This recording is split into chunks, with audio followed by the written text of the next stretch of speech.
Hello and welcome everyone, I'm A Squared Gamer, and we're back with another day of Crusader Kings 3.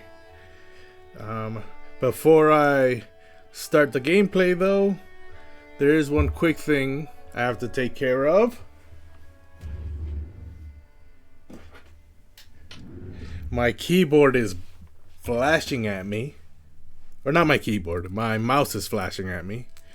Which means that it's probably about to die. So I just have to plug it in real quick. Charge it up.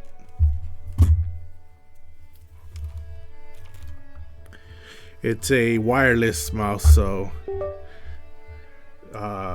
it works on batteries. And the battery must be dying. That must be why it's flashing at me. So I plugged it in and now it's charging. Let me see if it still moves. Of course it still moves when it's plugged in. Okay, so everything is good. If you don't, or if you're interested to see what my mouse looks like, you can check out my Instagram. I have pictures of my whole setup there. It's instagram.com/asquaredgamer. Just like on Twitch, I'm A Squared Gamer on everything. I have a YouTube channel where I upload all my VODs, youtube.com/@asquaredgamer. And then I have a Twitch where you can check me out. I try and post semi-daily. I might miss a day or two, but I try and post every day of the week on both my Instagram and my Twitch. The keyword there, however, is try. I don't always get one a day, but I'm very active on my socials, so if you want to follow me, it's at A Squared Gamer on everything. Twitch, YouTube, Instagram. Not on Twitter, however. Twitter, it's at A Squared GMR, because A Squared Gamer was taken. I say this every time. It's almost become like a catchphrase. But give me a follow. It'll be greatly appreciated. But with that out of the way, let's get the game started.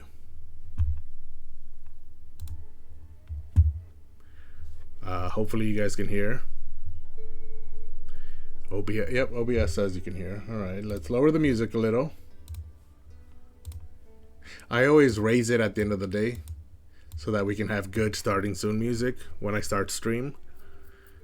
But it is slightly too loud for actual gameplay. So let me lower it and then we will continue our run as Gauspert. That's who this person is. Because on our last Crusader Kings, so let's get back to the recap. Last time on Crusader Kings 3, the character that we started our gameplay as, Pagan, passed away. Pagan the Wolf of Barcelona. Pagan was very accomplished in his life. If you'd like to see a breakdown or a rundown on the things he accomplished, I mentioned them at the time of his passing in our last stream. Again, you can go on my YouTube channel at A Squared Gamer, and I uploaded the VOD there, as I do with every VOD. So you can check out when he died. I think it was the last VOD that was uploaded. He passed away. But after he passed away, we took over as Gauspert. High Chief Gauspert. Well, I don't know why we have that title. Do other people in the Aghlabid Empire have it? No, they're usually sheiks or emirs. I don't know why.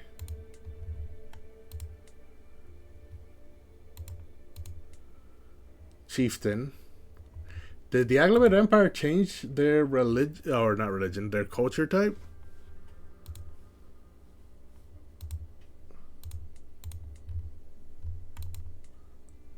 No, he's still an emir.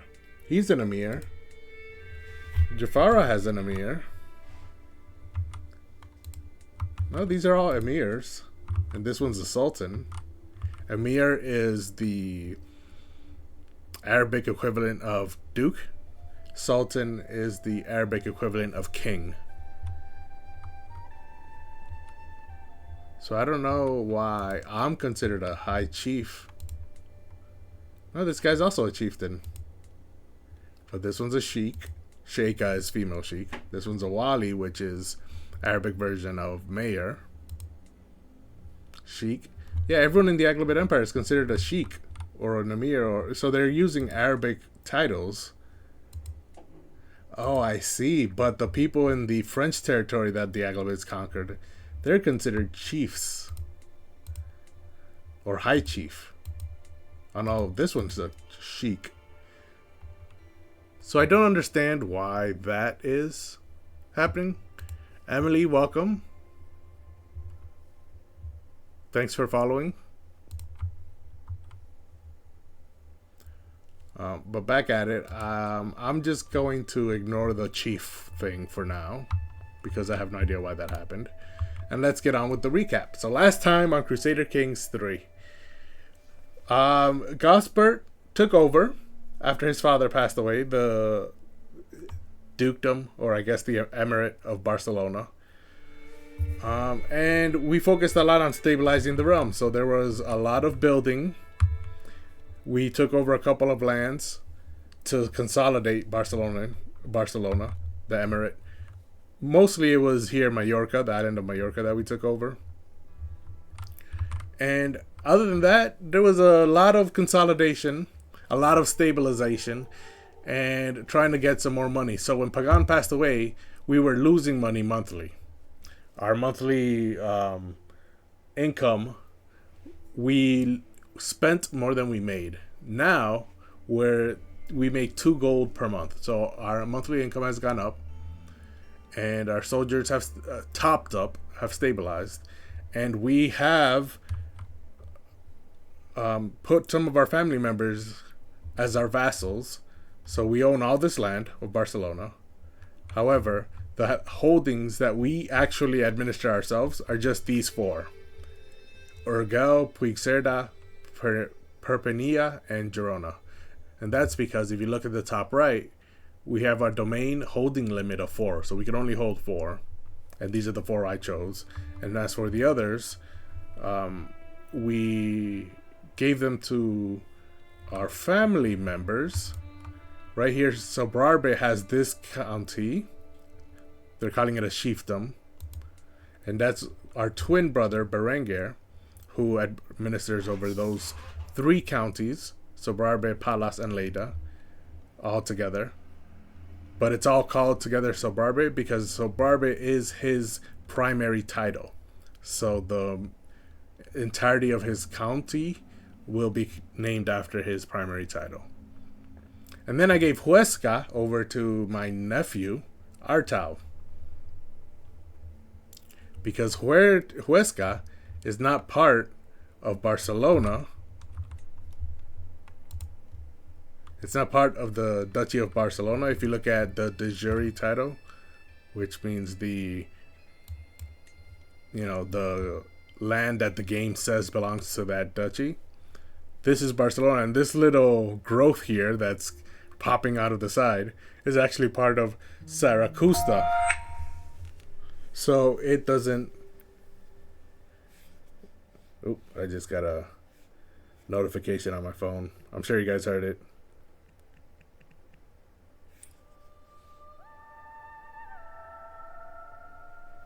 There you go. So this little growth here is part of Saracusta. So I want to make sure that Barcelona, as much as I can, the lands in Barcelona stay under me. However, lands outside of the Barcelona Duchy, I'm gonna pass on to my vassals, and that's why I have my twin brother here in Sobrarbe and my nephew here in Huesca. And if I were to take more land, it would be outside of Barcelona, so that land I would give to someone else as a vassal.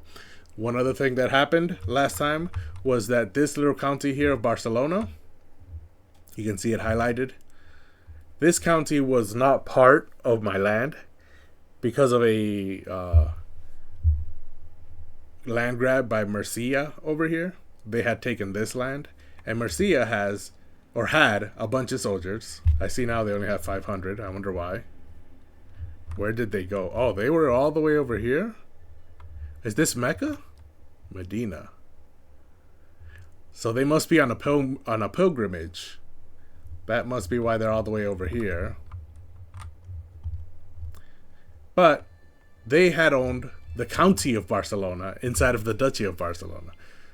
However, I did not have enough soldiers to take it back. Fortunately, they had a peasant revolt in Barcelona, which was successful, and the peasants took over. And then once the peasants took over, now I no longer had to fight Murcia. I just had to fight off some peasants turned noble. So I fought them, took over their land, and consolidated all of Barcelona. And after that, it was just a bunch of stabilization and administration. And that pretty much sums up what happened last time in Crusader Kings 3. So for today, my goal is to try and take the last two islands here in Mallorca and Ibiza. And I think that should do it for planned land goals. If other land becomes available, for example, if the Idrisids break up and I can take some of these counties, I will. Or if Zaragoza at some point gets below 1,000 soldiers, I might want to take advantage of that. But for now, I think what we're going to plan to do is build up some more buildings in our territory so that our holdings make more gold per month. Right now, you can see that it shows Urgel makes 1.5 gold per month. And then the other three make less than 1 gold per month. So I want to build up some land and have some more taxes coming in. And then I can use that money to, again, build better buildings and have more taxes come in. And it'll turn into a virtuous cycle. You can see on the right-hand side here, domain holdings, it shows when something is being built. Urgel and Rosello at the moment have nothing building. However, Cerdanya has Bloomeries building, and it's more than halfway done.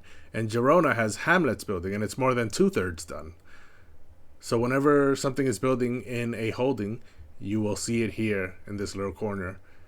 And if I make this go away, it's just this icon right here. I can toggle it for the window to disappear, or I can press it again to toggle it back up. So before we do anything else, I remember that the last thing we did on the last stream was educate our children to make sure that there are no children in our court who are not being educated. And again, I wait until they're 3 years old to educate them, because at 3 they form a personality, and their personality will inform which path their education should take. So I like to wait until they're 3 to educate them. And right now, as you can see, by me selecting educate child here, it'll show me every child that's not being educated in my court. Not just my family, but every child. See, these two are part of my house march. However, this one is not. So this one is not related to me. And she still appears here because she's a child in my court who's not being educated. But again, I'll wait until they're 3. And there are none who need to, because like I said, at the end of last stream, I took care of all the children. So that means usually when I educate all the children in my court, the next step I do is try and make sure that all my courtiers are married. Whoa, what is this? I should mention, right before stream started, I did need an update on Crusader Kings 3. The game did update. So this is why this screen looks differently. This must be part of the update that just went through for Crusader Kings 3.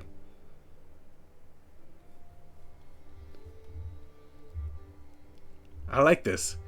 Now you can actually see all the positions instead of just having a bunch of a scroll wall where you just had a bunch of text and you had to just scroll through it to see what positions existed and what positions needed filling. But this is good. Now I can see all the positions. And even positions that could exist but don't currently, because I don't have someone who can fit that description. It's a bookmaker. Oh, I need Roman ceremonies tradition right here. My culture needs that tradition in order to be able to hire a bookmaker. He handles gambling at the chariot race. And what is a chariot race? Oh, it doesn't tell me. Oh, it does tell me. Hold on. Nope, it doesn't. Oh, every single time I say it doesn't tell me, it tells me. There it is. As the High Chief, I alone may hold spectacular chariot races to thrill the hoi polloi and draw the notables of the High Chiefdom to the capital. Hoi polloi, I've heard that term before, I don't know what it means. Literally meaning the many, this ancient Greek term refers to the lower classes within Byzantine. Okay, so it's like the peasants, or like the proletariat, or any other term that just means commoners. The citizenry. Okay. So this probably has to do with why I do not have Roman traditions. In order to get Roman traditions, it would cost me... How come I don't see Roman traditions?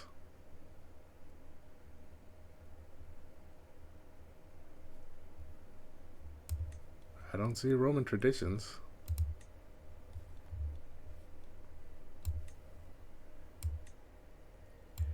If I were to guess why I don't have Roman traditions here, it would be because my culture has nothing to do with the Roman culture. So my culture, Catalan, branched off of Visigothic and Occitan in the year 800. Occitan right here, Visigothic used to be here and no longer exists. It's now Catalan. So in order to have Roman traditions, I would assume I would have to merge my culture with either Italian, Lombard, Sicilian, some type of Roman culture in order to get some of those unlocked.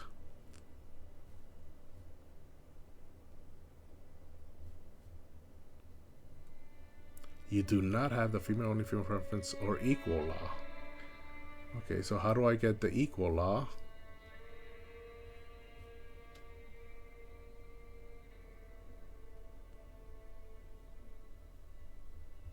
Yes, but how do I get the equal law?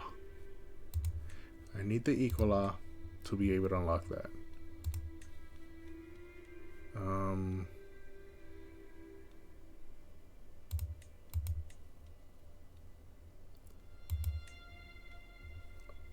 I don't know how I would go about getting the equal law. I'm sure I'll remember at some point.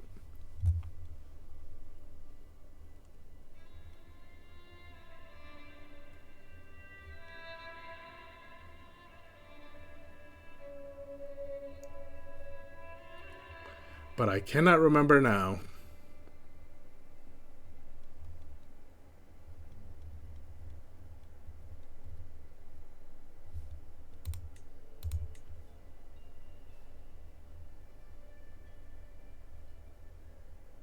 Oh well. Back to it. Let's look for our courtiers. Master of the Hunt, Bodyguard. These positions aren't available yet, so let's make those go away. And then... oh, we have one prisoner. This was also updated. I can ransom her for a hook. Who is she? Oh, I already have a hook on this guy. This is why I haven't ransomed her yet. Arrange a marriage. Who is this guy again? Oh, yes, yes, yes. I remember him.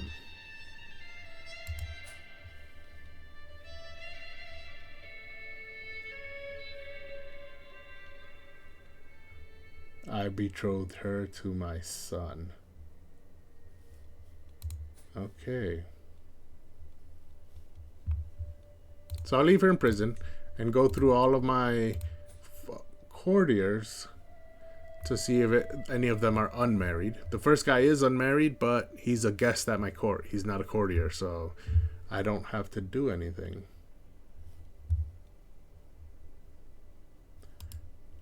How much would it cost to recruit him? 35 gold. Well, that is relatively inexpensive for his stats. He's a good fighter. However, I have plenty of knights, and I only have 70 gold, so that would cost me half my gold.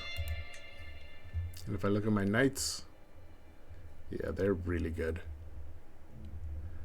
But for some reason, my max has gone down to 5. I don't know why that is. But let's stop getting distracted. Let's go back to the courtiers and check out everyone who's unmarried. She's unmarried. And she can no longer have children, so instead we'll marry her to someone with great prowess in order to have them come to our court. And then once she passes away, we can have them marry someone else and have children. But first we want them to come to our court. This guy's 45 and he's got 23 prowess. This guy's 25 with 27 prowess. This guy has 23 prowess and he's also a physician. And he's got the loyal trait. How about Hoger over here? 22 prowess. Nah, he's not that good. Okay, we'll marry her to Artemius the Drunkard. He's at someone's camp, but he's their personal physician. So I'm not sure if I arrange this marriage that he'll actually come to my court.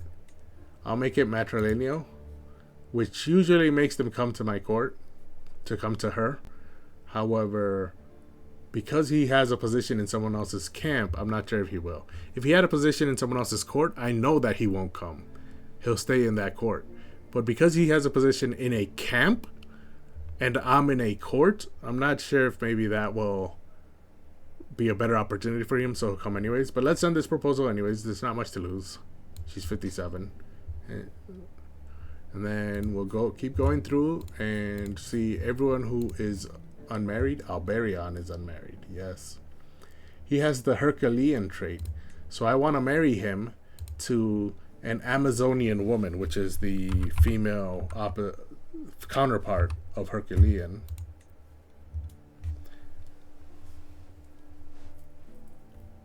Huh.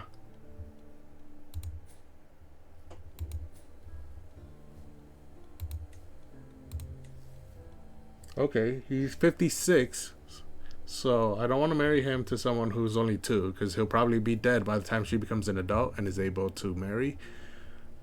So we're going to marry him to someone, let me see, stubborn, just, and brave is his personality. Ambitious, sadistic, and calm. Vengeful, chaste, and honest. I want him to have children, so I don't want to marry him to the person who's chaste, because that personality trait lowers fertility. So I'll marry him to this sadistic 17-year-old, hoping that they can have some children quickly. Chance of children is medium, and their children absolutely will inherit Herculean because both parents have that trait. And that is the goal. So send that proposal. Now Blarion is married. Farhan. All of these people are married.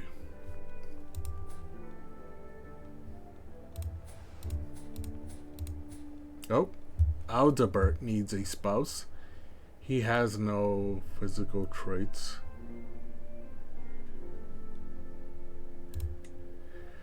So then instead, let's look to marry him to someone, some of all skills. Someone who has good stats. Ooh, this one has a 37 diplomacy. That is unbelievable. And she's loyal. What does improvident mean?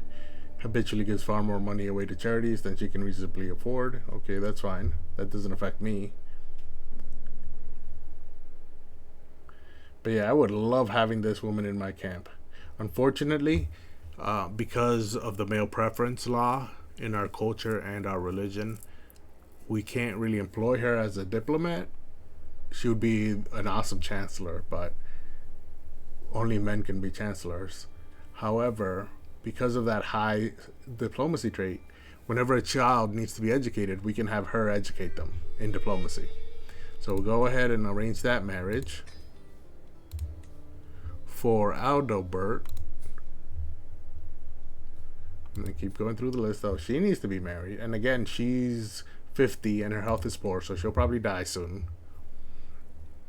So instead we can, doesn't need to be fertile, and we can sort this by prowess. Oh, this guy's already in my court. I didn't notice that last time we were looking. So this guy's 22 prowess, but he doesn't, that's the only good thing he has. Everything else is not that good. So instead, what we can do is look at our console and see whose stats are low and who is close to death. That way we can marry in a replacement for someone on our console. Milo's only 33. Richard is 45. My twin brother here is 22. Or he's 52, and his stewardship is 22. Jimenez is 45. But I think we have plenty of replacements for her already. What we need is better stewards. Yeah, the only other stewardship stat that's over 20 is Athanasios. No one else has a stewardship that reaches the 20s. So instead of prowess, because we already have plenty of good knights, let's look for someone with high stewardship and marry them in. This guy's a seneschal in someone else's court, so he probably won't come. Oh, no, wait, he's a seneschal in my vassal's court. So I can just take him from my vassal.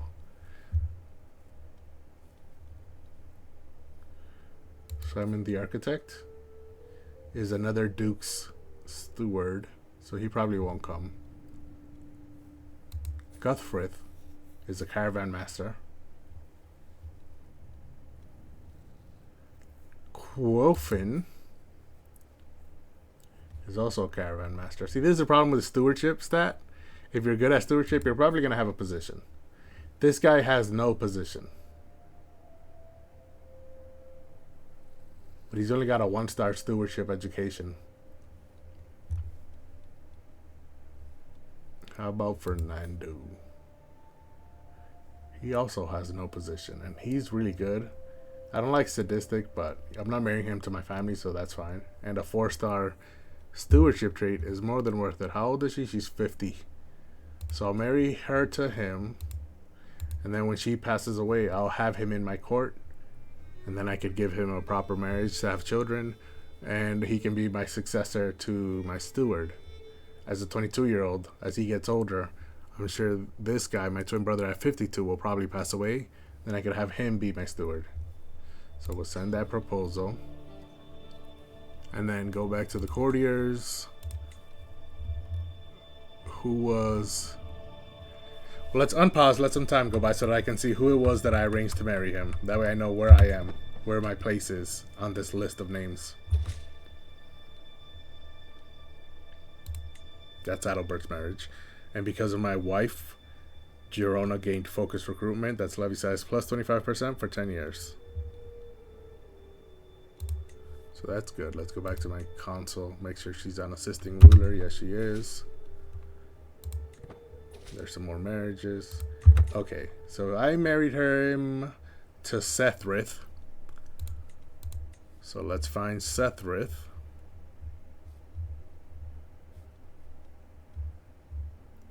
Where is Sethrith? There she is. And we can keep looking for who needs to be married. Sancho over here is unmarried. He's handsome. His child is handsome. That means his previous wife was also handsome? Yes, she was. She was pretty, which is the female equivalent of handsome. So, but she died in, what was it, childbirth? Oh no, she had a stroke. Okay, so now I want to marry him, to another pretty woman, so that if they have more children, the children will be pretty.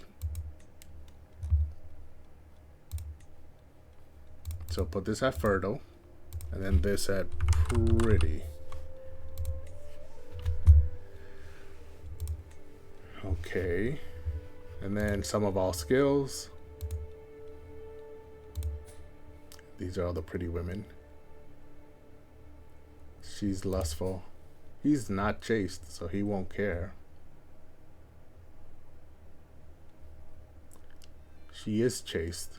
I don't want that. Because I want them to have children. What's this? Possessed. Which we know in today's world means she was epileptic. Back in the day, they would just think she was possessed.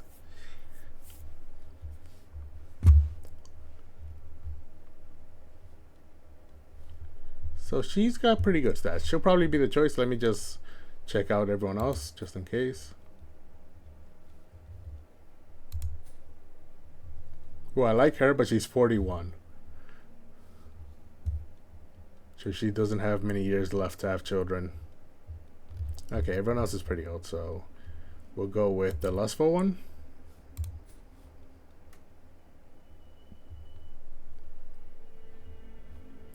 She's trusting and content as well, and she's a novice physician.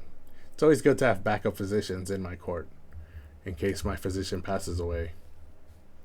So we can go ahead and send that proposal. That was Sancho. Now we need to look at everyone else who needs to be married. Siegmund is 15. I can wait a couple years for that. Same with Lodi and Jeffrey. Roderick, my player heir, is betrothed to who? Oh, he's betrothed to her because she owns this little county here, which is the only vassal. One of the only 2 vassals that I have that I don't control. Yes, I appointed Dalmau here.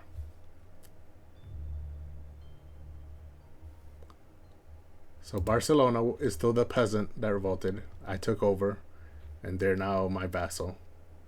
And then Tertusa is her, who I fought with, took her county, and she remained its ruler, but now she's a vassal under me. And so that's why I arranged her marriage to my son, my player heir, so that when he takes over after I die, he now has this land as well. Or at the very least, his children will. So let's keep going down the list to see who needs marriages.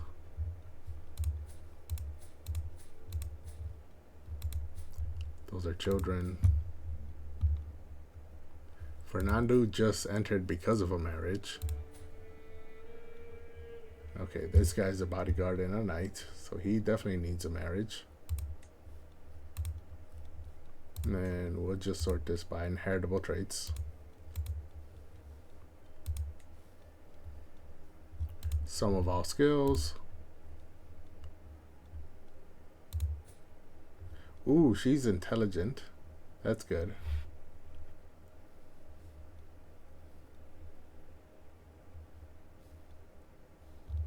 And she doesn't have any children. Okay. She is 9 years older than him, though. How about Stefania? Okay, she's pretty. But we got plenty of pretty people in our court. Ava. Hale. I think I prefer the intelligent one. But she is 9 years older, but that's fine. We'll send that proposal for Ferran. Halfway done now.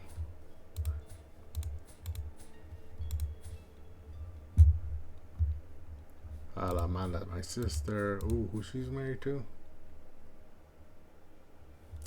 One of my knights. Okay.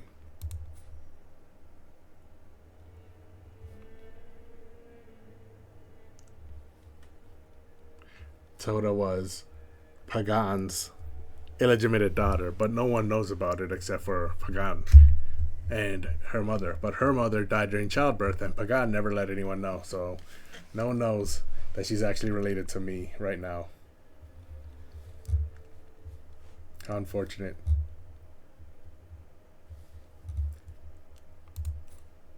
Let me take a quick water break.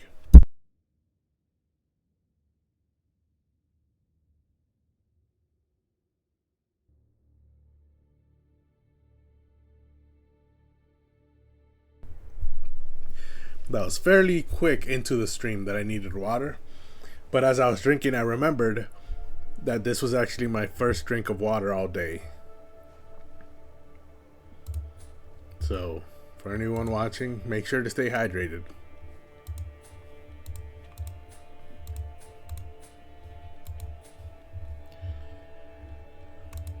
go back to it.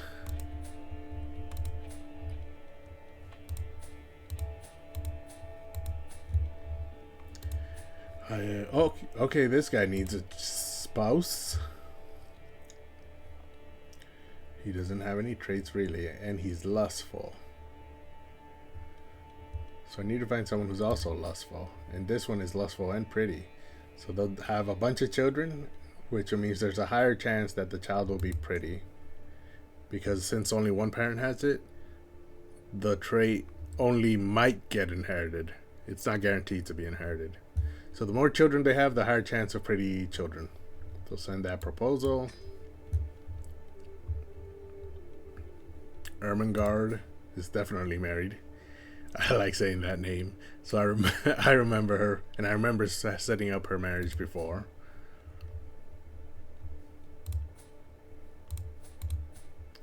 Patromila Brunisenda. The High Chiefess is my wife. We're almost done. Margarita, Wilhelmina.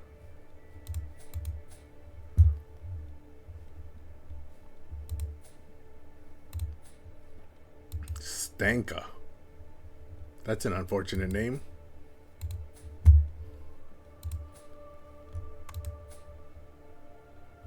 Who's this guy? And why have I betrothed them? Oh, it's because they're both hale. This guy's homosexual, though. Okay, at least she's heterosexual, so they might still have children. Athanasios is married, and Savkelti is married. To Athanasios. Oh, no, to Farhan. Okay, did they have children? Because she's fecund, so that was the whole point, was to try and get that trait, and she does not have that trait. That's unfortunate. But that was also the last of our vassals.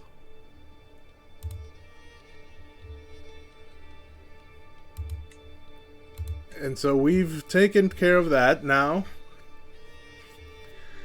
The last bit we should do before letting time continue on is...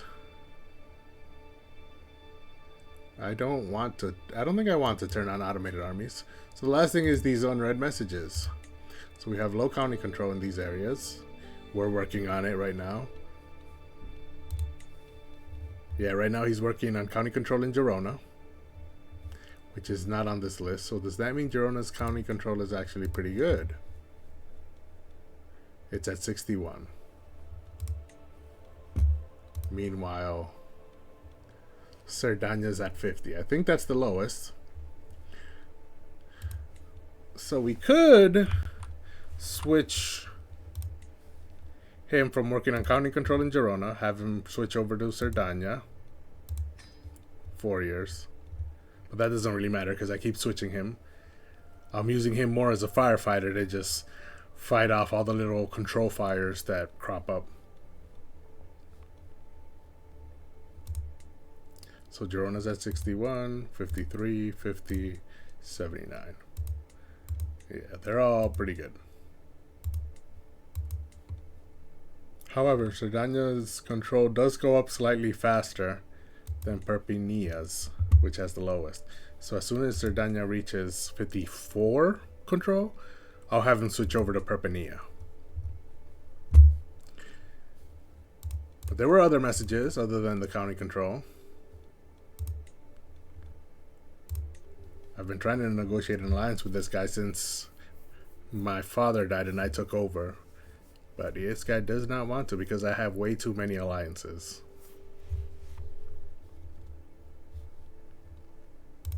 Speaking of which, how many alliances do I have?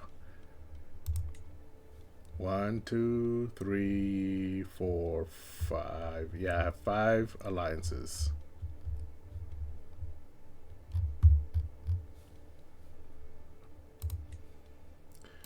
Pardon criminals. Imprison criminals. I'll keep that. And then I can declare war on 4 people who all have more soldiers than me. Why can I declare war on Byzantium? That makes no sense. What would I be fighting over?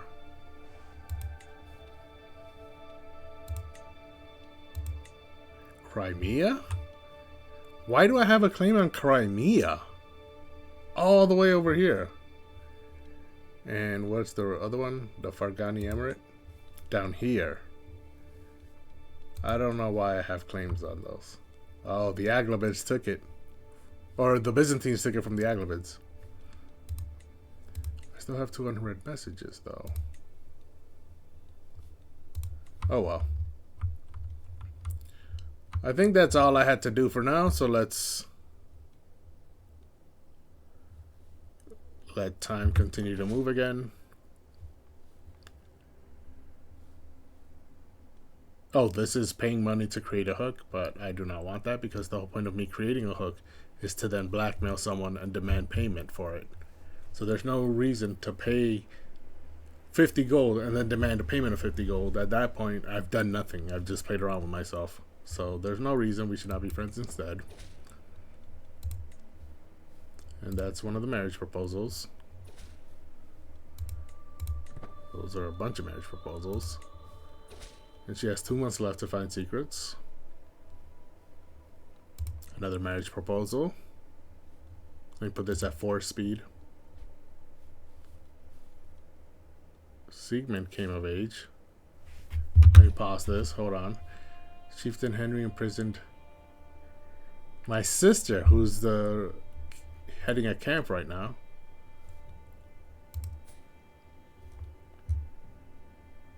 Oh, he's old enough to get married now. Robust. So let's find him a robust spouse. Robust. That way their children are robust. Looks like there's no one. I was hoping I'd find someone in their early 20s who's robust, but it doesn't look like there's anyone there. So I'll marry him to my granddaughter instead, who's 7. It's only a 9-year difference, so once she becomes 16, they can get married.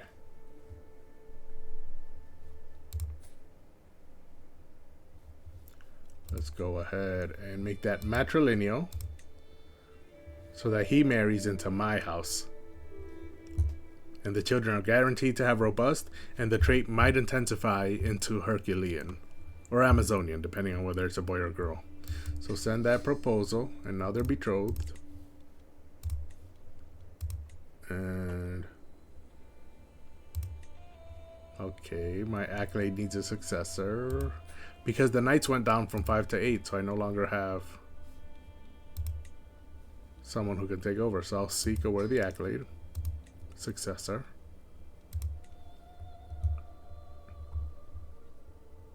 Yeah, so that's it. 1, 2, 3, 4.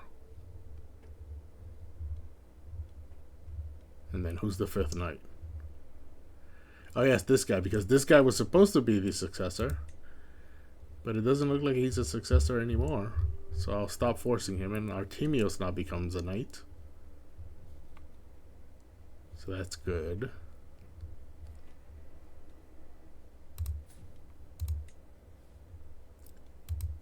Yep.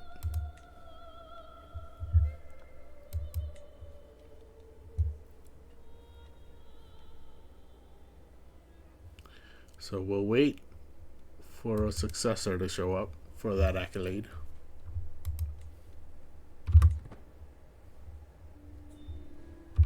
Oh, what's this? There's a lot of fighting going on in France. And there's a huge plague in Aquitaine. What's this? I would like your son and heir Roderick to be raised by this guy. Is this guy good? No, not really. Oh, and he would convert my children from Catholic to Ashari and from Catalan culture to Mashriki culture. So no, I'm not doing that. What happens if I decline? He loses 15 opinion of me. That's fine. He already doesn't like me. And am I working on getting a hook on him? That should be going on at all times.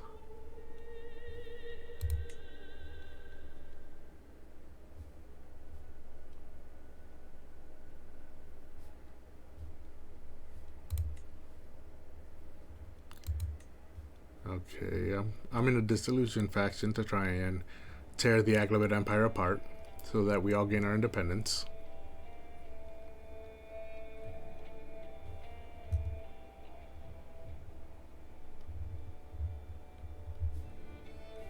But that's not what I was looking for. I'm looking for, is it intrigue? Schemes. I'm learning this guy's language. Oh, I'm currently now working on a scheme. I want to fabricate a hook on him.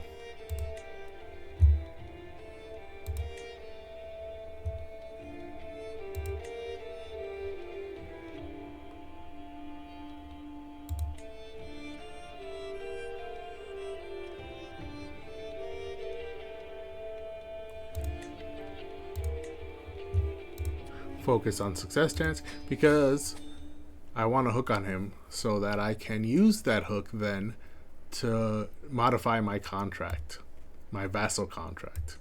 Because right now he asks for a lot from me. And every single time I lower something, let's look at the vassal contract actually. See, right now my taxes are at the normal level.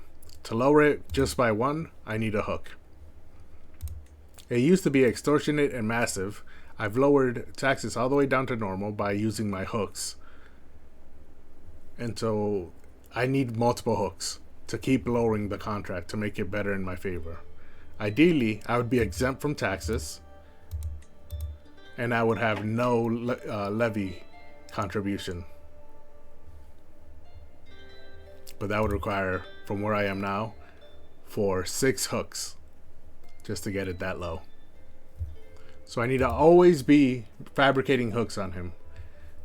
I'm also, at the moment, sending my spy master to find secrets over here around his court.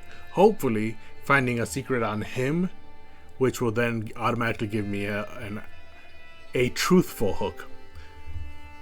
Because fabricating hook, as the word implies, fabricating, means that I'm making something up and then blackmailing him with it. But my spy master can find something true about him that I can blackmail him with. So that is what we should always be doing. So I have to remember to always be doing that. Always be fabricating hooks. Oh, right, the scheme. I need to set up this scheme. I can have his wife. His own wife would be involved here. And I don't even have to offer her anything. She's just willing to do it.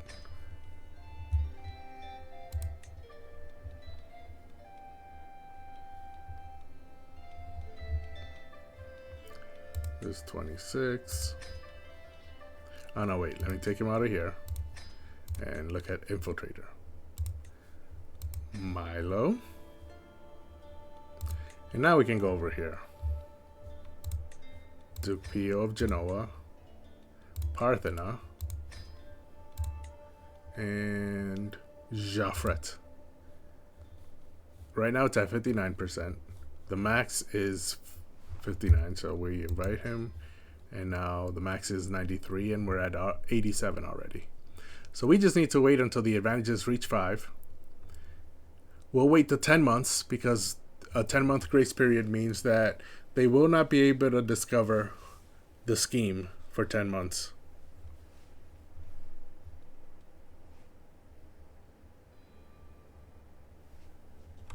Oh, hold on a second.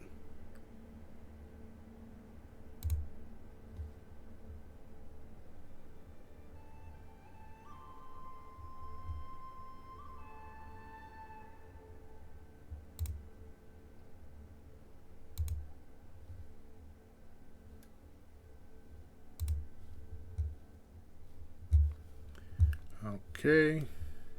I need a quick water check again.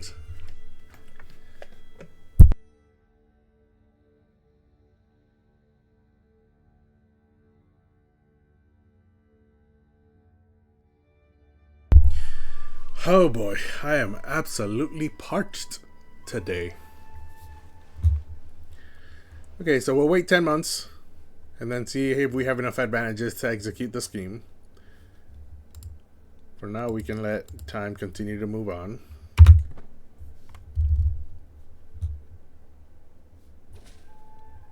And we found secrets on the wife, but we're not going to pay for secrets.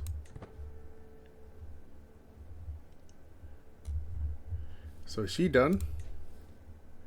Okay, she needs about a month and a half left. So Asato is trying to kill my spy master. Or trying to scheme against her. Not necessarily to kill. He is intelligent. His wife is intelligent, so his child should also be intelligent. Yes, she is. However, they can no longer have children. And his wife is a murderer. So this is just a criminal couple. And his stats aren't really that good, so maybe I should throw him in jail. Do they have money? They don't have money. Regardless, I'll throw him in jail. Yeah, it was a murder scheme. So throw him in jail.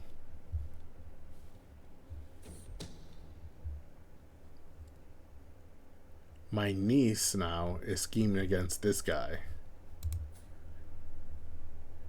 My niece is a drunkard. She's betrothed to this guy. I wonder why.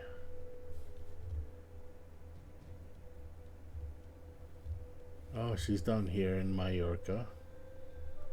But who's this guy? Oh, up here in Ren. Okay. He's the player heir of the chief of this area up here. Okay. So I was just making connections. That's why she's married up there. So I'm not throwing her in jail, especially since this guy's 64. And his wife is 50. They can no longer have children. And the child should be Hale. Oh, it intensified it to robust. Okay. So yeah, I'm not gonna throw her in jail, but I will let the traitor be known to all. Wait, I could get a hook on her. She's 50 and dead though. So I can't really blackmail her. Okay, I'll just let the traitor be known to all. And now there's an independence faction against my liege. And she has 7 days left. Okay, after winning another game of chess against myself, I can't help but think that perhaps my towering intellect could improve this game somewhat. But what change would make the most sense? I can gain 150 prestige or 100 piety. Respected clergy in chess. Clergy opinion +5. How old is my bishop? He's 48 and his health is poor, so he's... What's this? He might die soon, so it'd be good to have good bishop opinion, especially since I have low piety to begin with, so the bishop should be stronger. Let me pause the game. Oh wait, 2 days left. There it is. I'm not going to fabricate any hook. I would like to see the faction against my liege. Maybe it's a better faction than the one I'm currently in. I'm in a dissolution faction. We're at 60% military power. Where's the independence faction?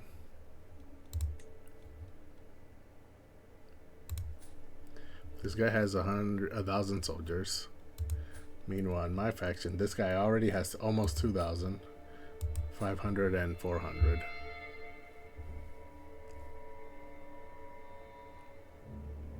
All faction members become independent. What does this do? All faction members become independent.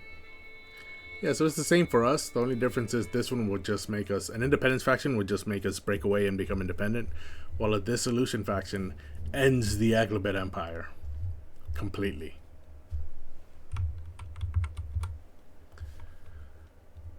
So that's fine.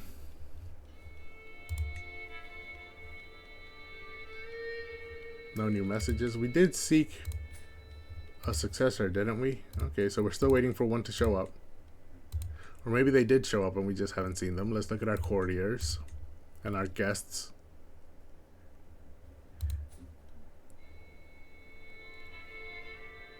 Would this guy be it? He was there before I recruited.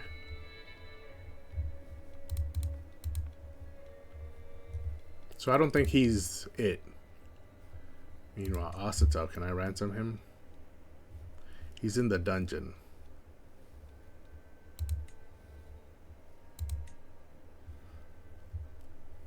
He's been there for over a month, so we'll release him with a hook.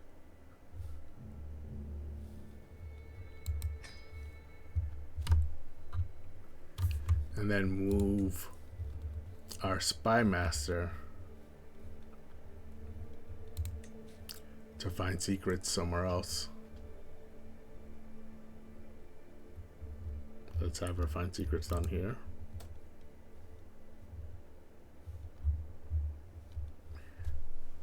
No, because that just makes her find secrets up here, right? Yes. Since we're fabricating unhook on him, we don't really need to find secrets there. So instead, let's find secrets on the Idrisids. This is Mercia. Idrisids. Because they're pretty huge, and they also share a border with me.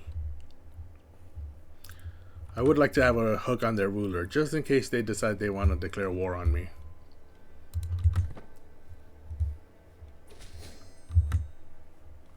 Okay, so he's out of prison. Can I now use demand payment for that hook? Neither one of the spouses has money. The child definitely doesn't have money.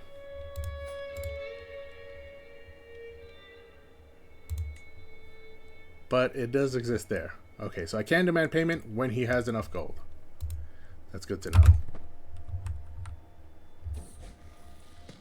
And I was successful in learning a language. After lots of hard work, I finally learned the Iberian Vulgar language. Endless hours practicing accentuation, sleepless nights mimicking inflection. We've seen this already. This message in previous days of gameplay. And the Esther Leonese peasants now respect me a great deal more. So now I'll send this king a letter. 50% chance of success. And I impress him with my knowledge. We're closer to forming a friendship. And I learned the Iberian language. Let me pause the game real quick. We found a successor.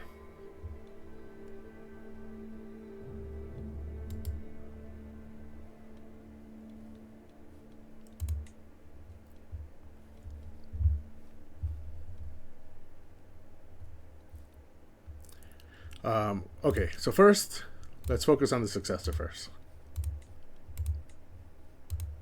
Force him to be a knight, and now I can appoint him as the successor.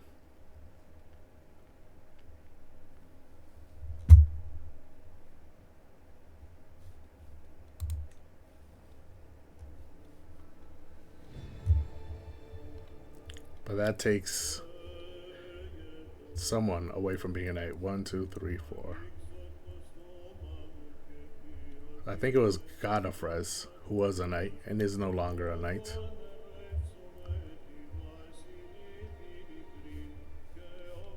To make room for all the way down here, Carlos. So now we have the successor. Second, the learn language scheme ended, which means I now have a chance for a personal scheme. Let's look at my console, see if they all like me. Yeah, this is pretty good. Let's look at my knights, see if they all like me. Ooh, no. My brother-in-law and knight doesn't like me. So we'll have a sway scheme against him so that he can like me. And that will take 11 months. Meanwhile, Carlos over here is unmarried. So let's find someone with inheritable traits. Some of all skills. He's 29. Euphania. Ooh, she is pretty. And she's got good stats.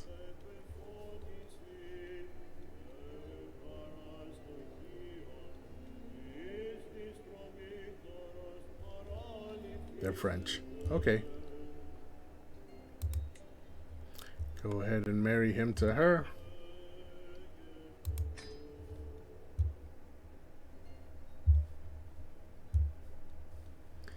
And then the last thing was this right here. Armagnac won a war against the Emir. Wait.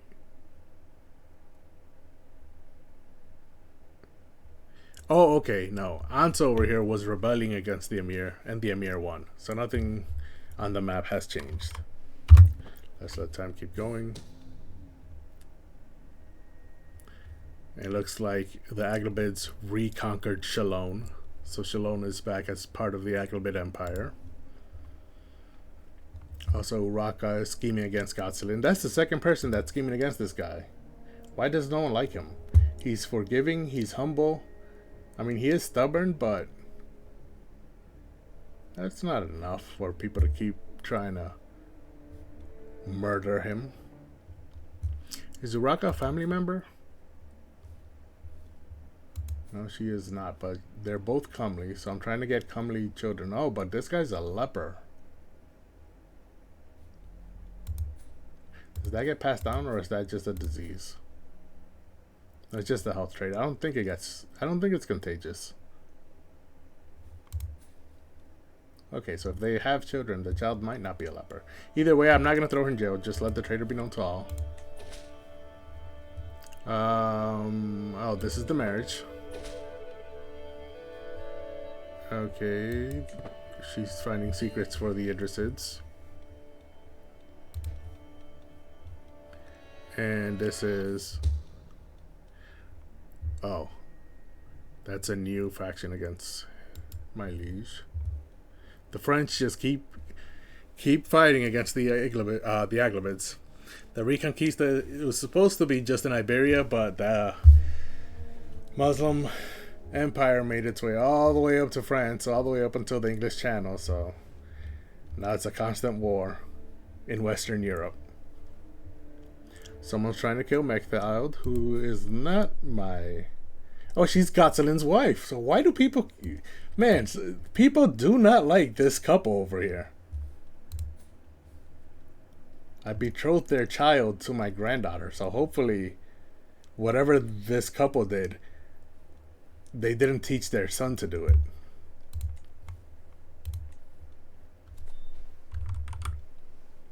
Oh, we had two people come of age.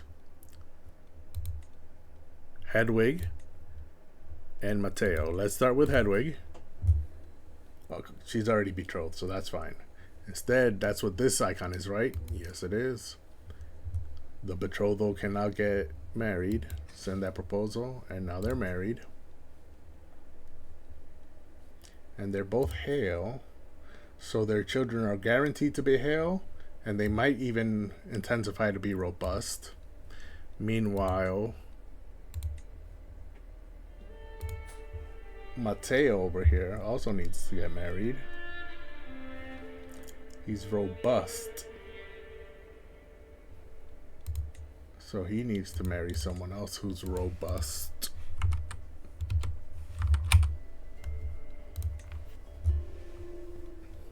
He's 16, so I think I'll marry him to...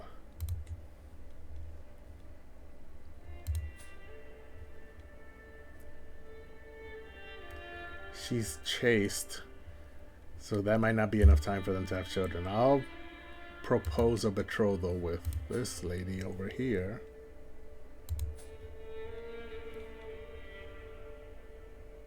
Who's in someone else's court. And she has a bunch of children. Do they all have different fathers? That is the question. Oh, this one, we don't know whose father. We don't know whose this one's father is. And we don't know who's the... Okay, so 3 youngest, we don't know who the father is.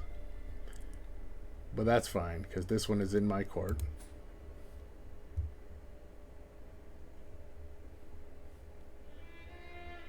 Oh, no, wait, she's not in my court. Matteo is in my court. Okay. So I'll marry him to her, who's robust. Or I'll betroth them anyways. There's 4,000 soldiers up here. And that proposal goes through. Let me pause.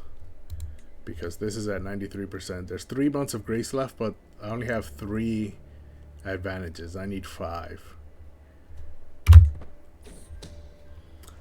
Deviancy. While performing her duties, my spy master uncovered a secret held by Prince Matar.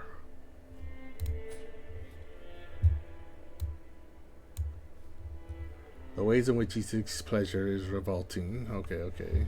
And then I throw up while I listen about it. But I do learn about his deviant secret. So let me pause. Now I can go to him. No, I can go to my hooks and secrets. And Prince Matar. I can blackmail him. 62% chance he'll accept it. So let's go ahead. And now I gain the hook on him. So now I can go to him. He has 98 gold. So I can demand payment. Oh, actually, that should be in the messages, right? Yes. Demand payment. He'll give me 50 gold. And the hook on him disappears. This is a really easy way to make money if you need money.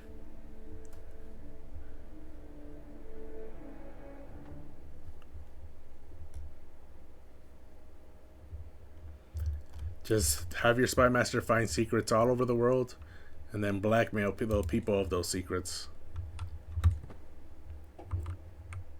for money. But you do need the perk right here, the Stewardship Golden Obligations perk, where you can demand payment for hooks.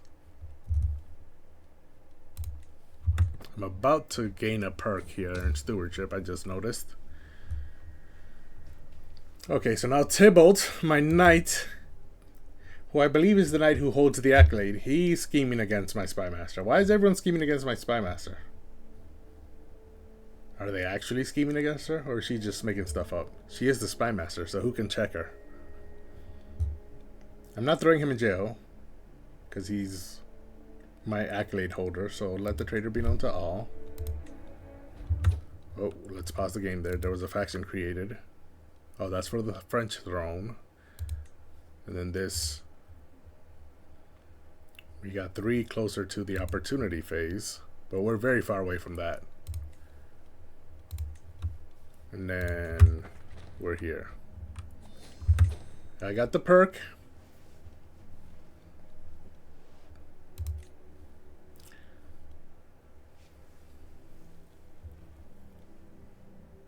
I can extort subjects.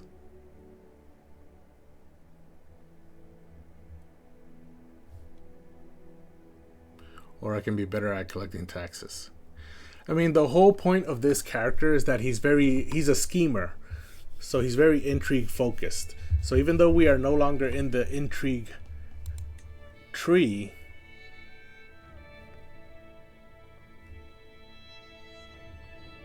he is still a schemer at heart. His intrigue stat is his highest at 25. Every other stat is below 13. So even though we're currently focusing on stewardship, you can see that even his stewardship focuses are on scheming. Are all leaning towards scheming. So I think the best roleplay wise, based on his personality, would be to be able to extort my own subjects. So I think we're going after that next. And now, has enough time gone by for me to change my focus? It has. So we will move away from stewardship, because we really only came into stewardship for golden obligations, so that we can demand payment for hooks. Now, after intrigue, his next highest stat is diplomacy, and third is learning. However, I don't really think there's anything worth in diplomacy. Not at this point in time anyways.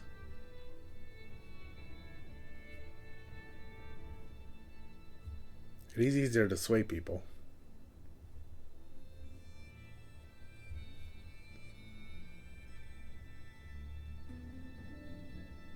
And easier to befriend people. Well, it depends on how old I am. If I still have enough time, then... Let me look at his age. Oh no, he's 53. Okay, so let's change his focus to learning, medicine focus so that we can get the small health boost. And then we're going to go down the whole of body tree, which is all about health boost. Try and make him live as long as possible.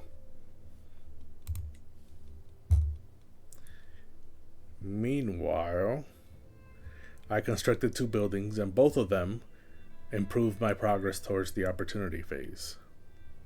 So the hamlets and the bloomeries are done. Sardania is currently making the fewest amount of gold. But I think if I can gain Barcelona and Tertulia, I will abandon Sardania, so I don't want to actually build anything there. Then again, if I build something, even if I give it to my vassals, that'll just mean my vassals make more money that I can collect. So let's see what I can build here. That's the city, the castle holding. I can upgrade the small hill fort.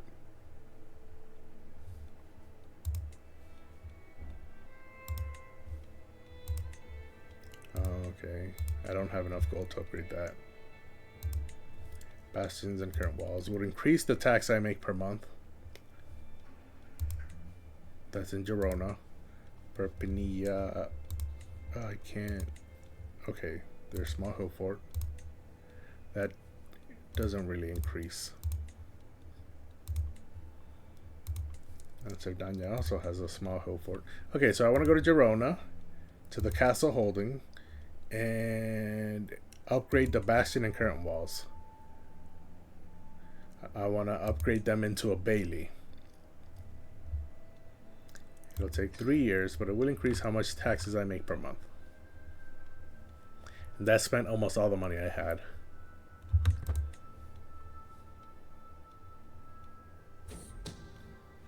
Oh ho! This sheik here is a sodomite. He's been enjoying the company of other men. The foolishness of thinking that such a sin against God would go unnoticed. You will regret giving in to your desires, Ibrahim. So now I have that secret. Let me go back and pause. Let me blackmail him. 73% chance he'll accept. He has accepted. So now I can demand a payment. And he has 50 gold. So I'll go ahead and demand that. And I got the 50 gold. And I used up the hook. So that's just a quick and easy way to make money.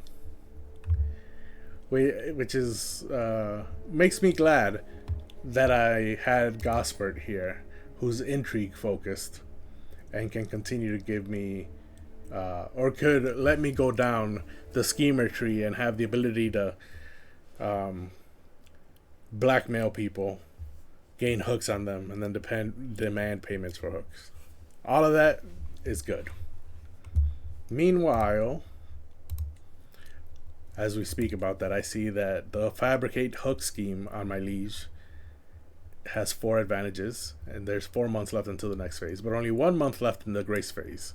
So that means there's a 3-month time period where he might discover something going on, at which point my success chance will plummet down to like single digits, or it might even go in the negatives.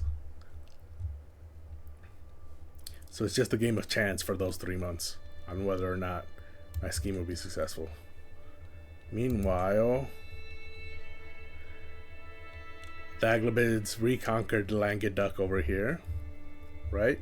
Yep, so now all of this is Aghlabid again.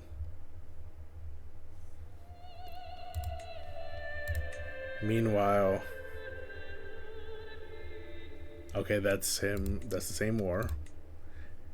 And when I used the hook, I added to the opportunity phase. Okay, let's let time go by.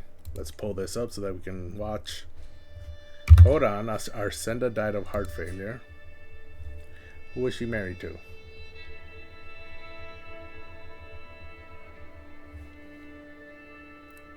Okay, she wasn't even in my court. She was over at her son's court. And her son was, my nephew, is the chief of Huesca.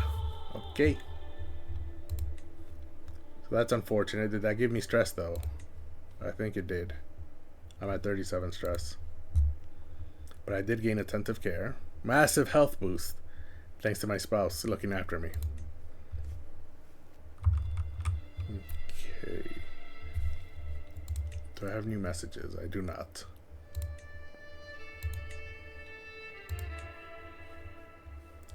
I have 87 gold, so can I build something at the moment?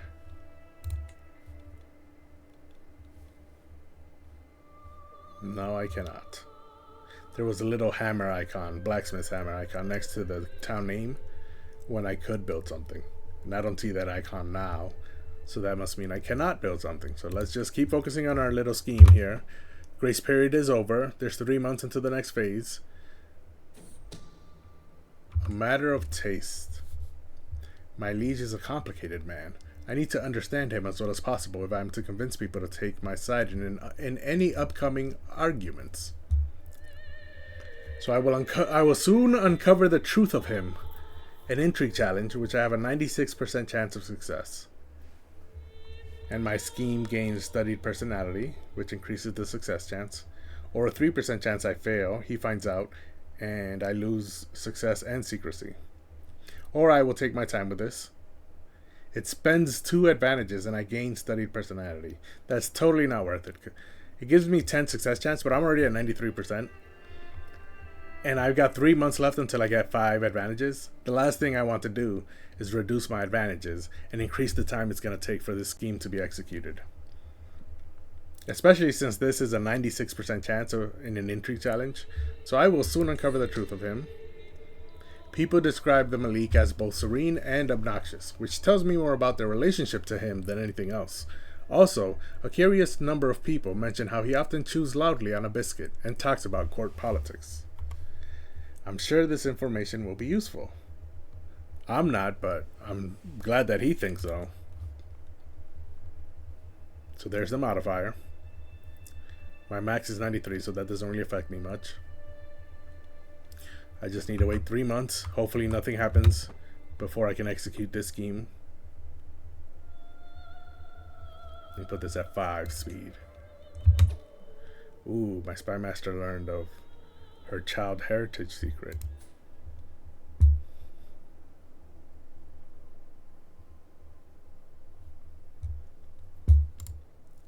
So you know the deal. First we blackmail. 86% chance she'll accept. She accepted, so now we demand payment. Oh, she only has 10 gold. But that's the most I can ask is for 10 gold. Okay, so she's at the max anyway, so we'll take that 10 gold. Thank you very much. And there's just free gold. This lady over here is scheming against Mechtild. Is she married yet? Oh no, they're still betrothed because my son is only 13. Meanwhile, Mechtild over here. She's 51, so she can't have children. I'm not going to throw her in jail. Wait, if I throw her in jail, can I revoke her title?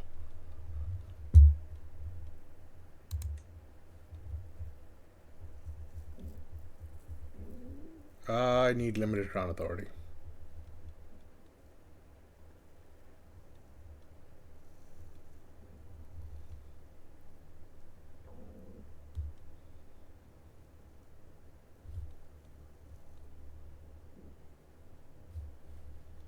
I'm not going to do that. Instead, I'm not going to accuse her, and that'll give me a hook on her.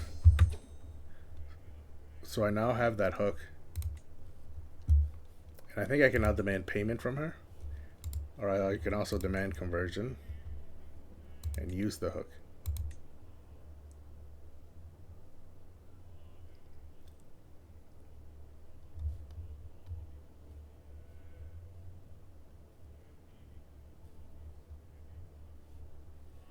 I mean, I think I can just demand conversion anyway. Ooh, I should have demanded payment first. Okay, okay. Let's just let time go by.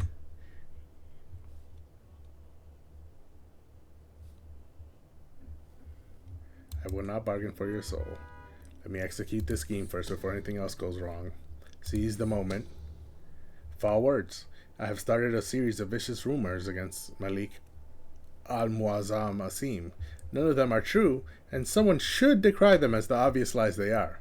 What better way for that someone to have Asim in their debt? So, I must stand up for this injustice. I do spend 100 patty, but I get the hook. And it ends my scheme. And now he's indebted. That's the hook. Okay, the scheme ended. So now I go to my liege. And with that hook, I could demand payment. Right? Yes. And he'll give me 135. Wow. That's a lot of money. It tempts me, but in the long run, I think it would be better for me to negotiate my contract. Or would it be better for me to negotiate my contract? Because in the long run, won't this empire fall apart and he'll no longer be my liege? So I should ask for the money now. No. I'm not doing that. The plan was to negotiate the contract. So even if I would get more money in the long run from just demanding payment from him from that hook, I think that by changing the contract,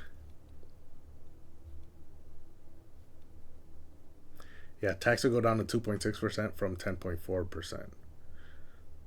So the tax level would go down. So I'd gain 0.4 tax per month.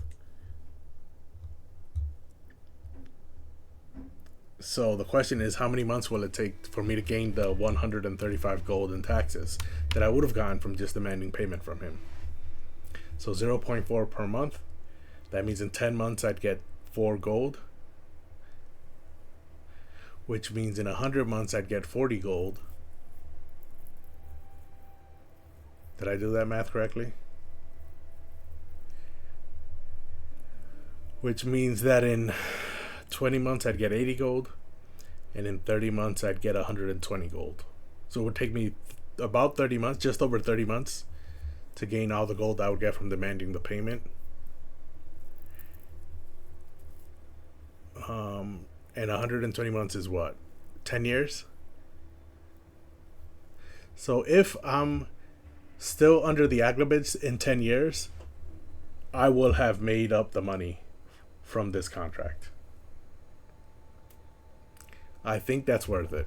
Because I think in 10 years I'll probably still be under the Aglabids. Because they keep reconquering France, every French territory that breaks free. So I think 10 years from now we'll still be in the same place. So I'll modify the contract this way. Use a hook. Oh, I can only change my obligations once?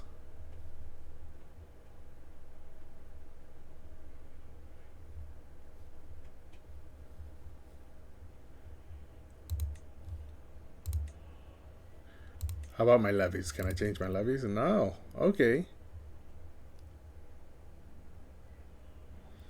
I did not know that. I thought I could just keep modifying my contract. Apparently not.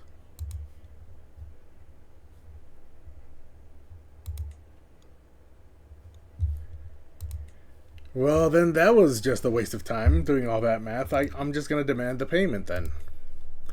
I'll demand it from both of them. And that makes that hook disappear. And then demand this payment, and that makes that hook disappear.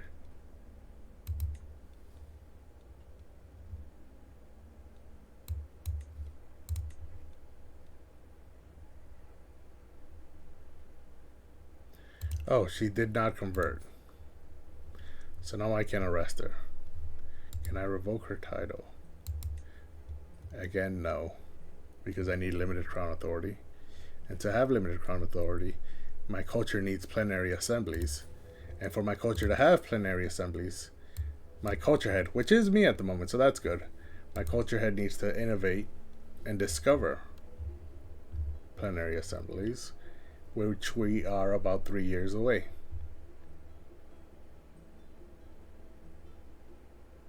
That's good. We're 3 years away. So I'm not doing any of this. I'll just keep it in my back pocket for now. and know that I can do this later. Instead, what I could do, now that I have 289 gold, is build something. As you can see, other than Girona, which is currently building something, if you look at my other 3 towns, you see the hammer icon next to the town name that says that I can construct a building in this area. So for now, I'm going to construct the building in my realm capital because it also has the highest control. And I think the highest development at 8. Let me just double check. That's a 5, that's a 6, and that's a 5. Yeah. So I can come here, simple pastures, work on upgrading simple pastures and turn them into homesteads, which increases my tax by 0.2 gold per month. Also gives me 50 more levies. Go ahead and upgrade that. The city of Andorra is here, and it's interesting because in the modern day, Andorra is its own city-state in Europe. It's its own country independently, just that one little city. And you can tell why, because it's right in between a break in the mountain range that separates Iberia, where Spain is here, from France up here in the north. And then right between the break in the mountains, you'll have little Andorra here.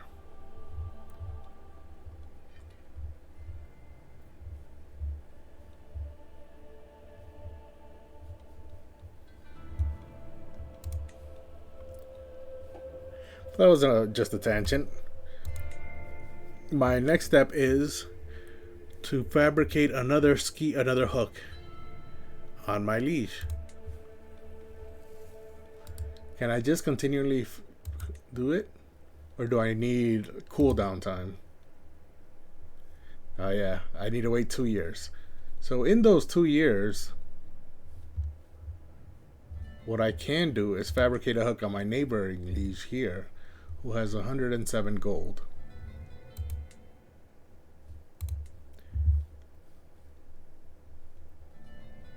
So if I fabricate a hook on him and take his gold, if we were to ever, the difficulty's easy too, so this is good.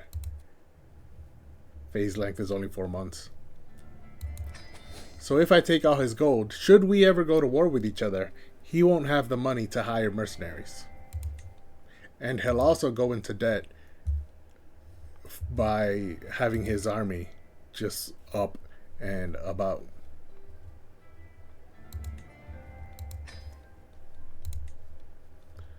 So let's look at who has the best stats. Let's look at Infiltrator. Still Milo. Milo's been a pretty good infiltrator on all of my previous schemes. And the reason I went for these 2 positions first is because these are the only positions that are focusing on scheme length and secrecy. Meanwhile, I have 3 positions that focus on success chance, so it's okay if I don't have the best candidate in each of these 3. But I definitely want the best candidate in these 2. So I'll have Hasti as the outcast.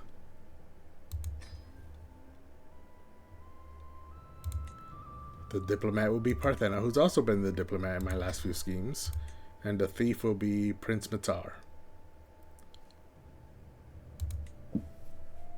Of the Idrisids, who I believe I had a previous hook on before. I've already blackmailed him once. So I have a 10-month grace period, and there's only 3 months until the next phase, and I already have 2 advantages. So that means to get 3 advantages, to get to the 5 that I need to execute the scheme, I need 3 phases, which means a total of 9 months before I get 5 advantages, and the grace period is 10 months. That means it's impossible, literally impossible, for anything to go wrong with this scheme before I have a chance to execute it. What's this tutorial? Oh, that's about agents, okay. So we can let time go by now and let this scheme have a chance. Witchcraft. Discovered a secret held by this sheik. There's evidence that he may be participating in secret rituals. Okay. So I learned his witch secret. Let me pause the game. And now I can blackmail him. Oh, here it is. Blackmail. 100% chance he accepts. And there it is, his acceptance. And now I can... Oh, and it's a strong hook. That means I can keep using it over and over again. Unlike a weak hook, I use it once and it's gone. For a strong hook, once I use it, there's a cooldown time, but after that time expires, I can use it again. So I cannot be used for 5 years, but in 5 years' time, I'll be able to blackmail him again. Or not blackmail him again, because blackmail only gives you a hook. I already have the hook because I already blackmailed him. In 5 years, I'll be able to demand payment again. So he's down to 21 gold. Hopefully in 5 years, he can build his gold back up and I can demand payment again.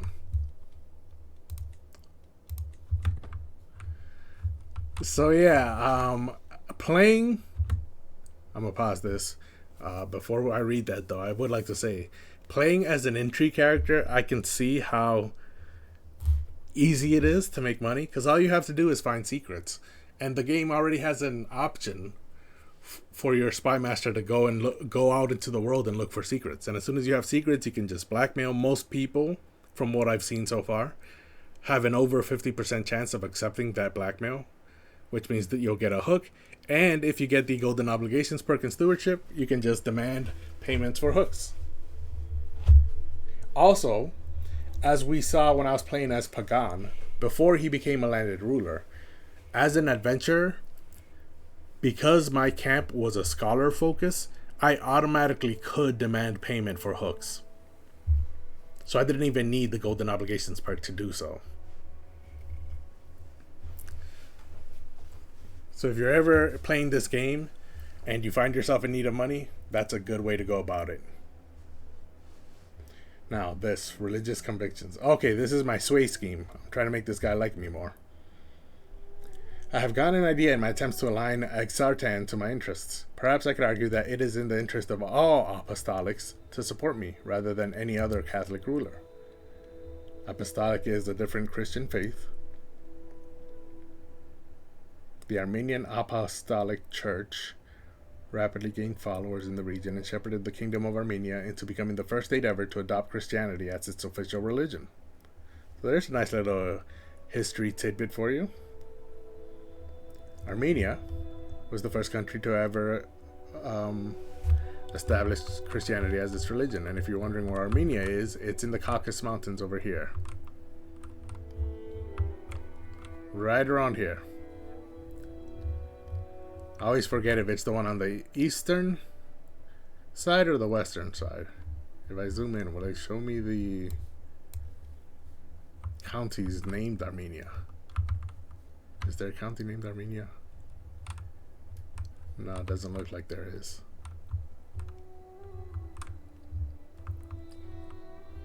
But there's two countries here, Azerbaijan and Armenia. One is on either side of each other. I just can't remember which is which.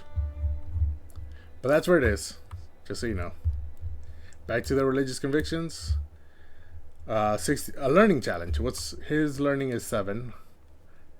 Mine is 12. So I do have higher learning than him, but not by much. So there's a 62% chance of success. I either gain 75 prestige or lose 75 prestige.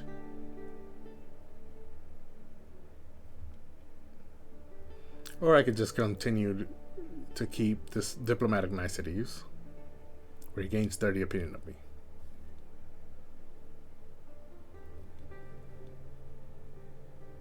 Here he would gain 50 opinion of me if I am successful. Let me go back to my council, switch my wife over to a court politics, and see if that 62% chance is better now. No, it went down to 57. Wow, okay. Diplomacy plus 10. This one only gives me diploma. Oh, it's a learning challenge, not diplomacy. So let's move her down to patronage and see if that 62% chance is now a 75% chance, and I'm willing to take that risk. And that risk paid off. He's convinced. He gained 50 opinion of me. So he's a plus 20, and I gained 75 prestige. However, I'm under my domain limit, so I'll put her back to assist rulers.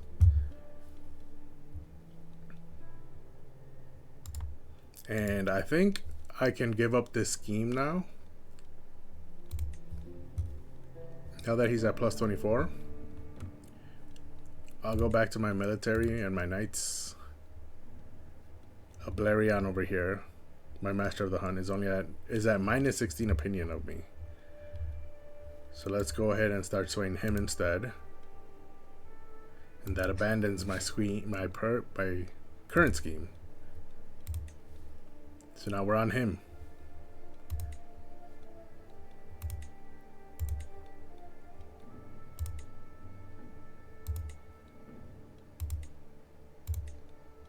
Okay, let's let time start up again. We have 19 days left on this scheme, and now we're back. Okay, someone is plotting against my daughter. Okay, whoever this is, I'm definitely sending them to jail. Who did I marry her to? Oh, this guy's unlanded. I just married him because he's Hale. I got confused because of the hat and the fancy wear. I thought he was some fancy noble in Byzantium, but no, he's just a wanderer.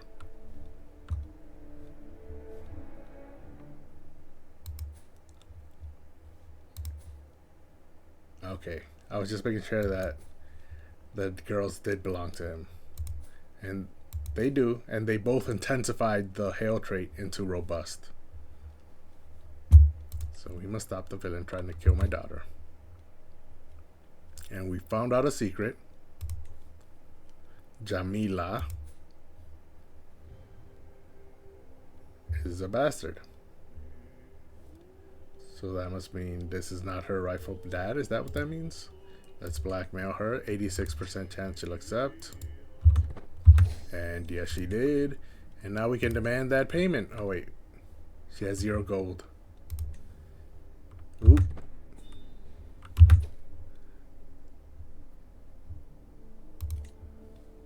I propose a betrothal.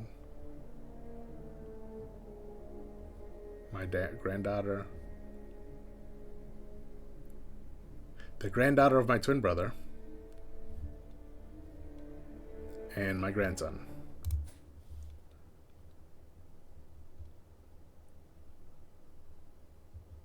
Oh, yes, my niece. My niece's daughter. So who's this lady?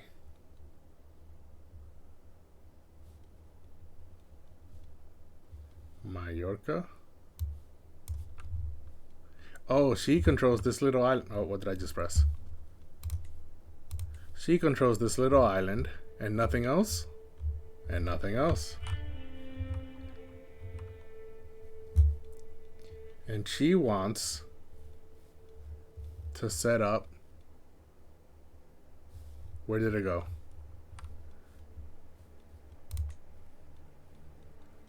Oh, I cleared the message by mistake. Does that mean I declined it or that I accepted it?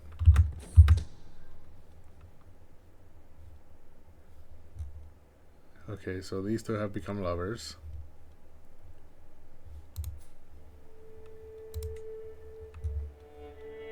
Wait, does that mean I have a hook on both of them?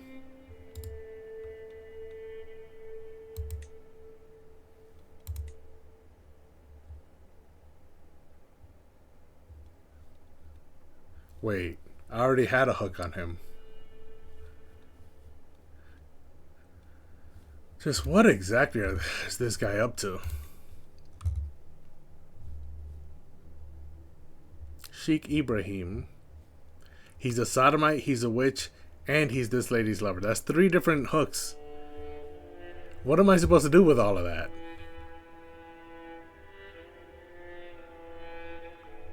I already blackmailed him about being a witch and a sodomite. One of those is a strong hook. The witch. The witch is a strong hook. The sodomite was a weak hook. I used it and it's gone forever. So now I have this weak hook. So I should be able to use it and it's gone forever. On him. However, I can also use it on her. I've already used these 2 hooks. Oh, okay, I see. They were all connected. The last 2 weak hooks I gained on her were because her son is actually Sheikh Ibrahim's illegitimate child out of wedlock, and her daughter is the same. And now I found out that she's actually his lover, which makes sense because both of her children are his illegitimate children as well. But she has no gold, so I'm not going to blackmail her for this hook as well. Instead, I'll wait until she has gold, demand payment, this hook will disappear, and then I can blackmail her for this hook as well. So now I have an unused hook. She's 39, he's 40. His wife must hate him. That's probably why she's on the hashish, trying to get her mind off of this dude. She's on the hashish, and she's irritable, and she's reclusive. Yeah, that's what a cheating husband will do to you. Especially in a time when you can't just walk away. Okay, so I have to remember that those two hooks, keep them in mind. As soon as I can demand payment, I'll start that process again. Meanwhile, we can go back to this guy. We need 2 more phases to go by. 1 more phase. My culture entered the early medieval. New innovations are available. Oh, Jamila has 1 gold now. I have to wait until she builds up to 10. But I would like to look at my culture. We're in early medieval now, so we have all these new innovations we can focus on.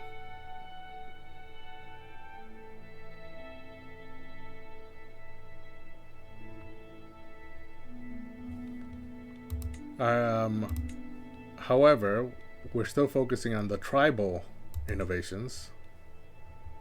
There's still a few things here that are useful that we need to unlock. I would like to unlock caballeros after 20 months of plenary assembly. We need plenary assembly. Because we need limited crown authority to start revoking some of my vassals.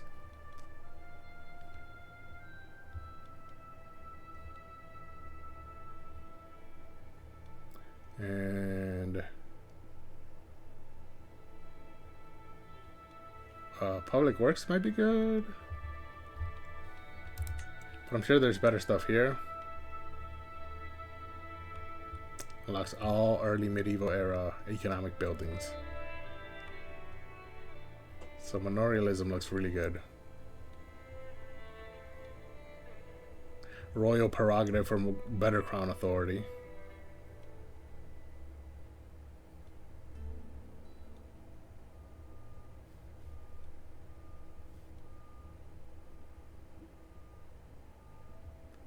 And I think that's it.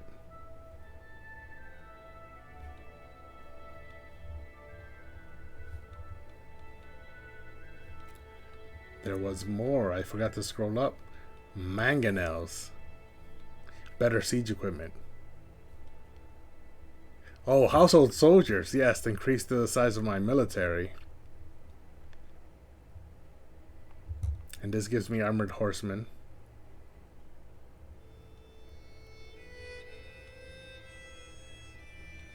Okay. Battlements unlocks all early medieval fortification. But okay, yeah, so there are quite a few nice things here. But first I want plenary assemblies. And then is there anything else here that's better than that? I mean, I would like caballeros, but I don't have room to recruit them at the moment. Oh, mustering grounds. I never even noticed that. That increases my number of men-at-arms as well. Okay, so we'll focus on mustering grounds after plenary assemblies, which is 20 months away. Then we'll focus on mustering grounds, and then we can move on to the early medieval period. So that's our plan for now when it comes to our cultural innovations. Another secret from Jamila. I just keep finding out secrets about Jamila. What secret did I find out this time? Are all her children? So none of her children belong to her husband. Oh no, wait, she's not married. That's why. So yes, she has 4 children. All 4 children should belong to him because he's her lover. So what's this? This is 1, 2, and now this is 3. But she has 4 children, which means I should discover a 4th hook at some point about her. Okay. My fabricate hook scheme has 5 advantages. Okay, so now I can execute that scheme. Seize the moment. And it was successful, and it's the same thing. I started rumors, and then once the rumors were spread, I stood up for him to defend him from the rumors that I started. And for that, he's indebted to me. It does cost me 100 piety, though.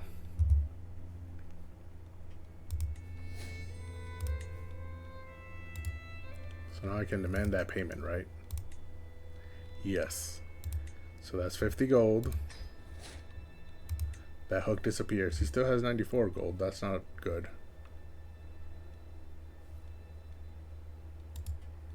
So who do I want to fabricate a hook on next?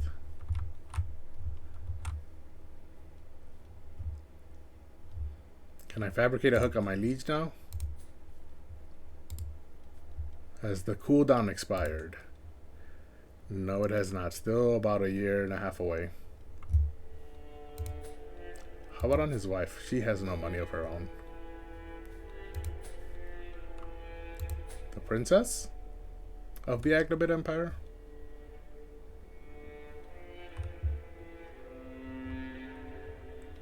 Sure, why not? Let's fabricate a hook on her. Ooh, it's very easy. Okay. She has 158 gold. She has more than enough money. Again, let's fill out the last 2 positions first. Arshambad, her own spy master, will be willing to scheme against her. He'll be my lookout, and then for the infiltrator, Milo again. Outcast will be Duke Pio again. The diplomat will be Parthena again. And the thief will be Prince Matar again. Or actually, her own husband is willing to be the thief. Well, no, he's not, but he can be convinced, which is not looking good on her.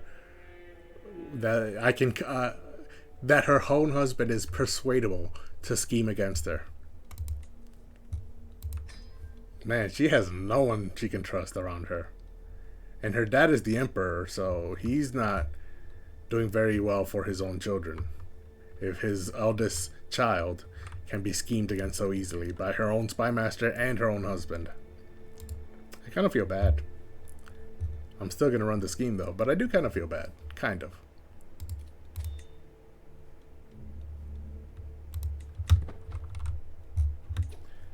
And now also waiting for this to be 10 gold, because we have plenty of hooks on her, so we need her to build up her gold quick.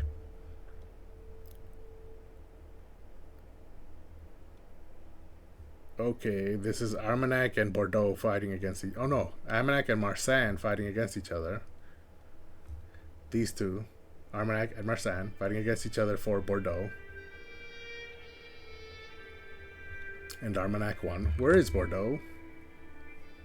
Do I see Bordeaux? Oh, this is Bordeaux. Okay, so this right here used to be Marsan, now it's Armagnac.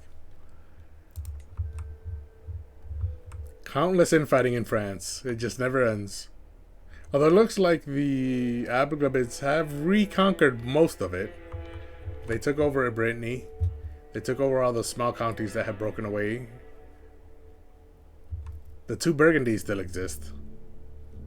And the grand city of Lille over here. Plus these small little places. Valais, Toulouse, Albi. And these 2 counties, Rouergue and Malau. But other than that, they've reconquered pretty much everything.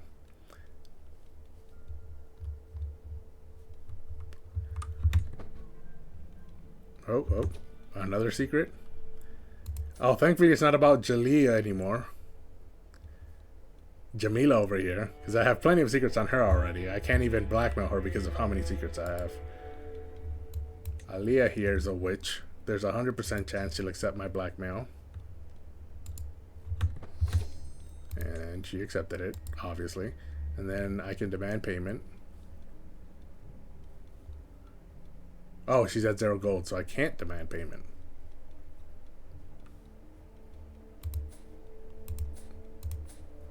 That's unfortunate.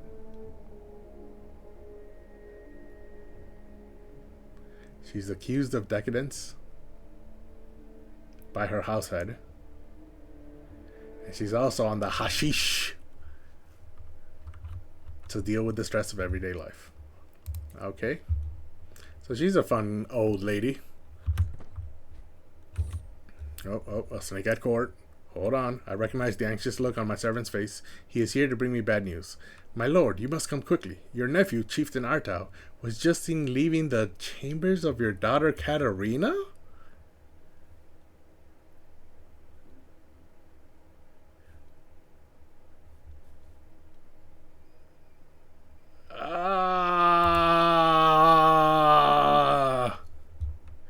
No.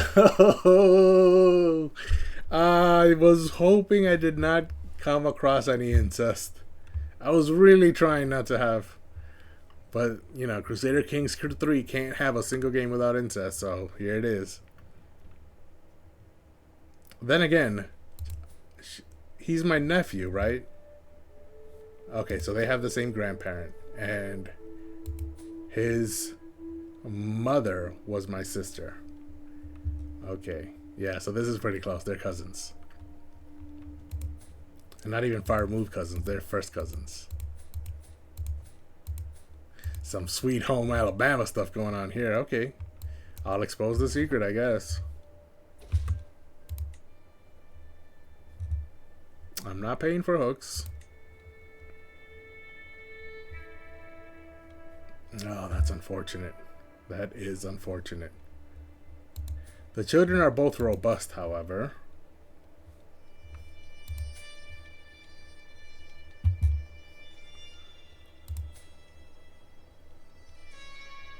Arsenda, Artau. Artau does not have the hail trait, so that must mean that both children do belong to her husband. Yes, because she is Hale. So in order for her children to be robust, that means their father must also be Hale. And Artau is not Hale. Only her husband is. But her husband's not in my court, so, you know, you can't blame her. Can I invite him to court?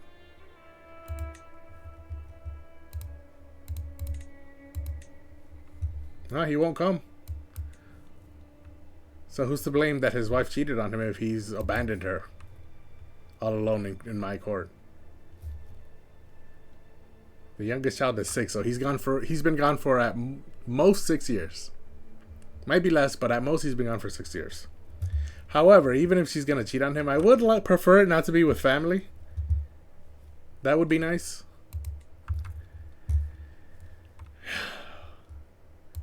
Let's try and refocus. Let's get our minds away from that. Let me take a drink of water, man. That one caught me so off guard. I knew about it, but I wasn't expecting it to come right at that moment. I don't know why. I just wasn't expecting it, even though I knew to expect it. So let me just...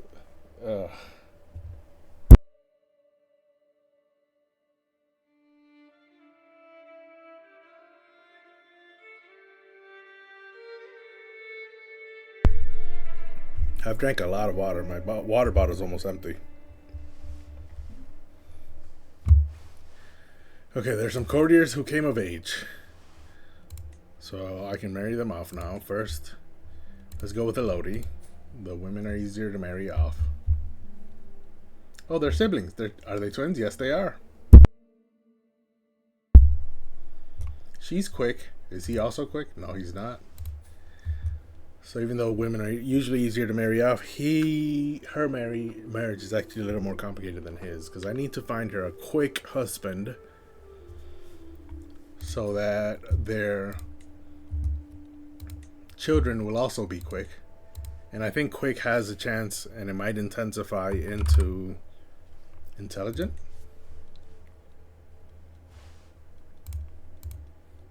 There's only one quick man in the world, and he's lustful. I don't like that. Forgiving and lazy. Well, hopefully his laziness will make it so that his lustfulness won't let him to cheat on her. He's so lazy that he'll just want to fulfill his lust on her because she's right next by, so it'll take less work. That's my hope. Meanwhile, she's vengeful, arrogant, and craven. So even though she's vengeful, she's also a coward. But let's... Is there anything wrong with him? No. His stats are average. Okay. He's lowborn. So he should accept a matrilineal marriage. Yeah, because they're both lowborn. He's in Wales. Wow, okay. Marry her to the Welshman. And then her twin brother. We don't need any of this. Inheritable. Sum of all skills.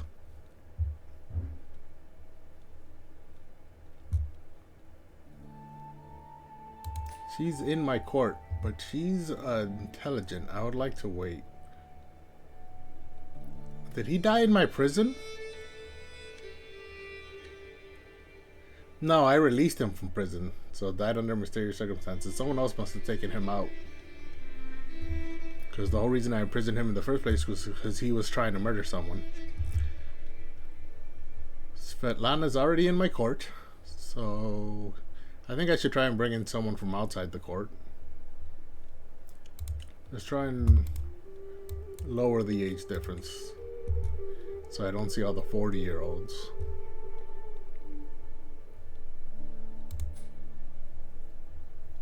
Oh, she's hale, so that'd be nice. Calm, impatient, and forgiving. That seems like those personality traits would not interact well with each other. This is a complex man we're looking at right here. Svetlana is chaste, shy, and greedy. She's also quick. He's already got quick in his family, so if I marry her to someone who's quick, maybe they'll...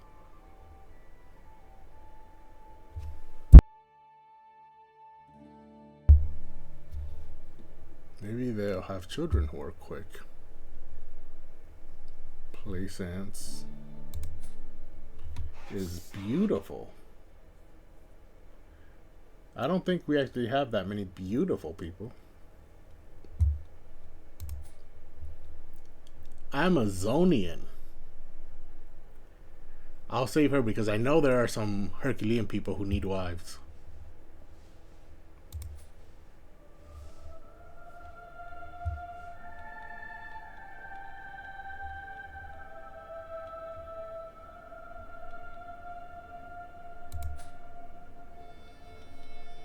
So I don't actually want someone with great traits. I want someone with great skills. How about, no, 12, 18, 10, 15, 14. What does Svetlana look like? She's only quick, that's fine. Yeah, so I think I'm marrying her. Well, let's go back to some of our skills.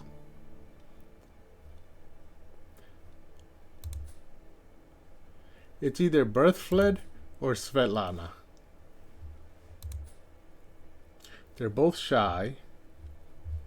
Birthfled is calm. Is he also calm? Yes. So they have calm in common. So I think she would be the best choice. So go ahead and send that proposal. And that's both of them. My screen panned all the way over there while I was looking at all that for some reason. There is the marriage. Compliments. Oh, this is my sway scheme. To make my master of the hunt, Ablerion, more susceptible to my attempts at approaching him, I can include a compliment in my next missive to his court. I will be sure to mention his... Wait, what does he do? Stubborn, just, and brave. So loyalty and sense of honor. Unshakable faith in Allah. Can I demand conversion?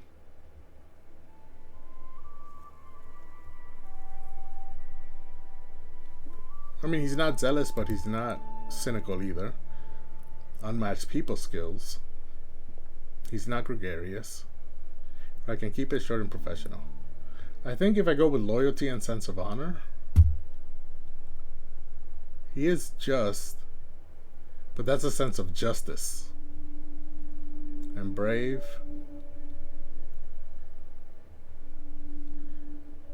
I'll just keep it short and professional. This is the second marriage.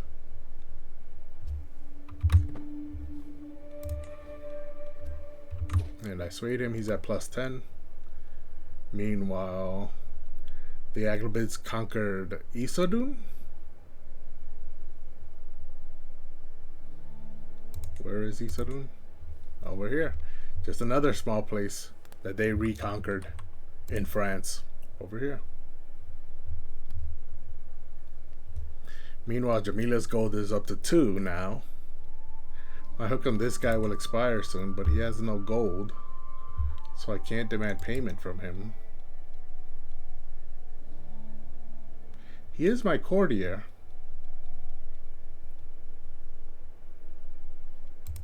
So I can make him join a holy order.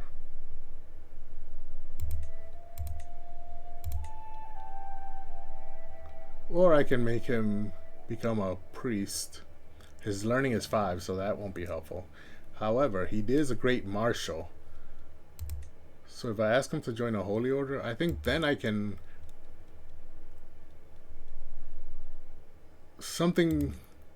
It opens up some options for me with that holy order. So I'll use that hook to ask him to join a holy order. Oh, she divorces him. Why? I mean, I could really quickly marry her to someone quick and see if they can have quick children.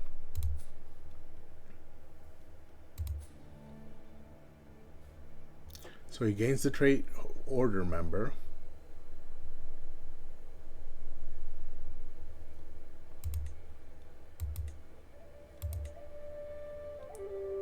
If he declines, I still gain 100 piety. That's weird. Why wouldn't I then just ask everybody to join a holy order and have them all decline me? That doesn't make sense. Oh, but they do lose opinion of me, I guess. He gains the trait order member and 1 level of devotion and leaves my court. So I don't see... It costs me 100 piety. And even if I use the hook, there's only a 5% chance he'll accept.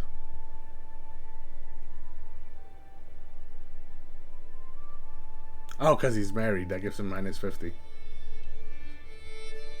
I don't really get... Oh, I see why I gain 100 when he declines. Because it costs me 100 just to ask. So it's like a refund when he declines. I don't really see any benefits, though. Especially since it's only a 5% chance. So we're not going to do that. What else can I use this hook for?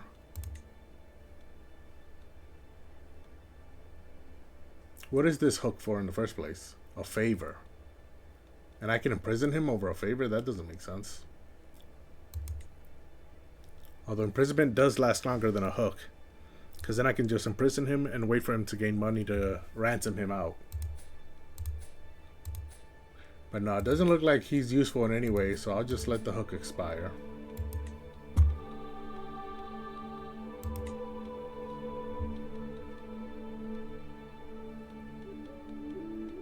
Meanwhile, Baryon was swayed. He's at a +10. So I believe now I can move on and see if there's someone else who needs to be swayed. 5 knights. 1, 2, 3, 4. And then the 5th one is the Accolade Carlos. He's at 28 already. So what does my console look like? 100, 55, 70. My Chancellor's only at 2, so he can use with some swaying. He speaks High German. So let's sway him.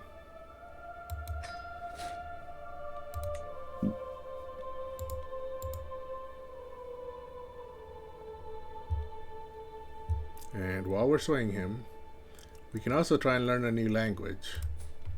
Currently we speak Duoc Vulgar, which is the Catalan base default language.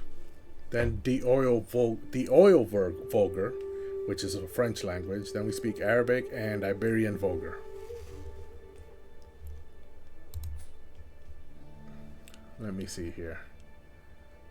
It's my native language. And then this is Arabic, Iberian Vulgar.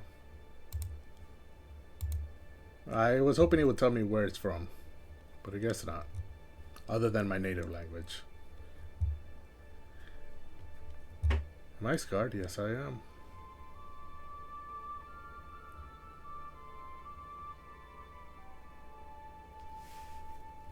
Okay, let's let time continue. Hold on. There's a war with King Severy of Burgundy. Okay. I'm not paying for a hook. So now they're going after the Kingdom of Burgundy over here, finally. After reconquering all the little pieces that broke free from the French territory, now they're going after the Kingdom of Burgundy, which was the biggest piece that broke free. He has 1,200 soldiers, though. Meanwhile, and he's already fighting a war against someone else. Yeah, 1,200 soldiers to defend. This guy has 7,000. So it looks like they're going to reconquer Burgundy again. So I was right in my previous calculations that it's easier to just demand payment from him. Or it's easier to just lower taxes than it is to demand payment. Because we're probably going to be in the Aghlabid Empire for more than 10 years. How old is this guy?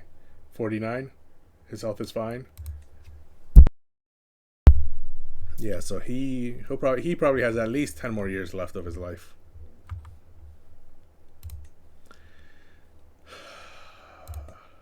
Another hook that's expiring. He's visiting the Pope. And he's got 0 gold.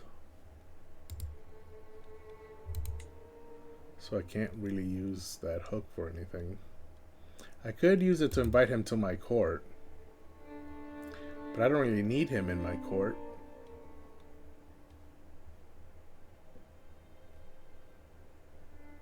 Yeah, I mean, he's got a good martial, not great though.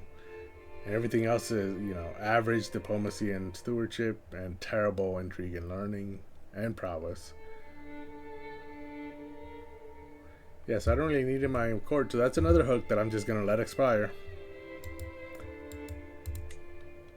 I have plenty of them.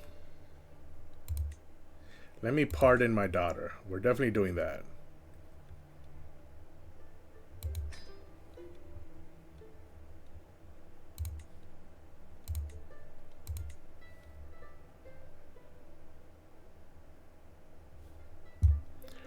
These children are my what? Nephews? Nieces?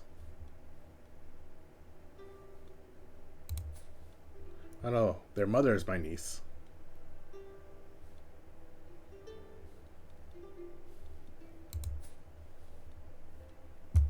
Okay.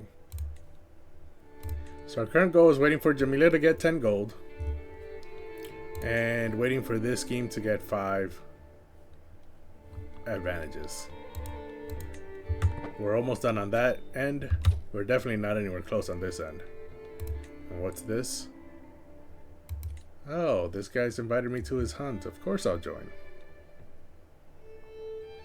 I have to leave within 4 months. That's fine. I'm not really doing anything at the moment. Oh, wow. That's far. First and foremost, we need captain. Okay, we already have one. That's why this is safe. Yes, this is very dangerous without one. So we need captains.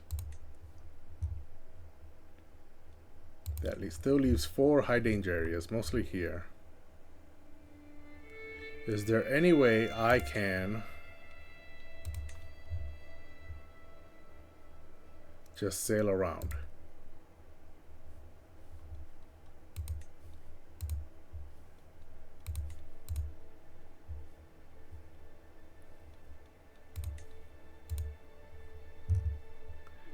That gets rid of these 2 danger areas, because I'm just sailing right into where I need to go. These are hills. That's where the danger's coming from, is from the hills. And then over here, this is low county control. And these are hills.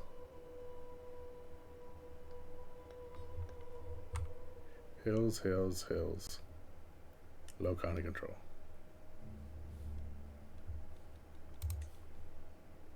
So right now I'm going through Cardona into Barcelona and then setting sail. So I just have the hills in Cardona and the hills in Tortoli. So I think mountaineers help with hills as well. Hills, yeah, hills danger, mountains danger, desert mountains.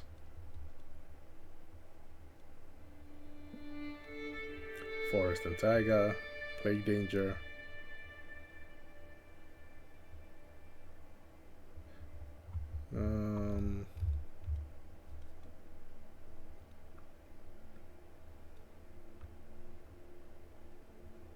Jungles.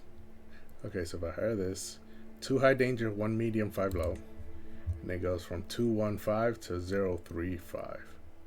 The 2 high dangers become 3 medium dangers. The 5 low dangers remain. That's fine. How much is the mercenary guard? Oh no, that's 16 extra gold. So we will hire the mountaineer. And we'll arrive 2 months before it starts. Okay, go ahead and join.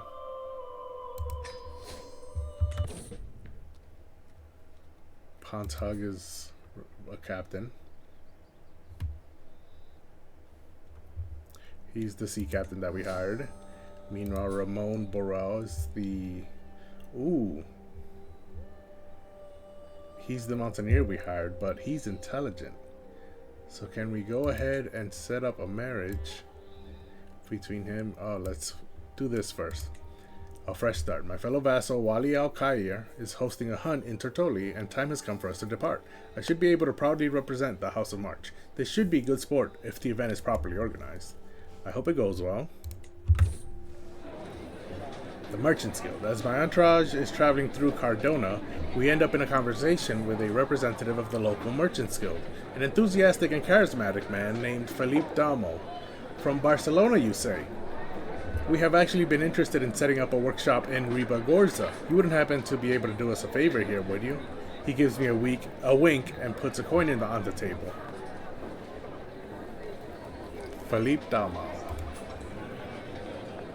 Ooh, he's a 21 in stewardship. I don't really need him in my court, though. I could gain 1 gold and give Riga Borza Guild Hall's building, which is plus 0.35 taxes per month, and the development growth in the county will go up by 5%. I mean, that sounds good to me. It only costs 1 gold. Oh no, it actually gives me 1 gold. It's his bribe to me. Hold on a second. He's bribing me with 1 gold coin. Give me the money directly and I can make something work. He gives me 10 gold coins. And the entire chiefdom of Sobrarbe has increased development growth. I mean, I don't own Ribagorza, so the guild hall's building doesn't really help me much.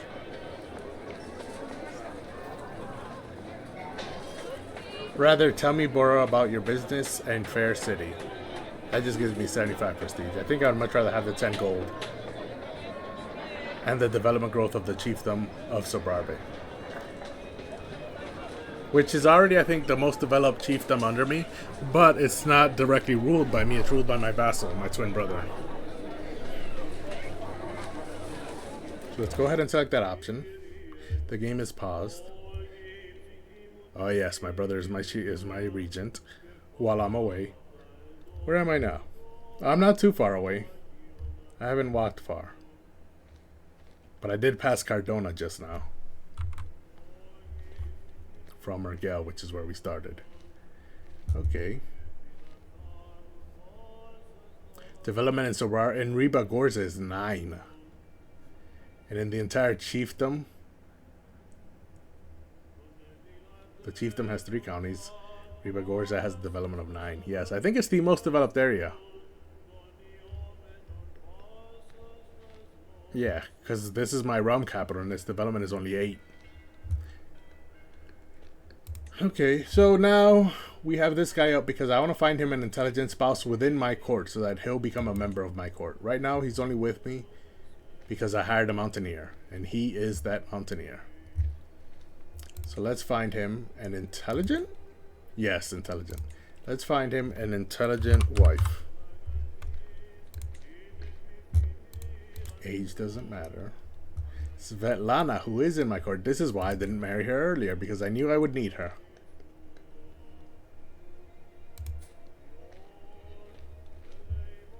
So she's 15. Honest, ambitious, generous. Just, paranoid, fickle. I guess honest and just might be similar. But at the very least, they don't have anything that counteracts each other. So let's go ahead and set up that marriage. The children are guaranteed to be intelligent, and the trait might intensify into genius. Matrilineal, so that he comes to my court. I don't see a percentage. Doesn't it usually give me a percentage?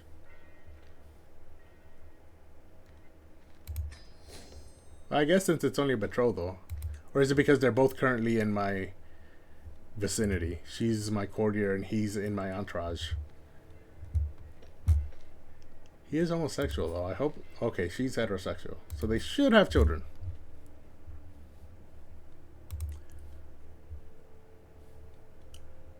I have enough gold and it looks like Sardania and Rosello, I can build a building, right? Sardania.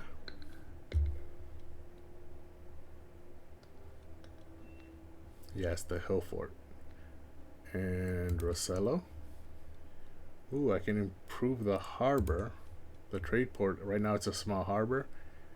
0.35 gold per month. I can improve it into fishing net weavers, which gives me an extra 0.2 gold per month. And improves the development growth. Okay, so let's upgrade that.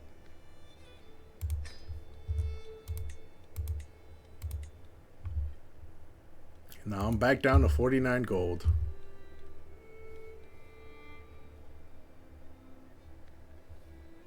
Looks like Sardania is the one that could use upgrades the most. I have archers stationed there. I have siege equipment stationed here.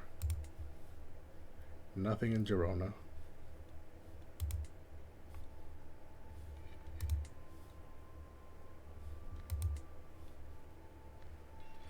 And I have the pikemen here in my capital. Okay, let's unpause.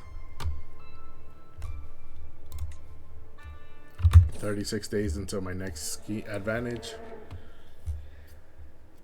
This is fine. Traveling through the sometimes harsh environments has invigorating effects on at least my state of mind and vigor. Pon's Hug, however, does not appear to be quite. So this is my captain, right? No, he's my courtier. The sea captain I hired is also named Pon's Hug. Ponce. So we can let him rest.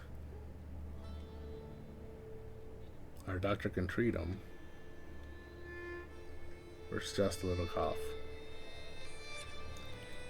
If our doctor treats him, he gains 20 opinion of us, but if we just let him rest instead, he still gains 20 opinion of us, but every patient entourage member gains 5 opinion of me for 5 years. And the journey is delayed, but I think we had a 2-month window last time I checked. So we can afford to be 21 days late. And there we are resting. Hold on, let me pause. I'm not paying for a hook. This is at 5 advantages. First, let's Get the learning perk, anatomical studies. So now my physician costs less to hire, and they have better outcomes in their treatments.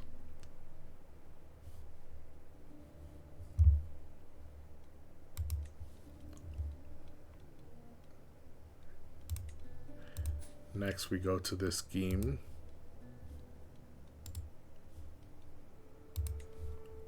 Execute the scheme. Seize the moment. A secret. Princess Majida has something to hide, it would seem. Lucky for me, I don't have to be quite as creative with how I get her in my grip. Oh, so I don't actually have to fabricate a hook in my fabricate a hook scheme. I just found out a hook on accident. All I have to do is let her know what I know. Ooh, a child's heritage secret. This is probably why her husband hates her and is willing to be part of my scheme. Because apparently her children don't belong to her husband.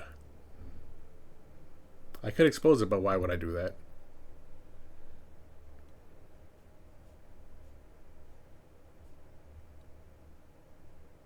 Okay, so I can either gain a hook on her, or I can learn the secret, which means I'll then have to blackmail her for the hook.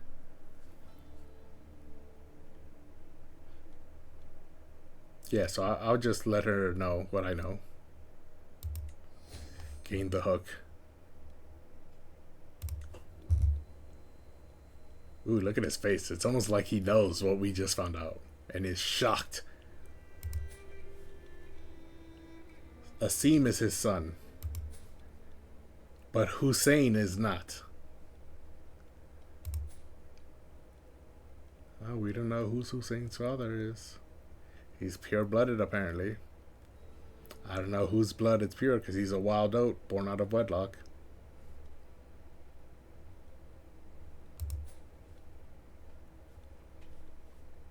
And she does have the fornicator trait. Okay. She has 171 gold, so I should be able to demand a payment. Yes. Give me that 50 gold.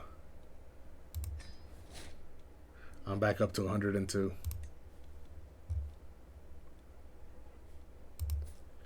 Now, should I mean, he is lustful, so there's a chance he probably has a few secrets himself. So I should probably now try fabricating a hook on him.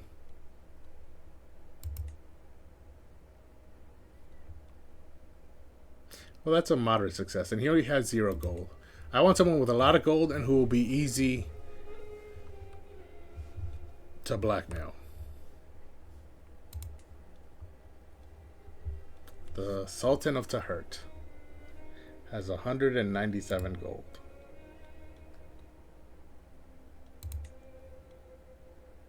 It is moderate, but he has enough, more than enough gold.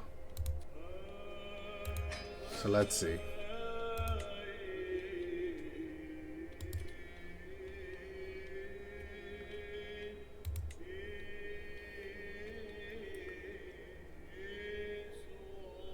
His own antiquarian is willing to join in as my lookout.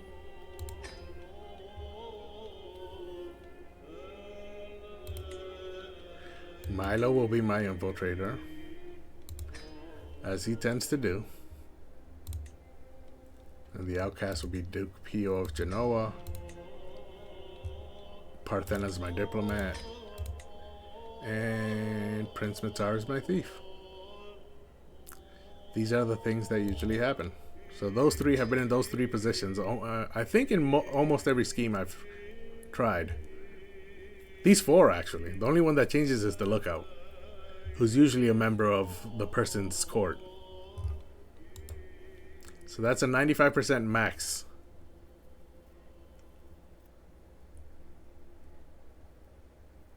It's capped at 95. So I'm actually getting 104% for my agents. We're at 42 now.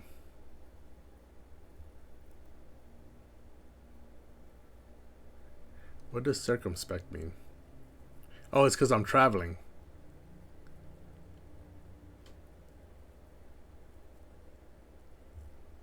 Okay, so because I'm traveling, I lose 50% of my success chance. So it should be 92. But because I'm traveling, it's 50 lower. That's fine. I have a 10-month grace period. I think I should have returned to my court by then. Although I just noticed, it looks like The Sultan is also coming to this hunt. Ho ho. So this makes more sense now, realistically, because we're both going to be on this hunt. And my spy master's coming with me. So this is probably where she can figure out how to fabricate a hook on him.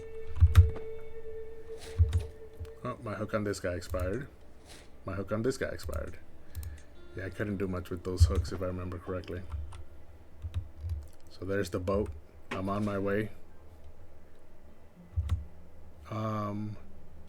Hold on. Despite our best efforts, we've yet to uncover any secrets at this Sultan's court.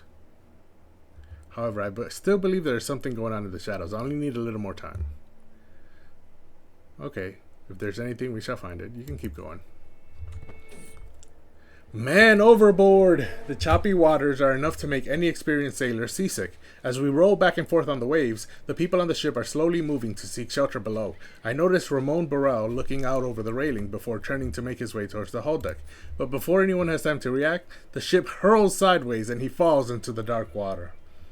So who is this guy? Oh, this is the guy just betrothed to Svetlana. So we definitely need to save him. It's not too late. That only makes us 5 days faster in arriving. Learning and prowess challenge.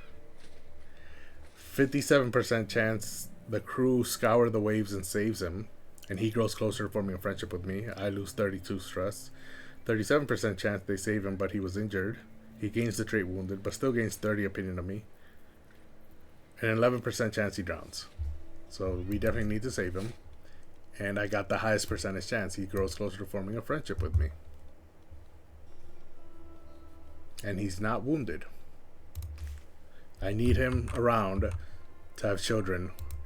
I have intelligent children into my court. Ooh, okay. So my son learned High German from Milo, who's currently his educator. He's 15, so we don't quite know what trait he's going to get yet.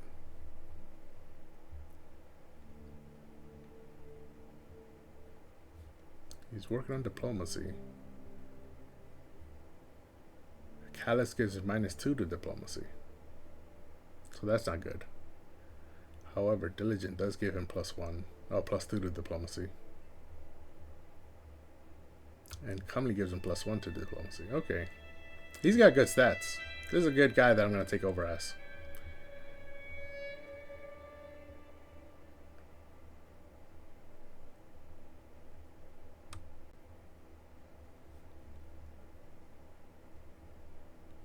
Yeah. In a year, I can marry him to her.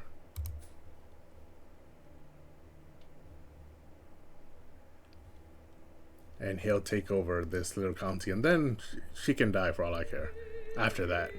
Because all I want is for my son to take that little county. How many children do I have? I have 2 sons. Okay. The land is usually split between the sons, so I want to make sure I keep in mind my sons for when I die. Okay, we've arrived at the camp. As we await for the arrival of the rest of the guests, he started making preparations.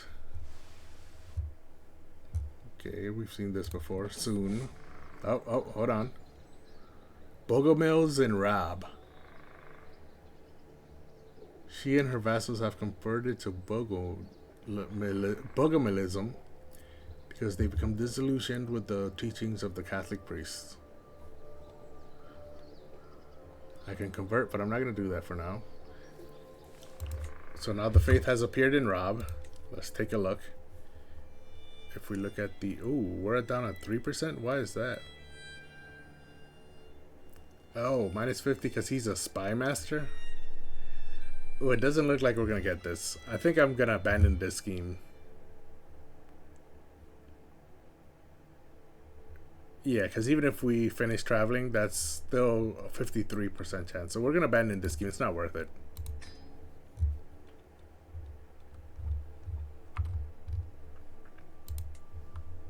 This guy has 385 gold. That's way too much gold to not be blackmailed. So we're gonna try here. Yeah. Okay, I see. It wasn't minus 50 because I was traveling. It was minus 50 because he was traveling. Because this guy, even though I'm still traveling, this guy, I don't have the minus 50 modifier because I'm not still traveling, but he's not. Okay, so I just learned something new. I think this will be the same as always, right? Duke Pio, Parthena, and... oh, not the same. Joffret this time.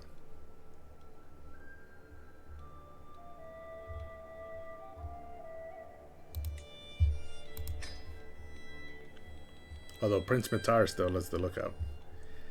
Yes. So as soon as I get 5 advantages, which it'll take me 3 months, which means it'll take me 9 months to get 5, and the grace period is 10 months, so the secrecy doesn't even matter. Because they won't find out. This is in Alba, which is all the way up in Scotland. And Ireland. Alba has pretty much taken all of that. All of Ireland and almost all of Scotland. They still need this little kingdom here to have all of Scotland. But yeah, Alba's doing a good job up here. Iceland took this little island, but Scotland can still take this one. It's completely independent. 1,200 soldiers. Alba has 4,700. Yeah, so if I was Alba, my next step wouldn't be Noruger, who has 7,000 soldiers and 245 gold. No, I would go after this little island up here. How does Noruger have... oh, okay, it's because that's Norway. Up here. Okay, and then they just took this little piece of land down here. Yeah. That makes sense why they have so many soldiers with just this little piece of land here. Yeah, so the British Isles look like they're pretty close to solidifying. You just have 3 places if you discount this little Norwegian territory. Alba up here, England and Wales down here. And then it says Sultan Sharif won against Magrebi. This is the Idrisids. And this guy is from Burgos. Oh, so the Idrisids took this land? They took Burgos? Yep, that's Idrisid now. They just keep expanding. They only have 4,000 soldiers. That's not too much. Can I fabricate a hook on him? Or did I already do that? No, it would be easy. Who am I currently fabricating a hook on? This guy. This guy's 45 years old. So I'll do it on him first. And then I'll try fabricating a hook on him. Sultan of the Idrisid Sultanate. So this isn't an empire, technically. It's a kingdom at the moment. Okay, I'll blackmail him. Next. Let's continue our... oh, this is my region. This is my travel. This is the camp. Okay. Let's continue the hunt. Ooh, I'm on 5 speed, I remember. Someone else converted to Bogomalism. And my novice physician gained some experience. And now Crusader Kings. That's the name of the game. The very heartlands of Western Christianity are under siege by infidels. Desperate Christian lords have persuaded His Holiness Pope Martinus to declare his intention on forging a righteous alliance to expel the heathens in the name of St. George. Deus Vult. Christian faiths have now have access to crusades. So I paused the game.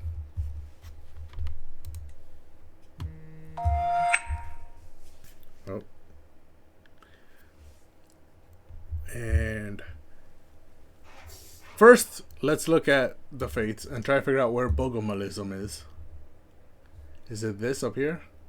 No, these are the Cathar heresies that we saw earlier. Is it this? Nope.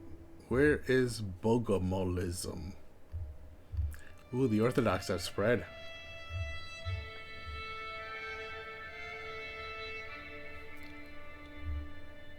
They said they were disillusioned with Catholics, so they should be in Catholic lands, right? Yes, yes, they are.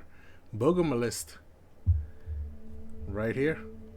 And look at all these red lines. These are all the people that are trying to convert away from Catholicism. So what country is this at the moment? Balaton. And Rob. Yes, we saw that. Rob and Balaton.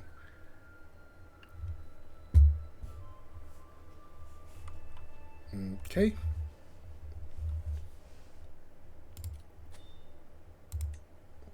I have 3 messages. Ooh. My bishop? I have a hook on my bishop? When did this happen? Ooh, a strong hook. Okay, so I must have...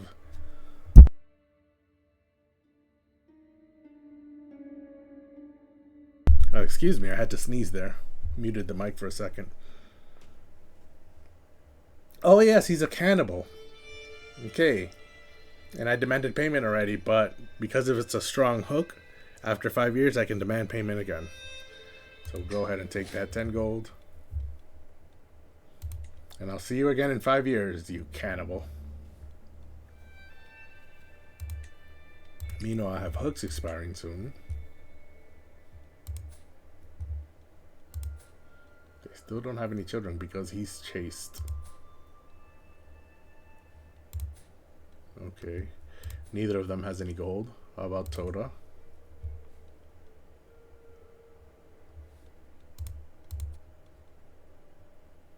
Her spouse died. Now I remember this. This is nostalgic because way back in either my first or second ever stream, this guy Bartomeu entered my camp. I was an adventurer at the time.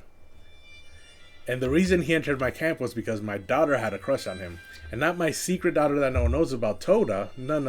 I'm talking about my oldest daughter at the time, Pagan, who is currently my current character's eldest sister, who has passed away, Arsenda. So Arsenda here, when she was still a child, I think she was 8, 9, or 10, maybe 11, she was playing with Bartomeu and developed a crush on him. And so I thought that I would, being a good father, arrange her marriage to Bartomeu once they both became 16. However, when they both became 16, Toda, who was slightly older, you can see she's 3 years older, she was 19. Bartomeu came to me, he came to Pagan and asked for Toda's hand in marriage. And that was the first time that Crusader Kings had surprised me, because I was fully expecting Arsenda and Bartomeu to end up together, childhood friends and crushes and all that.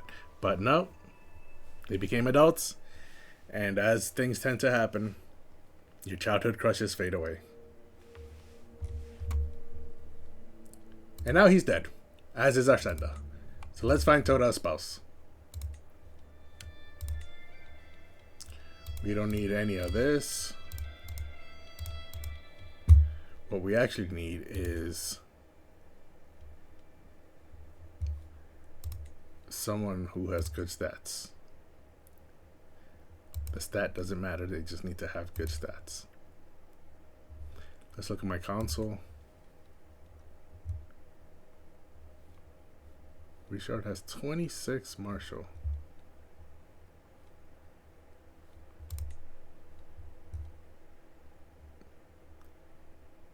And 19 prowess. Meanwhile, this guy has 27 martial and only 14 prowess. And he's in my sister's camp. That reminds me, was my sister not imprisoned? Okay, she's free. That's good. I just remembered that now. Her husband's beautiful, so her children should be beautiful. Wow, they're all dead, except for Nuno. And the only reason... Ooh, he's handsome as well. And he's also a child. My grandson... Oh no, the grandson of my sister. He didn't get that, unfortunately.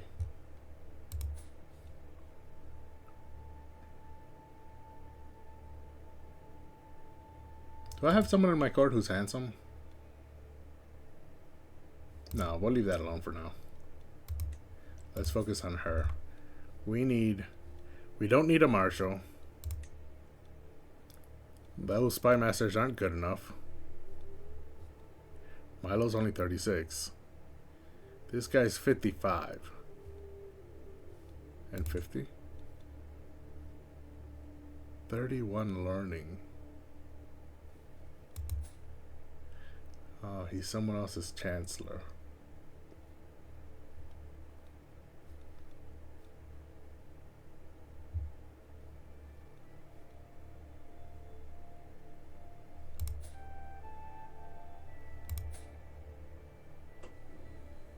I was hoping I could convert one of them into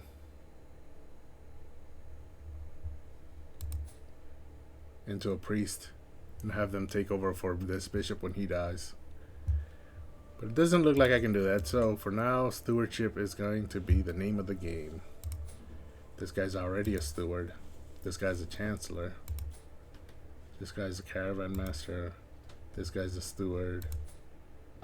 This guy has no position. He's only got 20 stewardship.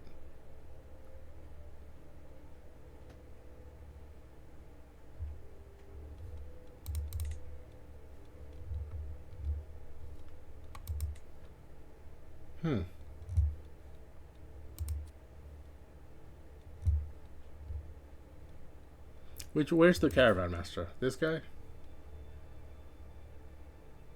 Let's see if he's willing to come to my court. He's only 35 and she's 62. Although her health is fine, but she's 62, so she should die within the next decade, and that'll leave him available to marry someone else.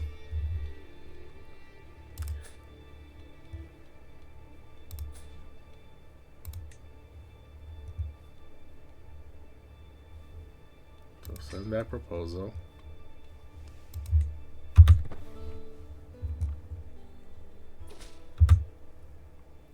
Excellent. And now I think I want to switch this guy from domestic affairs to foreign affairs to help my prestige. Because I think I've been ruling long enough that my vassals like me now. And I don't need him to focus on my vassals anymore.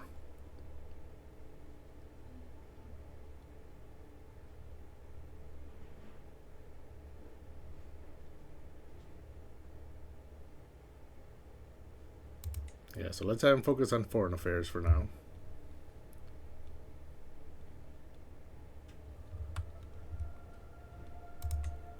And again, they don't have any gold, so I can't really blackmail them. This guy still doesn't want to be my ally. So let's continue on. There's the Bogoma list. Running wild over there in Rob.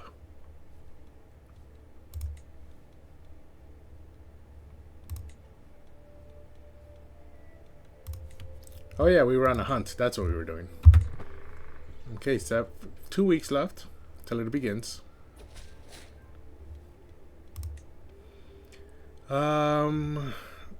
Okay, so now she does not believe they will ever find anything in his court. There's less going on here than a graveyard at noon. Okay. Very well. You know best. So let's switch her from looking for secrets there and have her look for secrets in Mercia. No, I want to look for secrets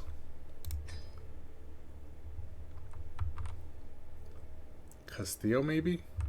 Burgundy? No, they're at war, and he's probably going to lose that, so there's no need for that. How about this one? Because they're probably going to attack this one. Oh, wait, this is the guy I had as an ally. Okay. Toulouse is small. He's an atheist. That's probably the secret we're going to uncover. It's probably going to be that he's a non-believer. But for now, let's discover secrets in Toulouse.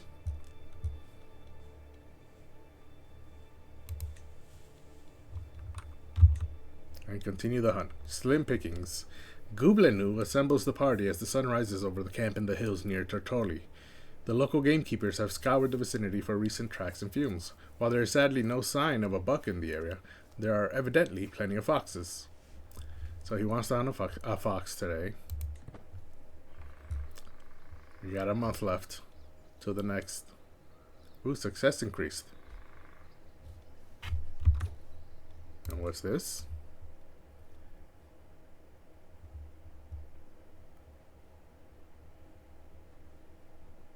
Okay, he did something, made everyone like me. But only because at least I'm not him. So he did something no one liked. So let's look at the Regency scales of power. Yeah, he needs to get to level 2, he needs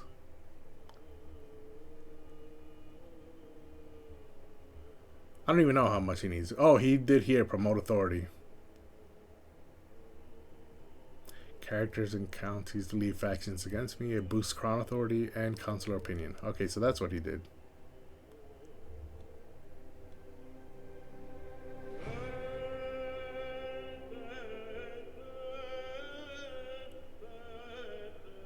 Ooh, I think I would prefer for him to be filling my coffers. But I'm fine with promoting authority. The only one I don't need is swell armies.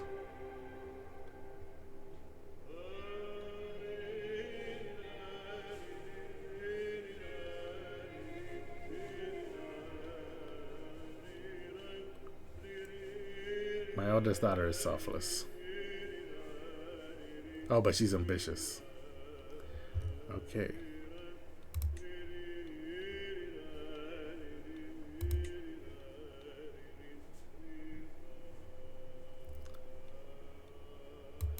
Okay, that's fine. Doesn't look like it's anything negative for me. So let's continue the hunt. We have a month. Cornering the fox. Goblin who spots it. And then he takes off after it. We've seen this before. 2 weeks left. Again, oh, I slightly increased my hunter trade experience. Cornering. We can hardly keep up with the blasted beast as it darts and weaves through the tall grass, barking wildly. Scaling a rise and disappearing into a dense thicket, the fox is gone as quickly as it appeared, with only panting dogs and sweaty horses to show for it. The damn thing is gone, and the hunt fails. We only had a 56% chance, so that makes sense. Did I increase experience again? Empty-handed. Hunts like these are a pure joy. I cannot wait for next year. Gooblinu gathers the disappointed party and exhausted hounds for the trip home. The fox indeed eluded us this time. Let us leave this adventure behind for now. So I do lose 75 stress because I'm lazy and I'm a hunter. So my stress is back to 0. I gained 56 prestige. I gained the trade hunter, but I already had hunter. I think I already had hunter. And I gained 20 legitimacy. Actually, I don't think I had hunter.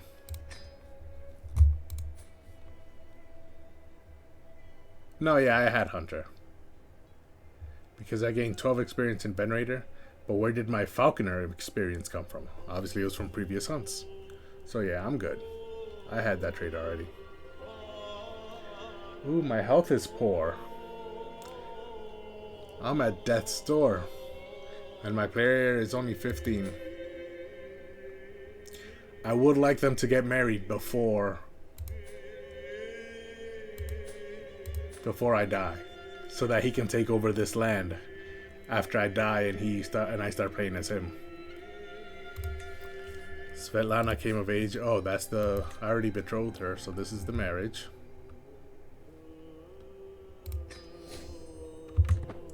And now Ramon joins my court. He was the mountaineer just for this journey, but now he's in my court. And their children should be intelligent. Teresa plotting to kill Gotzelin. This is the 3rd or 4th person trying to kill this guy. What did this guy do? I mean, he's 67 years old.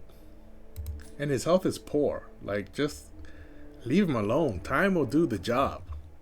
You don't need to try and beat it to him. Beat him to it?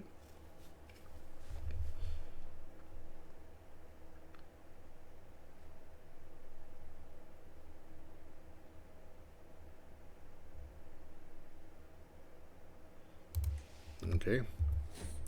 My hook on Hadrian expired.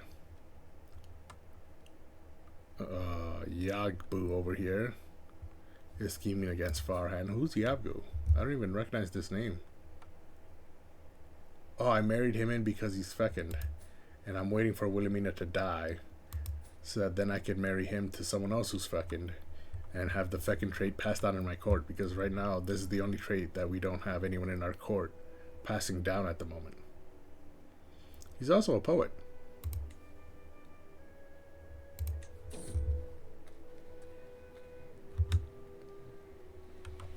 Derelict ship. The sea is calm and forgiving today, still as a boulder, and a powerful wind at our back to boot. It seems it'll be an easy day for the rowers below, but then I spot the mangled corpse of a ship buried nose first into some jagged rocks just ahead.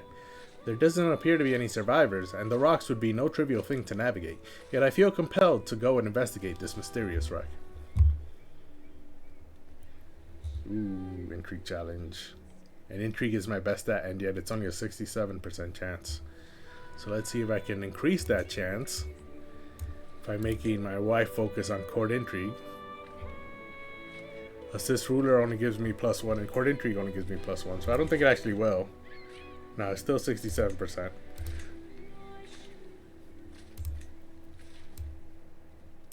Let's investigate. Even if we find nothing, at least nothing else will happen. Yep, I find nothing. Now, why did I pause? I paused because I have 3 messages. Toda has no gold, so I can't really do anything with her hook.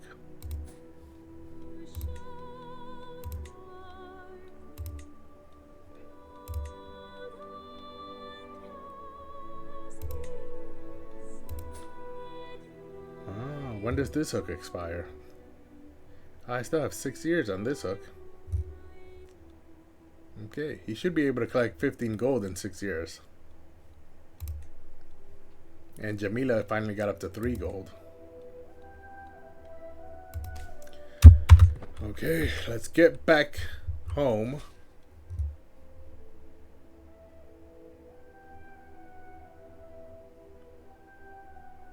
Oh, this is paying for hooks again. No, I don't gonna pay. I'm not doing that. Toda's hook expired.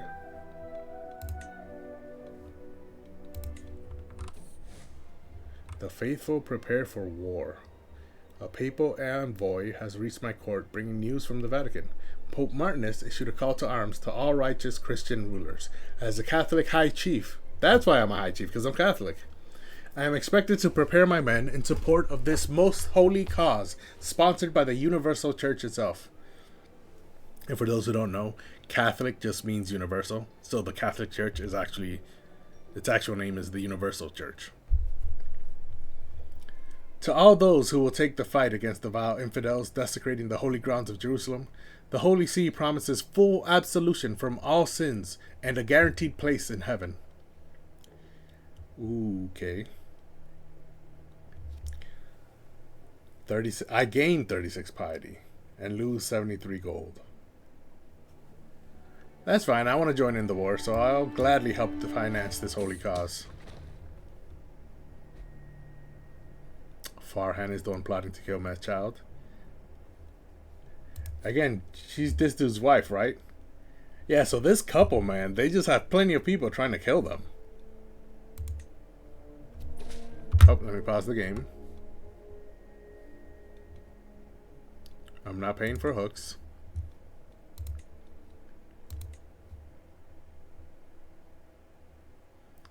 Ooh, one of my buildings is finished. Milo is swayed. He's at plus 57. Is that enough?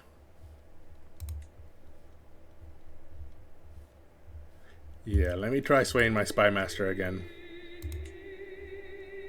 Very easy. I want to try and get my spy master to 100 opinion of me. I'm getting on in age, and the last thing I want is my spy master helping push my mortality along.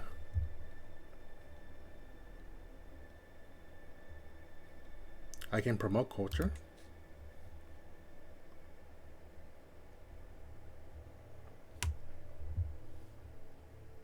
Oh, Foix is not Catalan. Okay, I was about to say, all my counties should be Catalan, so I don't know where I'd be promoting culture.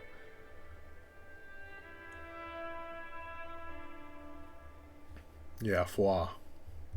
That was that small piece of land I took way back when.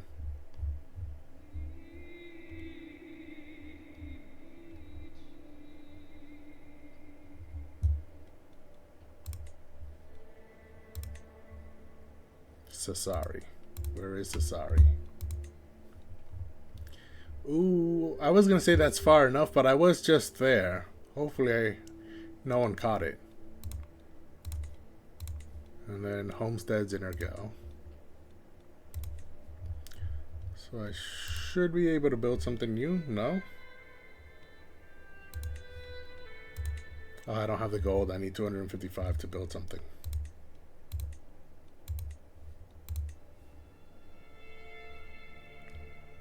Or 300 to build a new place. Okay.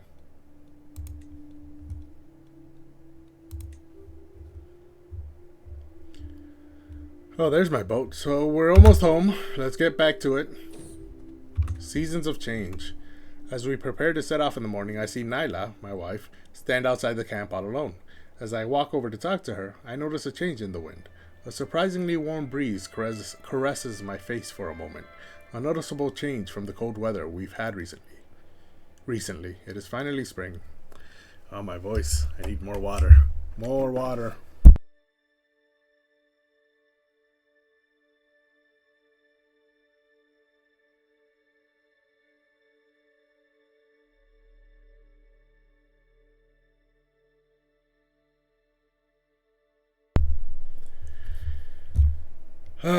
Okay.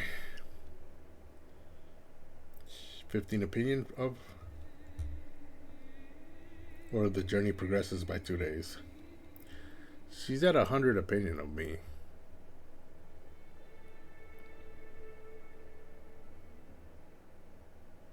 Is she not Catholic?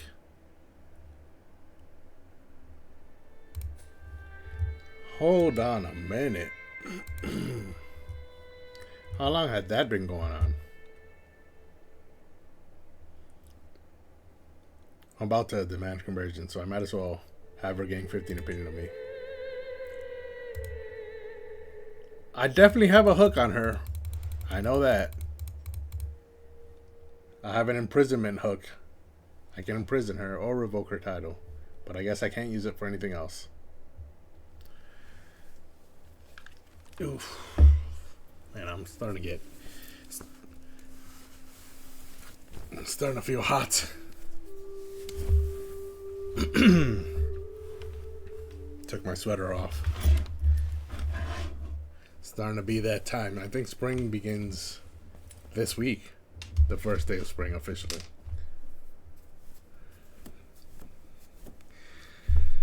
All right. That feels better.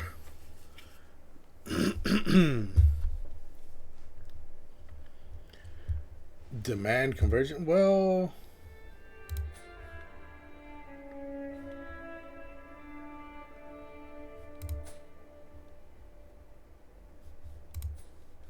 this is her daughter.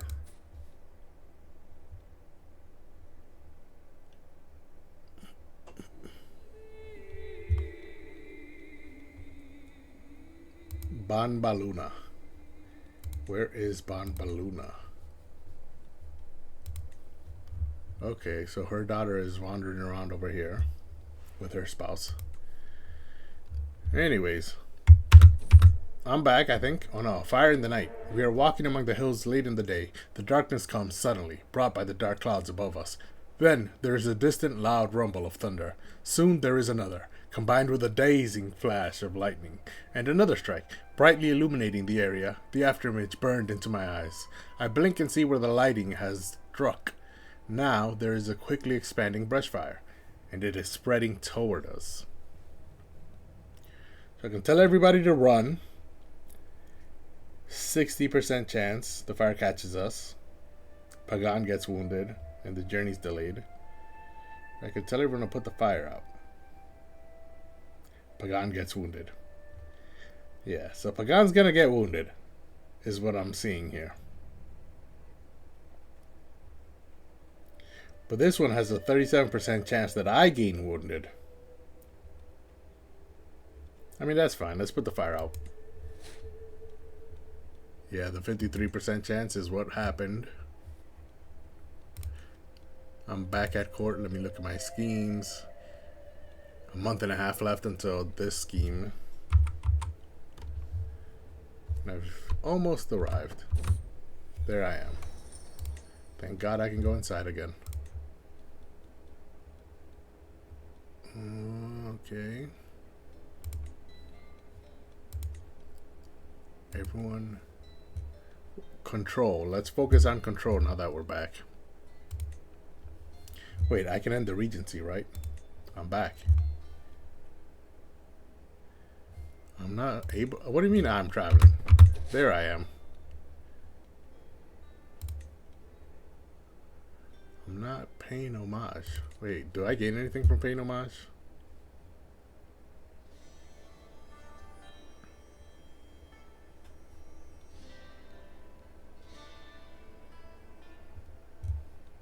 No. I'm not paying homage. The Regency is over.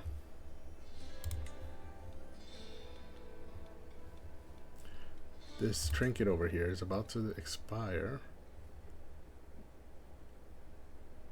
I need 9 more gold to repair it. And then this one.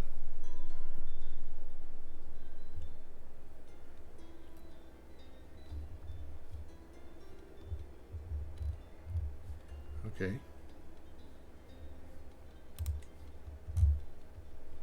Let me see if there's anything I can do.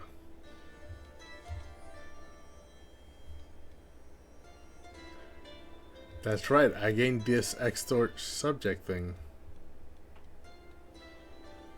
I assume these two help me lower stress. But I really haven't had a trouble with stress. I can meditate in seclusion. Am I a recluse? I'm not.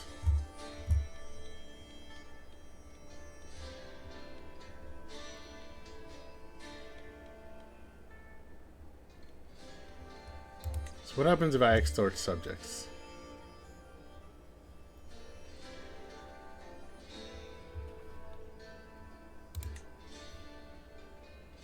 I clicked it. Powerful vassal. My nephew, Chieftain Artau. Now there is a man of means. Judging by his expression, he has 78 gold, he already knows for what purpose I am approaching him. I am loyal. I pay my dues, he insists. How can you ask for more of me? Consider it a little extra test of loyalty. I gain 80 gold. He only has 78 though. He does lose 40 opinion of me. Do not worry, I will have everyone paid. This is an act of tyranny, so we don't want to do that.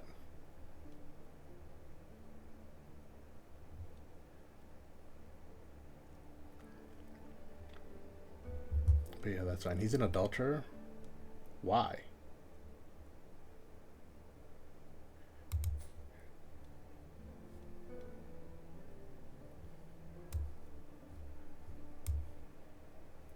Did I set up this marriage? This doesn't look like a marriage I would set up.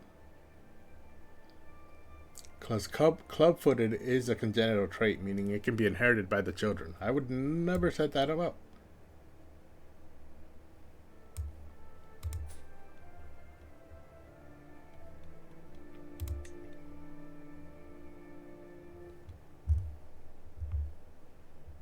No, he married her 3 years ago.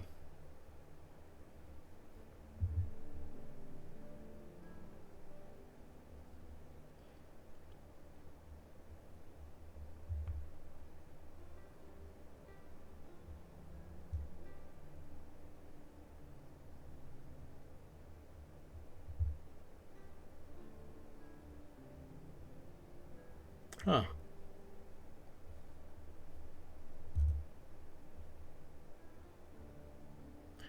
Yeah, he married her.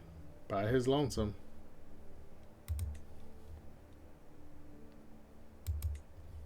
I mean, it's okay if he doesn't like me. Actually, he is a powerful vassal, so it's probably not okay that he doesn't like me. So I took his gold. And now that I have his gold, I'll sway him. Right? Yeah, she's already at 55%. Or at 55. See, I don't need to sway her that much. Let's sway him. It is easy, apparently.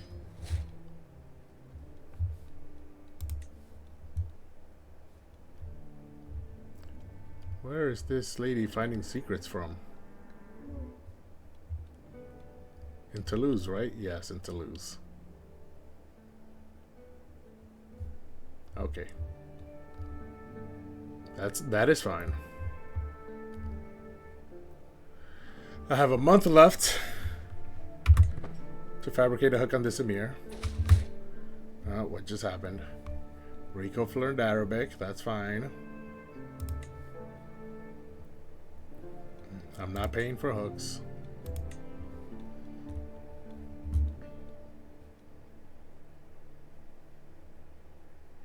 What do you mean I'm not his rightfully? Oh, yes. Because that's part of the Saracusta Duchy.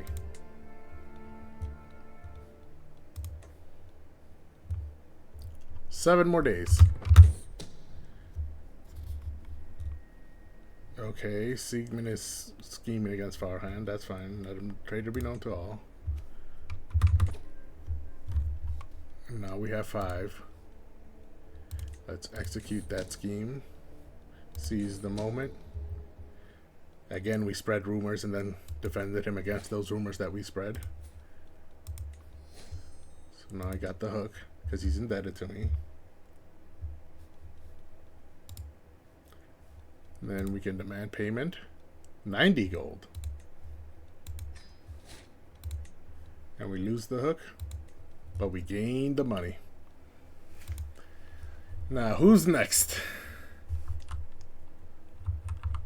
I remember there was someone I wanted to do next. Is it Mercia?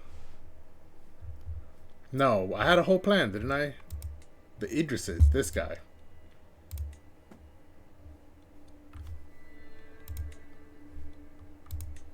It says it'll be easy. Fabricate that hook. His own spy master is willing to be my lookout. You love to see it. Infiltrator will be Milo, as per usual. Outcast will be Duke Pio. Ooh, Parthena will not be my diplomat this time. She does not like me. Why does she not like me?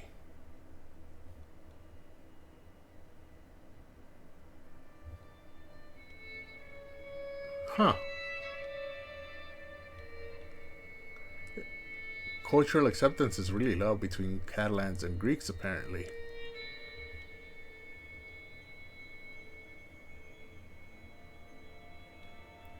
And Catholicism is hostile. If I demand conversion, oh yeah, she's not doing it.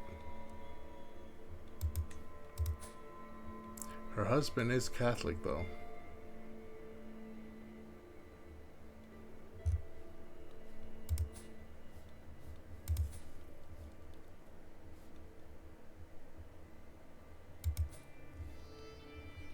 Huh. Terrified of me. I only have 12 dread. It's not that much. Okay, so she's no longer willing to be my diplomat. That's fine. I'll have the Sun's own marshal. So I have his spy master being my lookout and his marshal being my diplomat. Both to scheme against him.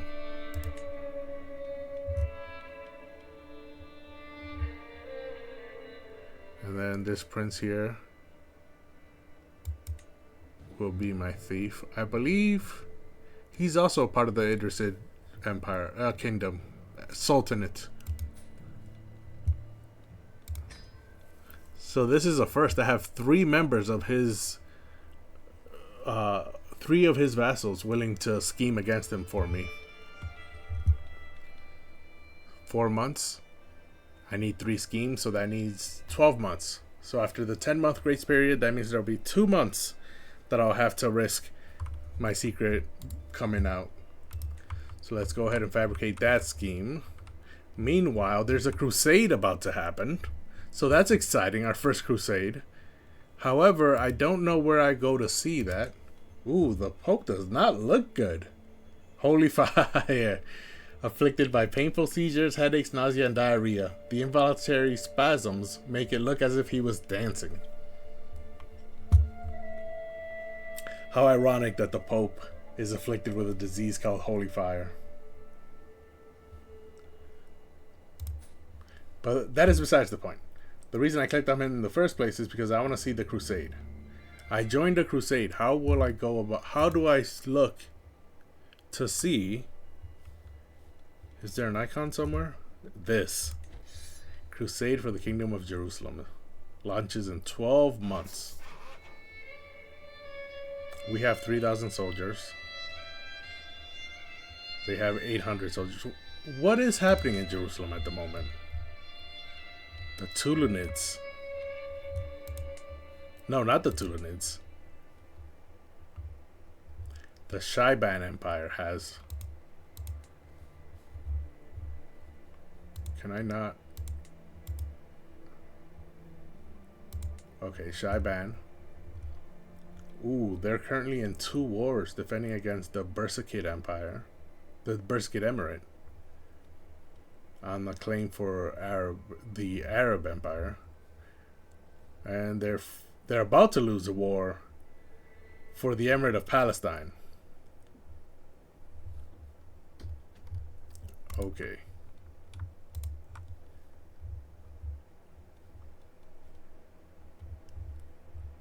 So it looks like the Pope is really good at taking advantage of timing, because in 12 months, the Jerusalem will be independent of the Shaiban Empire, and then whoever we're attacking will be a solo independent entity who will not be allied to Shaiban because they just fought them.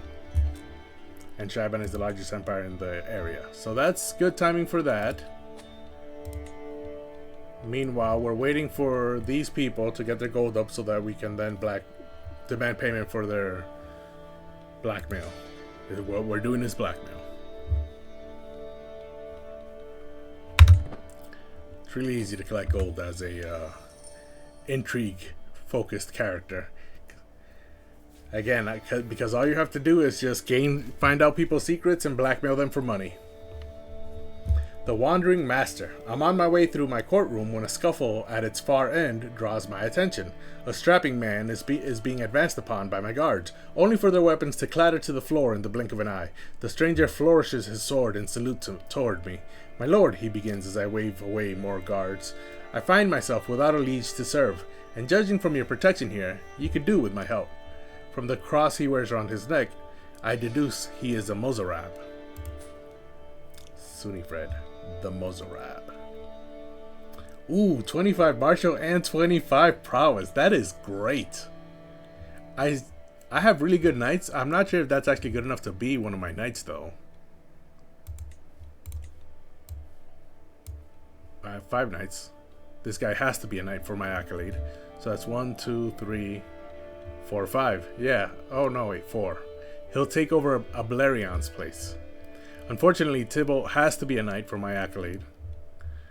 And all the way down here, Carlos has to be a knight because he's the only possible successor to my accolade. There are no other successors. So that leaves me with only 3 knights. And 2 of them are better than him. But he does have a place here. He can take over for my Master of the Hunt.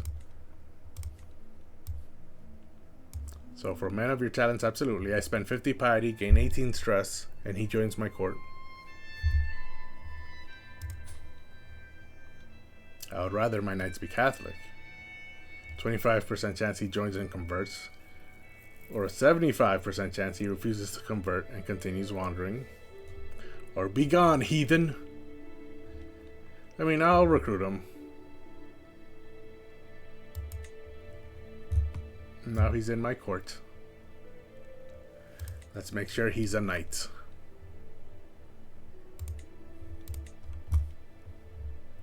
Force.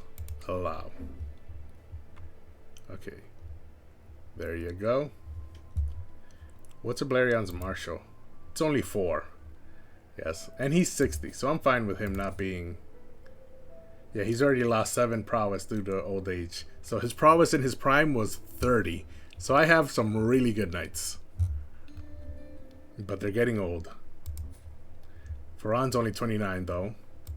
Exarchon is 42. This guy is 54, which is actually a good thing because I don't want him to keep being my knight. Okay, so that's that. And now I want to focus on the guy I just recruited. Where is he? I'll have to go back here. Sunifred. So now that he's in my court, let's find him a spouse. Actually, before we do that, let's go back to our children and make sure everyone who needs to be educated is educated. I knew there were a couple that needed. Munio has not been educated yet. Rowdy, which is martial and intrigue. Ooh, his prowess is already 9. He's a base of 1, but Herculean gives him +8 to prowess.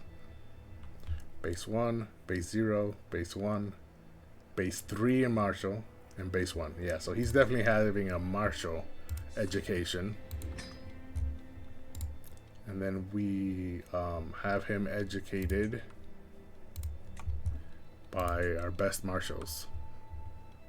My brother-in-law. 25 martial, 7 learning. 25 martial, 9 learning for Sunifred. So Sunifred is actually a better teacher.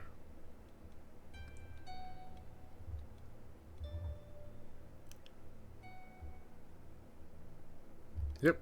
So we just recruited him, and now he can teach our children. Send that proposal, and he gains opinion of me +15 because I made him a guardian of one of my relatives. So now we go back to me, check out the children. Teresa is curious. How did she get ugly? Her dad is comely.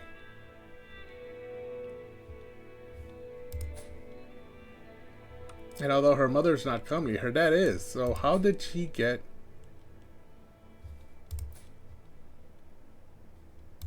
ugly? That makes no sense. Not even genetically that makes any sense. Hi, Vey. Okay, she's curious. So she's good at diplomacy and learning. Base 2 to diplomacy, but -2 from being ugly. So base 2 to martial, base 2 to stewardship, base 2 to learning, base 2 to pressure. She's a base 2 in every stat. Ugly gives her -2 to diplomacy. So even though she's good at diplomacy and learning, she's not going to be a good diplomat because she's ugly. So she'll focus on learning. I don't know what that says, but somehow that says something. There's something in there I'm not quite picking up on. She's too ugly to be a diplomat, so she has to focus on education, right? So now let's have her educated by whoever has the best learning. That would be my tax collector. Is that why? That makes sense now that I see that he's my tax collector. That's why everyone is trying to kill him. Because no one wants to pay their taxes.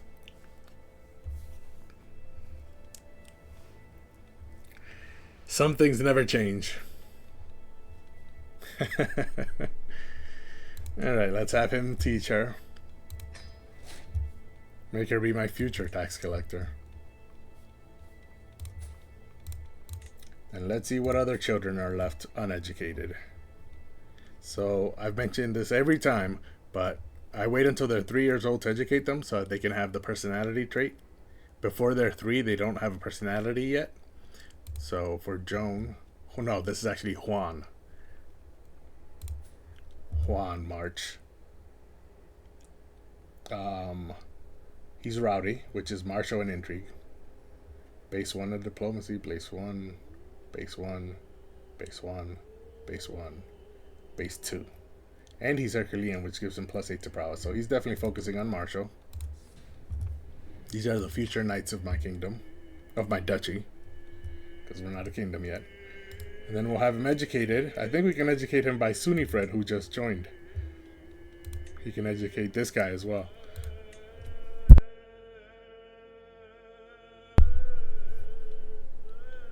Where is Sunifred? Oh, I have to sort by martial. And there is Sunifred. He gains another 15 opinion of me. But here's the question. Is that actually true? Oh, it gets +5 per month. So I have to wait for some time to go by, and it'll go up by 5 every month. Okay. Now let me just make sure. Are there any other children that need to be educated? Doesn't look like it. So now let's go back to Sunifred. And let's have him married. Someone fertile. With inheritable traits. And then sorted by sum of all skills. And we don't want anyone 43. Because they don't have too much time to have children.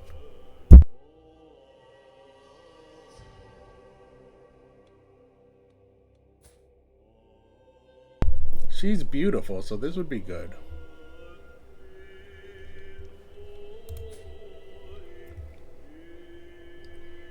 But she is slightly too old. I would like her slightly younger. Veronica's a poet and she's quick. So I think Veronica's the best option. Content gentlewoman.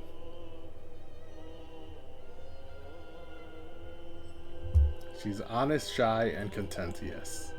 So that is perfect.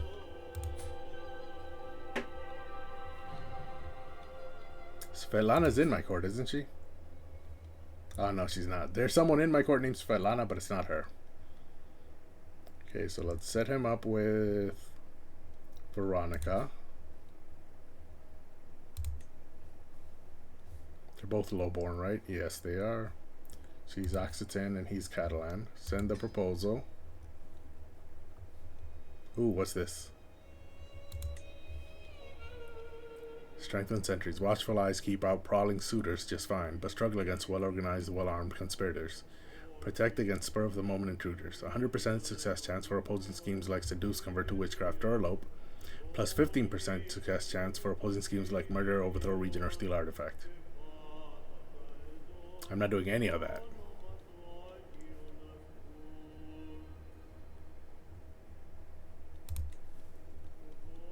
Let's unpause. And now they're married. And while I'm at it, I was gonna say let's look through all my courtiers to see who needs to get married, but instead, what I'm going to do is figure out what to build next, because I have enough money, and I see this little hammer next to Crusader saying I can construct a building here. Yes.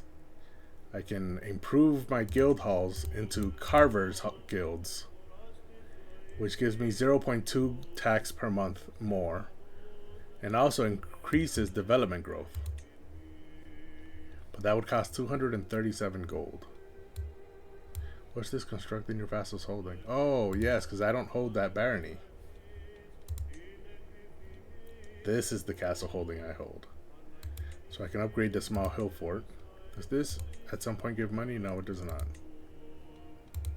I can make simple earthworks, and that's much less expensive. It's half the price, 112 gold.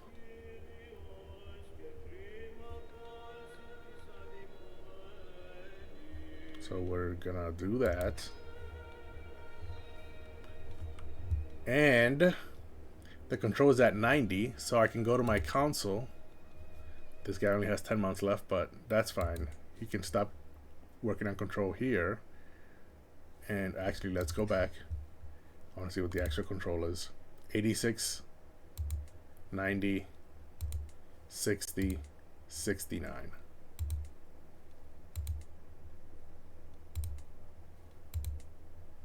What's this? Okay, let's have him focus on Perpinia instead. Let's increase control in the chiefdom of Rosello. 3 years.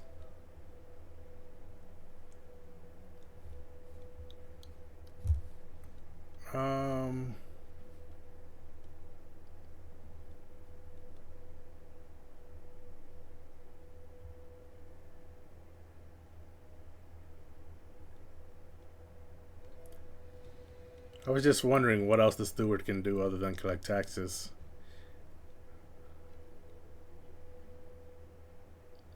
But I am in dire need of money. This whole lifetime for Gospert has been all about money. He's focused all of his intrigue on how to blackmail people in order to then demand payment from them for money. And then with that money, he's then built buildings which increase our tax revenue. So this is all about money for him. Now we have 129 gold. A crusade is about to happen, so let's make sure our army is as maxed out as it can be.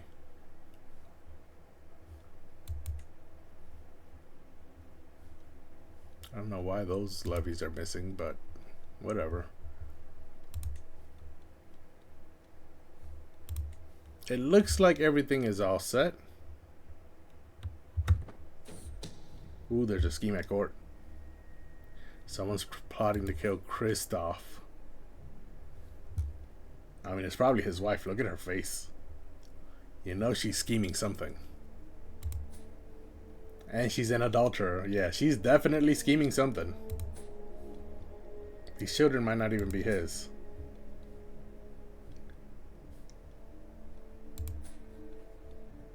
Well, this one inherited intelligent from her. They're not in my court though. She's in Saracusta. Oh, he's in my court for some reason. Why is he in my court? His wife and his whole family is in Saracusta. Oh, this one's in Spreewell. This one's in Double D. The point is, none of them are in my court. He's the Count of Double D. In the Kingdom of Poland. Holy. That is incredibly far away. We finished our... okay, first, I'm not paying for hooks. We finished, finally, our fascination. Yeah, Double D's all the way over here. Why is this guy in my court? He has no business being here. So we finished our cultural fascination, plenary assemblies. So that does two things.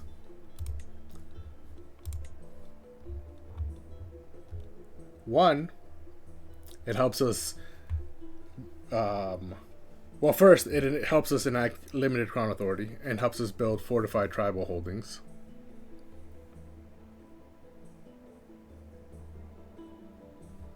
But two, now we can focus on mustering grounds. It says it's about expected to be discovered in about 24 years. By focusing on it, that goes down to 14 years. Unfortunately, it's not going to be in time for the Crusade, which is about to take place within this year, but it does make it so that it increases how much soldiers we have, which we desperately need because all the people we can declare war on all have much more soldiers than us. More than double. In some cases, more than triple the amount of soldiers than us. Only the Emir here has a similar number, and even then he still has more soldiers than us. So we definitely need more soldiers. The only saving grace for our big amount of land, the reason we haven't been attacked yet, is because we're part of the Aghlabid Empire.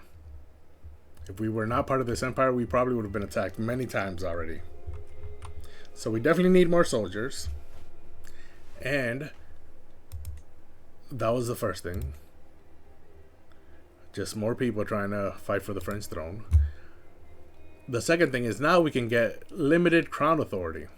Our vassals like us less, but we can change some succession laws, and we can finally revoke titles, which is something I've been trying to do for a while now. And it only costs 202 prestige.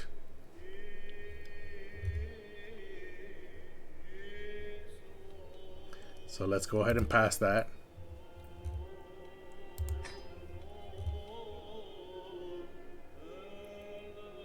Okay, now to get high crown authority, we need royal prerogative.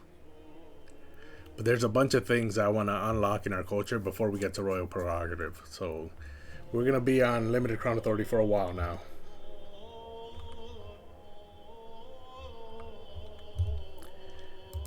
But we can finally revoke titles because this guy has been pissing me off. Where's the factions? This guy here has been trying to install someone else on the Barcelonian throne. And this guy was his father. His father's father. His father's father was murdered by my father. So, yeah. Our houses have some history, to say the least. So, I want this guy gone. It may incur tyranny. Yes. Okay, so I need a hook on him.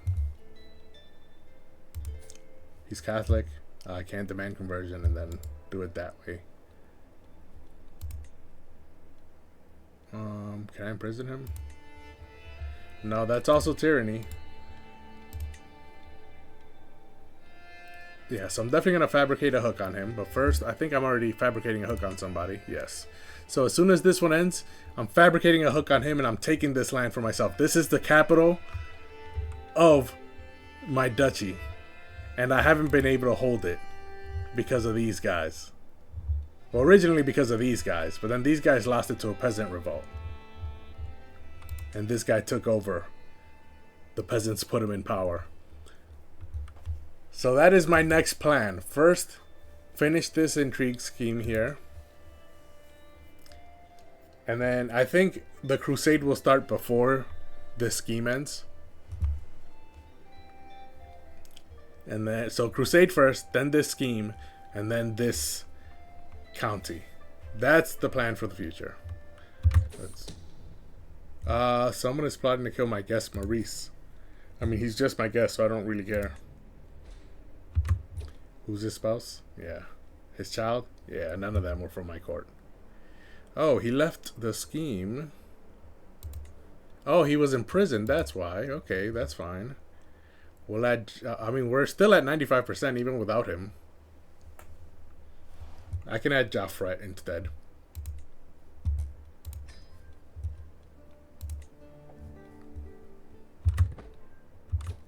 Oh, the chieftain of Rosello gained martial guidance for 5 years. Popular opinion plus 50. Thanks to my marshal's excellent martial skill. Because he's working on control over here. And now it's a plus 70 popular opinion.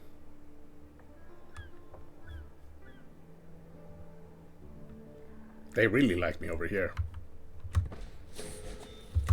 Hold on, wait a minute. What is all this? Unmet obligation. Oh, that's because I promised to attack one of these counties and I haven't done it. I told them I'd attack it in 10 years. I'm proud to see my son no longer as a child but as an adult. Okay, so it is unsurprising that he has taken well to the study of diplomatic relations. They grow up fast, so he gained a 3-star charismatic negotiator trait. Another peasant revolt for the Aghlabid Empire. I'm not paying for hooks. Let me put this at 2 speed. A lot of stuff is happening. A well-chosen gift. It is unusual that it is true, but there is something appealing about the stuffed fox that has been placed before me. Perhaps it is the frozen vicious snarl on its lips. While the gift was anonymous, Urraca has gone to great lengths to make sure that I would figure out that she was behind it. Unconventional but not pleasant. An animal expertly brought back to life. Dread plus 0.25 per month. Am I paused? I am not paused. Okay, now I'm paused. So, first and foremost, my adult son can now get married. Excellent. So now he becomes the sheik of that land, yes. So when I die, he'll gain that land. Second,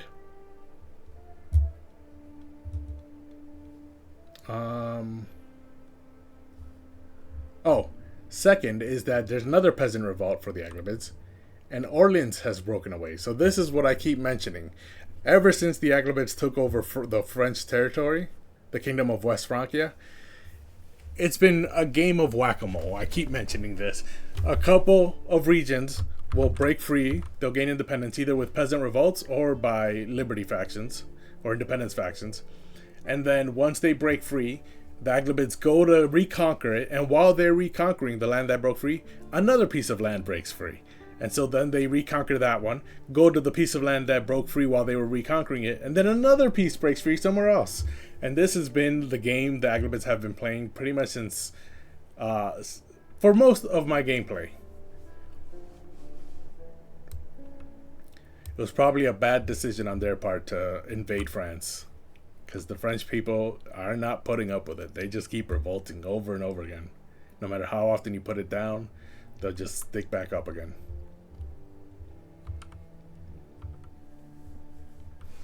Meanwhile, faction targeting me, a liberty faction. That means they want to lower my crown authority, which I just raised it to. Let's go to factions against me. Who is a Foix?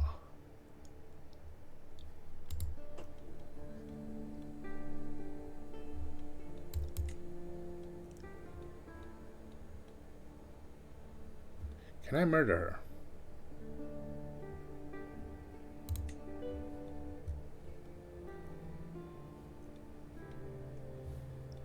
I can have multiple schemes? Because it looks like it won't get rid of this one. I hope it doesn't, because I'm about to press it. Nope, it didn't. Murder. Okay, so I can have two schemes here. Two hostile schemes.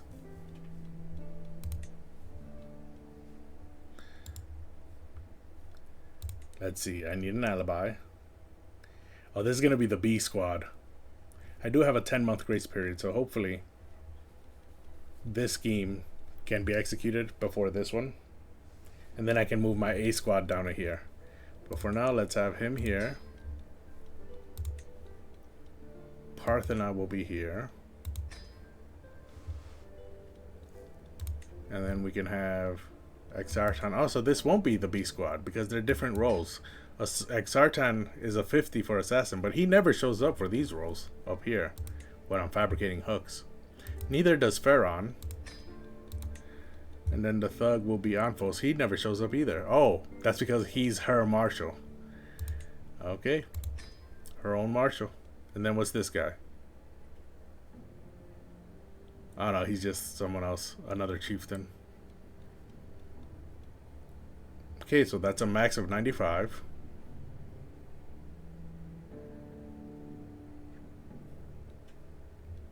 Yes.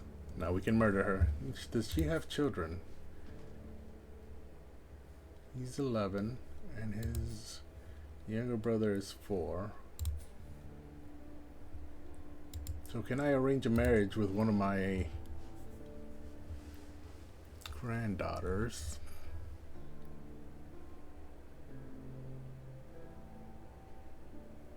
I mean, she is robust. I would like to have her marry someone robust. Okay, so it's not going to be matrilineal, so there's no point in that. We'll just kill her. One of the options available to you when you choose to play as an intrigue character. How close is the crusade now? Burgundy is about to fall. The crusade is 8 months away. Okay, and have these people collected any money? No, they have not.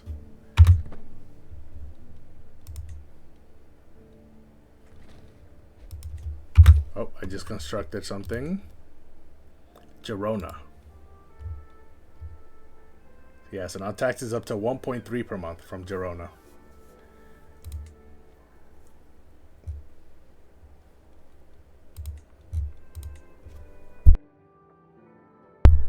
It doesn't look like I can upgrade anything else. How much would it cost me to upgrade hamlets into barns and storehouses? 255 gold. I'm close. Just let time keep moving.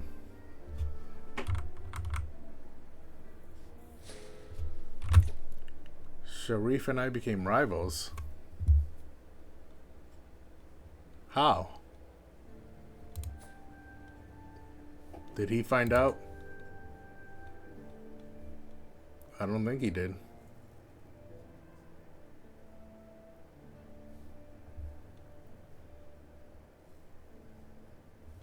I mean, that's a lot of children.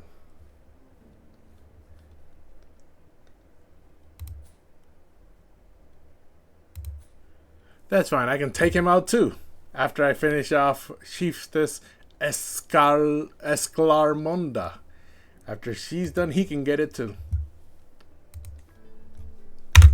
Let's continue the time. Let's put it at 4 speed. 150 prestige thanks to my spouse's stewardship. A secret exposed. Countess Alice of Provence has accused my vassal chieftain Bernat of having had an extramarital affair with his lover Timbor. How could he defile the sanctity of marriage? Oh, this is perfect! This is exactly the guy that I was going to focus on scheming against next.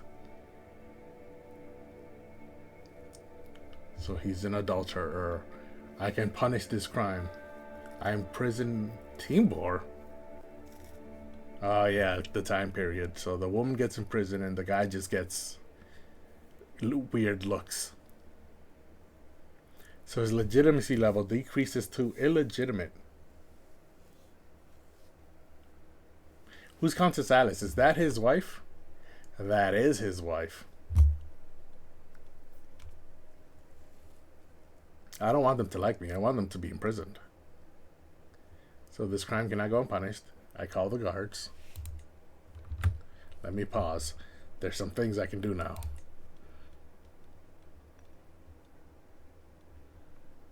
Oh, I can ransom Timbor from him.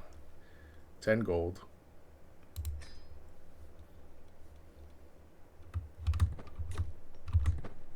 Give me the money. Idrisid rivalry. I am told Sultan Sharif, the contemptible fool, has vowed the March to be eternal enemies of his family. Ha! To think Berenger's killing of Yahya has actually raised some Idrisid hackles. Okay, so Berenger's my twin brother, currently the chieftain of Sobrarbe. He's my vassal. And Sheikh Yahya of Orania? How did they even cross paths? Where is Orania? Yeah, how did they even cross paths for my brother to be able to kill him? I can say the feeling is mutual.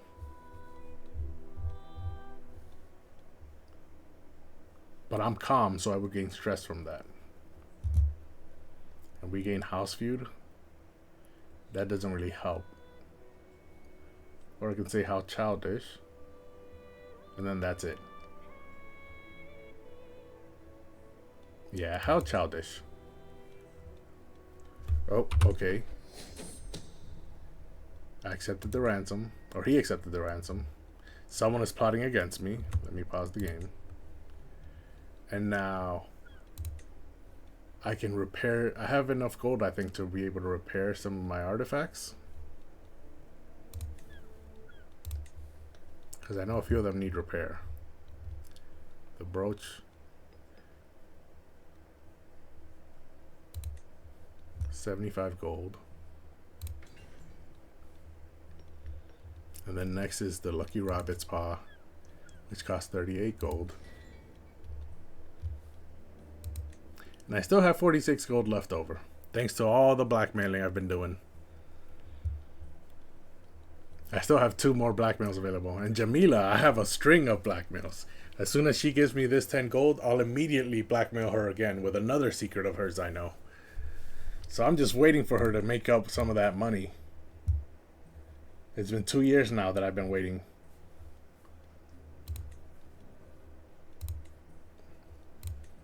So what was I doing before I was interrupted? I don't remember.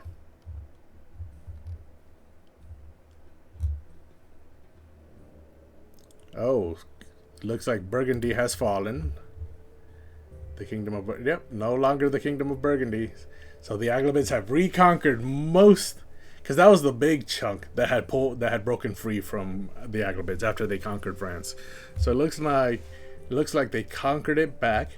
But while doing so, let me see what else pulled away. They lost Orleans, which I had already seen. And I think that's it. This place is trying to break free. And so is this place and this place and this place. And this place. So a few places are trying to break free while they were preoccupied with Burgundy. However, they still have 7,000 soldiers, just about.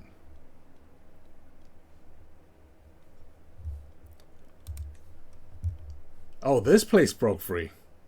Venison.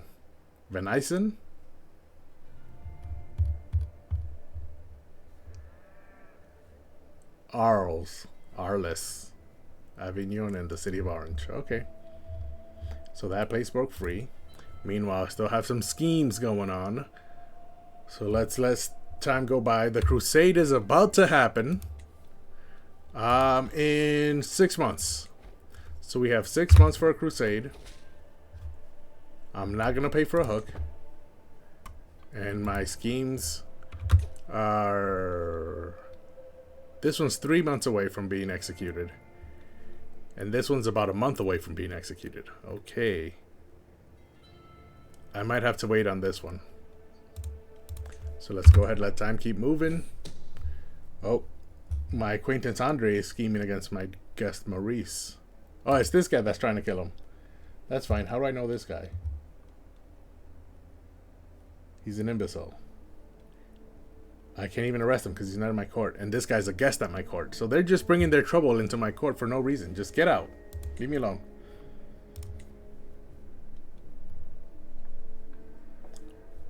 And... okay, I finally got 5 advantages. 83% is a little too slow, so we'll wait 2 more months for this scheme. And then we'll execute this scheme. And we'll wait until this success chance goes up to 95. And in the meantime, the crusade is still a few days away. So now we have a month left. I'm still not paying for hooks.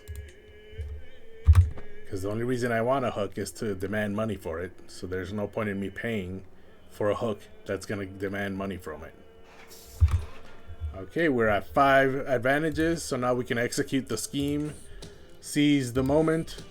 A daring rescue. Would it not be wonderful if Sultan Sharif owed me, not out of fear, but out of gratitude? If I, for example, were to save him from vicious bandits while he was out traveling. Indeed, vicious bandits like the men currently waiting outside the castle gate? I would charge in with my guards at the last moment, driving them off and leaving Sharif in a life debt to me. So simple, yet so convincing. It cost me 50 gold, but I got a strong hook on me, which is perfect. I was not expecting that. With a strong hook, I can use it, and then it'll give me a 5-year cooldown, and then I can use it again. Unlike weak hooks, a weak hook, you use it and it disappears. So with a strong hook, I can... where is he? He's the Sultan of the Idrisids. So let's go here. With a strong hook, I can demand payment from him, and then he'll pay me. And 5 years later, I can demand payment from him again. So he basically becomes my ATM machine. The message should be here. There it is, 65 gold. Demand payment. Use your strong hook, so it cannot be used again for 5 years. But in 5 years, I'll just demand payment from him again. So he wants to be my rival so bad. But to me, he's just an ATM machine. Meanwhile, this guy's just about collected enough money for me to demand payment from him. He's 52, so he still has some time. And then we have this message here. To the impressive Gosport. Oh, I have someone in my prison and someone's finally willing to ransom them. To pay their ransom, I mean. Oh no, this one's a new one. How did he end up in my prison? I don't even know this guy. How much is he giving me? I have 71 gold, and he gave me 10. I didn't even know I had this guy in my prison. I think I have... Oh, let me pause again. Pushing luck. I finished reading the latest letter from my nephew, Chieftain Artau, and smile. He seems to have warmed to me at last. While this is a success, I am tempted to use this opportunity to try and get even closer. Time to put my diplomatic skills to the test, or this victory is enough.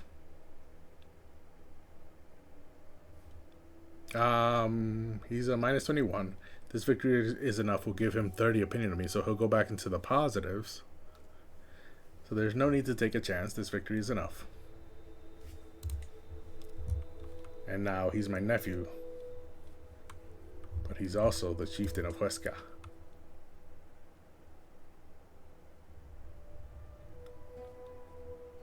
I don't know. I'll check it later. But first, I was going to do something. And now I'm blanking. I'm completely blanking on what I was about to... Oh, okay. The intrigue. Because that hook I finished, now I can fabricate another hook scheme. And this guy, as I've mentioned before, is definitely the one we're going to be focusing on. I cannot imprison him. So let's fabricate a hook. Very easy success chance. We'll focus on success chance. And then, where is he? Okay, I'm still swaying him, so that's fine.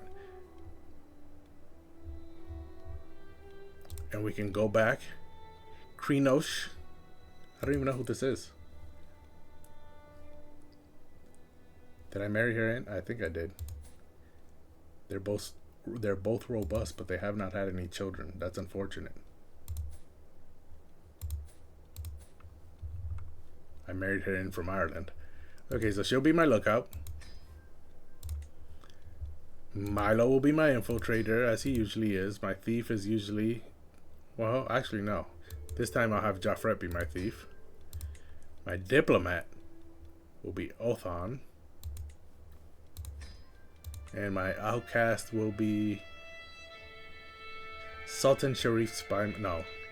My Spy Master. It was already a 95% chance anyways. 2 months into the next phase. Oh yeah, so this is gonna be quick.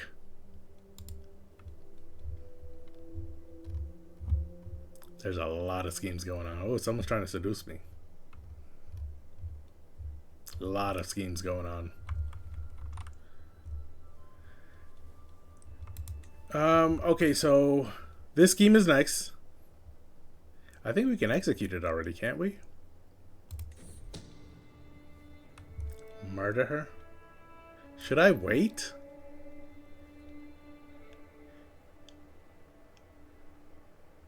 Should I? Wait until we have 10 advantages? Let me see how long the phase is. It's 9 days into the next phase. Okay, each phase is 34 days. So yeah, I can wait for a better success chance. I can wait another... I need 3 advantages, so that would be another 34 days 3 times. So 3 more months. Yeah, the grace period is 5 months. So I can wait another 3 more months before executing that scheme. Meanwhile, the crusade is 45 days away. Let me put it over here. My rally flag is over here. Do I have enough gold? My army's all topped up. Monthly max minus 8 point. I think I have enough gold. I mean, I make 7 gold per month from my domain holdings. So I think I have enough gold to be able to withstand raising my army. It's not too much. It's only 1,300 people. Someone's plotting to kill my daughter Katarina. We must definitely stop this villain. And then how much? 26 days. 25 days. Someone's plotting to kill my courtier, Dwayne Wynn. She's married to Guichard, my marshal. Stop that villain. I'm not paying for hooks. Beneath my balcony, having retreated to my chambers for the evening, I am startled by what sounds like a pebble striking my window. Peering into the dark garden, I spot a seashell lying on the ground wrapped in a note, and a woman that looks like Uraka vanishing into the night. To the serene High Chief Gaspard, as a token of my feelings. Is she married? She's married to the leper. Now I can see why she's wandering, to put it lightly. I can leave a seashell for her to find in turn. Or what am I supposed to do with this? Sell it off? Yeah, I'm gonna sell it off. If she continues her romance scheme against me, she obviously has a romance scheme against me. If she continues it, I'm not gonna fight it.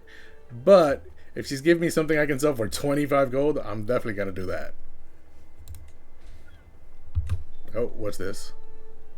Popular resistance to conversion.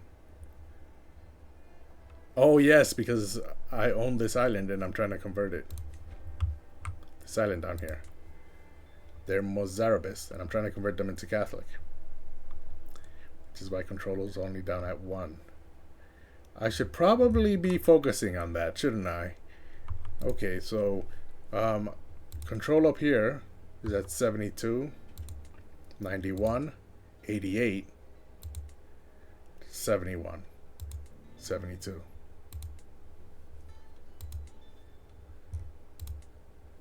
88, 91, 71. Okay. Yeah, so we'll send our marshal to focus on control down here. These places have 100 control.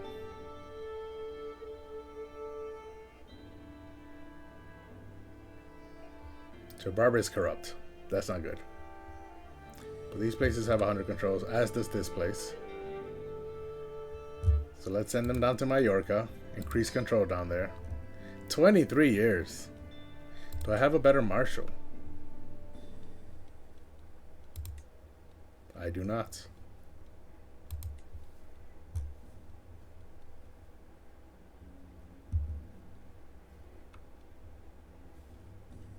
It still takes him 11 years to convert them to Catholic, so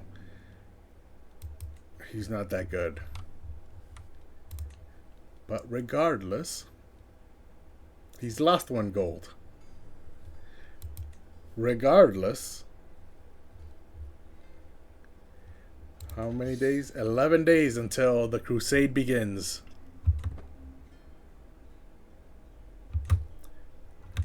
Okay, the crusade has started.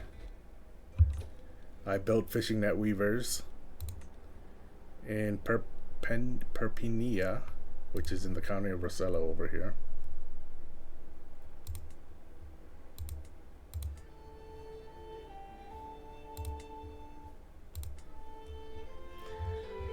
So the crusade has begun, right? This is what this is telling me. I've already donated gold. 17,000 for us, 7,000 for them. So do I just go? Someone's trying to kill Stanka. Stank. Ah. A lot of people trying to kill other people.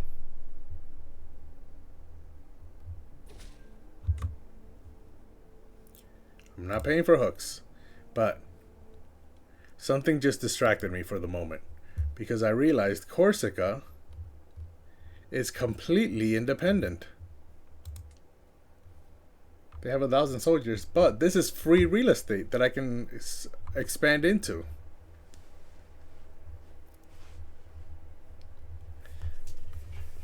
Interesting, interesting. I will keep that in mind. But for now, this crusade here has not been waged yet, right? Oh, I must either be independent or a vassal of a Catholic realm. I'm the vassal of the Aghlabids at the moment, and the Aghlabids are definitely not Catholic. They are Ashari. So that's why I cannot join the crusade. That makes sense. And here I was, all geared up and ready to fight in Jerusalem for the Holy Land. That's disappointing. Insert the Sorbo disappointing meme. Disappointed.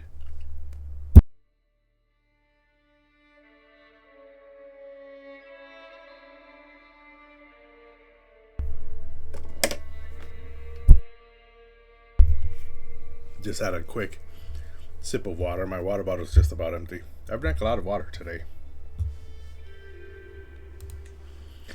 Well, I guess that's one thing off my books.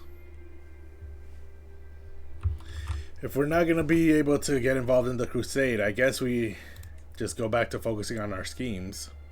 And with the gold, I guess I can start building again. Perpenia has a building I can construct. Oh, I can update that hill fort. Can I build something else instead? I thought I saw I can build something else. I guess not.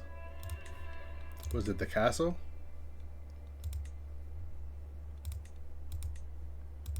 No. Oh well. Let's upgrade the hill fort from small hill forts to simple earthworks. That does improve control growth. It makes my spearmen and skirmishers better.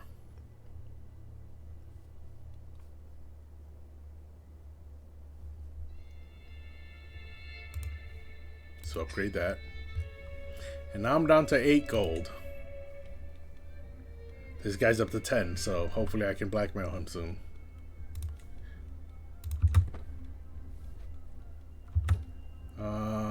An adventurer. Borno. Oh, that's South Africa. Or Southern North Africa. Right here, Borno. They're huge. One of the biggest empires around at the moment. If you look at the map, it's them, Khazaria, and the Aghlabids who have taken France here. Are the 3 biggest empires. And then the Byzantines, who are slightly smaller than the Aghlabids and Khazaria. And I see here that Shaiban lost whatever war they were fighting, and they're the Arabian Empire now.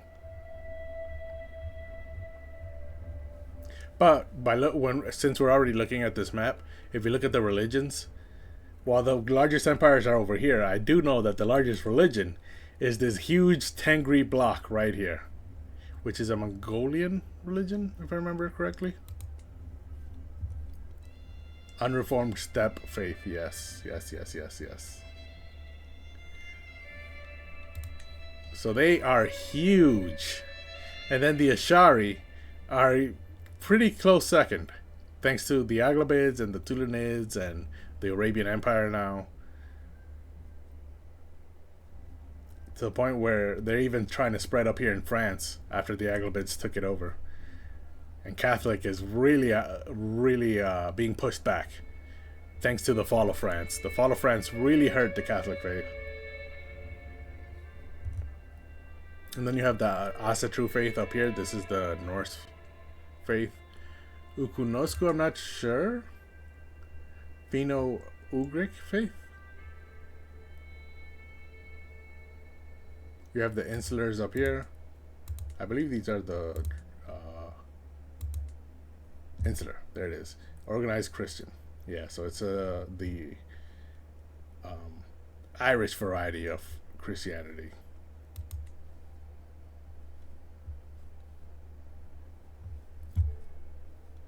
So let's get back to the game. I think some of my schemes are about to be executed.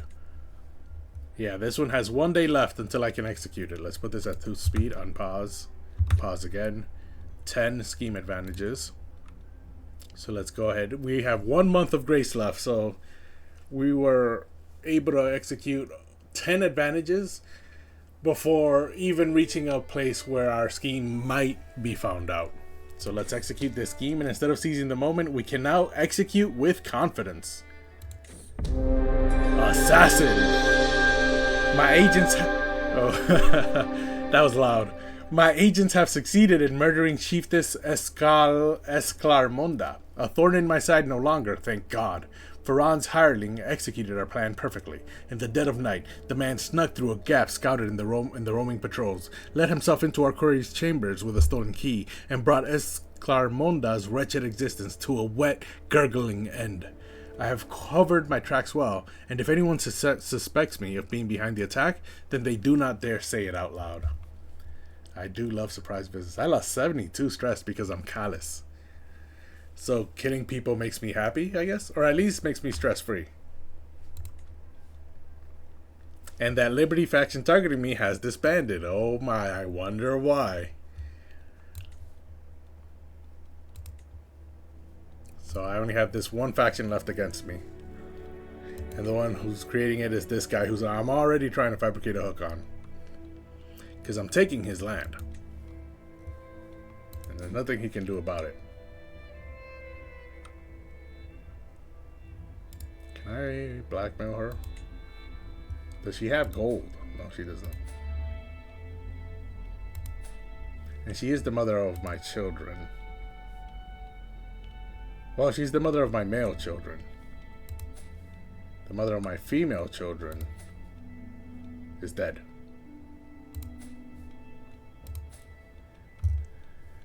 I'll leave her alone. She is my wife. We can both die in peace. No need for chaos at the end of our lives. Speaking of which, my lifestyle perk is still a ways away. And how old am I again? 56. Yeah, I'm probably not going to live too much longer. Because I didn't manage to go down the whole body tree. But this guy has been very successful in getting money. Let's unpause. Oh, now I'm annoyed that I pledged, that I donated gold. Do I get that gold back after the crusade ends? Because I didn't get to join it. So I should be able to get a refund. I'm swaying this guy. And then this guy, I need 2 more advantages. What did I just press to even open that little window? Let's move this back up to 3 speed. Actually, 4 speed. Oh, no, wait. I have 2 messages now. Chieftain Bernat of Barcelona expects a position. Bro, you just stay in your little corner. Because you're not going to be around much longer. So don't... The last thing he should be doing is making his presence more aware. Or making me more aware of his presence. He'll be dead soon. Even though it's not a murder scheme, but he will be dead soon. Trust me on that. Katarina gave birth to a son. And as we do, we'll choose the first name that repeats. Napoleon. That was quick. Usually it doesn't take, or usually it takes much longer than that. So let's look at little Hofre. Oh, let me pause the game first. I find myself fascinated by the human body and all the secrets that it still keeps from us. Questions of life and death are constantly on my mind. To read text on the topic is all well and good, but I cannot help but feel like I would learn a lot more from hands-on research. I mean, I might gain a learning lifestyle perk, so yes, I will study the ravages of disease on a corpse. And then while that's going on, this kid is Hale, his father is Hale, and his mother is Hale. So now he's Hale. That makes sense. Meanwhile, that reminded me, I have a rival. That's not what it reminded me. I just noticed that I have a rival while I was over here looking for my children in my court that need to be educated. Thankfully, it's only Clemencia here, who has a pensive personality that makes her good at stewardship and learning. So she's a base 1 in diplomacy, base 1 stewardship, base 0, base 2 learning, base 1. So it looks like learning will be her best trait. So we'll have her have a learning education. That'll be her focus. And then we'll have her be educated by an adult who is awesome at learning. Stanka has a 20. Aldebert has a 19, but he has much better stats than everything else. Except diplomacy. Oh yeah, Wilhelmina has 18 learning and much better stats at everything else. So we'll go with Wilhelmina, who's my personal physician. She can teach her about learning.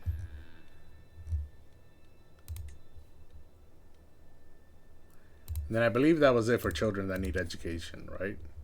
Yes, it is.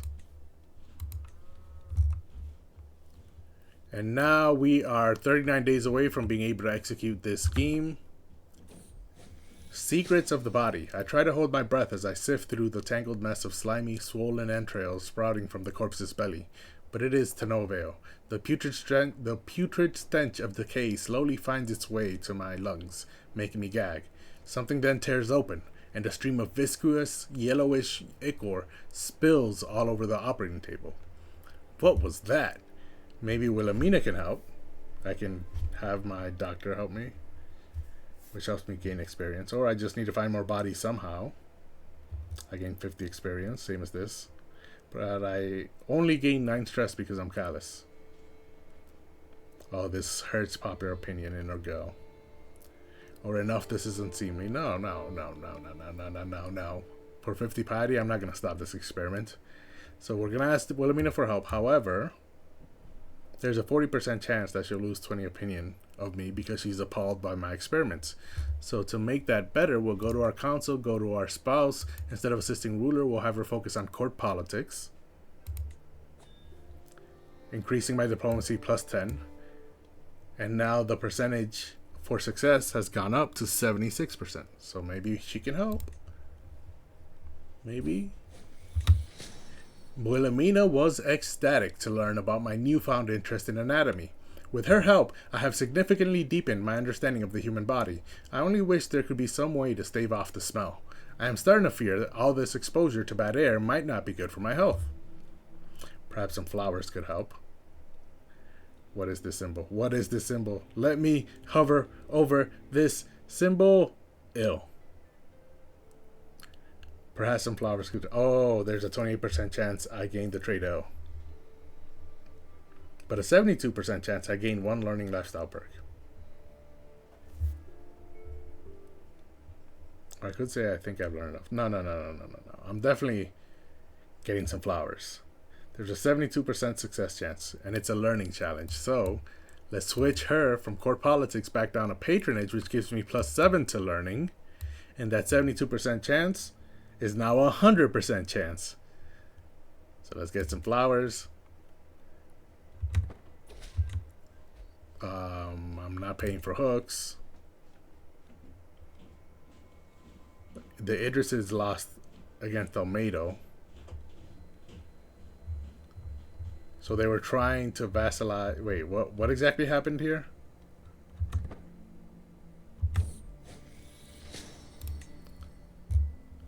Thankfully, proper use of flower patches, incense, and aeration seems to have helped lessen the effects that the bad vapors emanated by the cadavers were having on my body.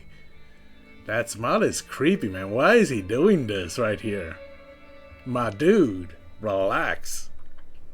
I can finally focus on my studies without fear of repercussions on my own humoral balance. Nothing stands in the way of knowledge. I gain 1 learning lifestyle perk. There it is. I'm going to choose restraint. It's the least helpful of the 3. However, it will get me to know thyself. And know thyself gives me a message when I'm 1 year away from death. And I'm old and sick, so I would like to know how close I am to death. So we're going with restraint for now. I'm going to check out what Celebi does a little bit later, just to see if that has any positive effects on me. But first, let's switch my spouse back to Cis Ruler, because right now I'm over my domain limit. And now we're back at 4.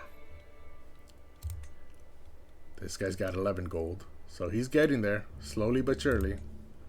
Meanwhile, Almeida over here. scroll out. What just happened to the... Okay. So they were trying to take this little piece of land and they lost that war. Probably because they're focused on this huge war that's happening in southern Spain.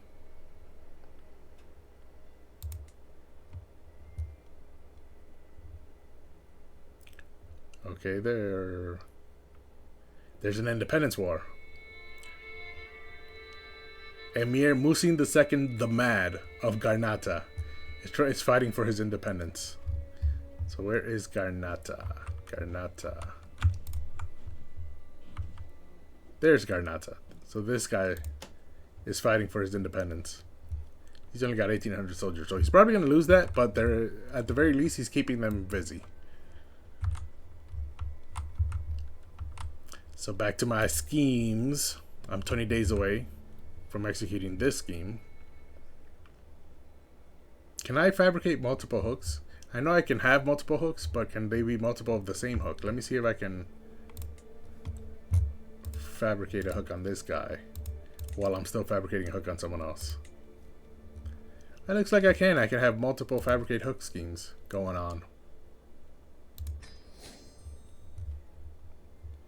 I would like to fabricate one on my liege. Have his own wife be the lookout. Parthena can be the infiltrator. And then his personal physician will be my outcast. His marshal will be my diplomat. And then I can have my nephew be the thief. Oh man. This is why I mentioned that the Aghlabid Empire is constantly being right at the edge of collapse. I don't know how they keep staving it off, but look, I have the dude's own physician and marshal and his wife willing to help me make a hook on him. Just make something up in order to be able to blackmail him. He's not in a good place is the point. Right now it has a 93% success chance. And that's with it being minus 40% from him being a conqueror. Okay, let's just go for the next 20 days. Where am I? I'm here.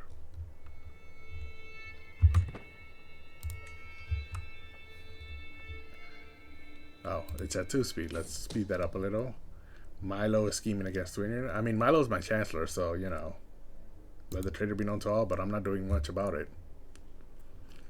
We have a week left until I can execute this scheme. Okay, now, here's the question. No, it's not a question. There's 3 months until the next phase and only 4 months left in the grace period, so we're going to execute this scheme right now. Seize the moment. A secret. Chieftain Bernat has something to hide, it would seem. Lucky for me, I don't have to be quite as creative with how I get him in my grip. So just like with Princess Mahida before, I went to try and make up a secret about him. Basically, I tried to frame him, set him up, entrapment, and instead, while I was setting all this stuff up and getting ready to frame him, we ended up learning an actual secret. So all I have to do is let him know what I know. Which gives me a weak hook on him.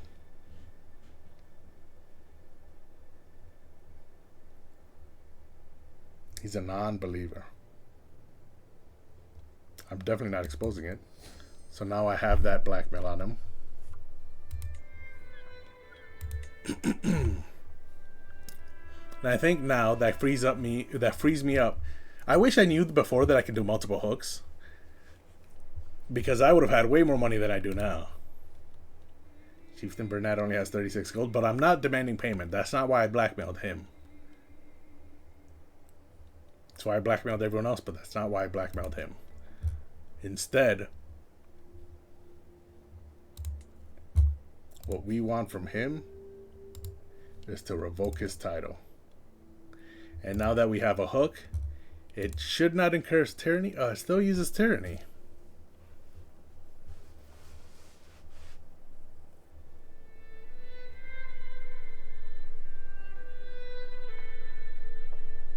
Why does it still cause tyranny?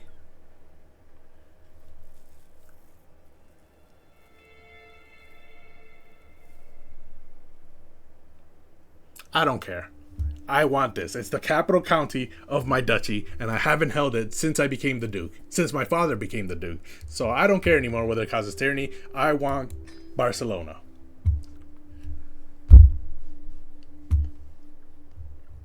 And before I unpause, let me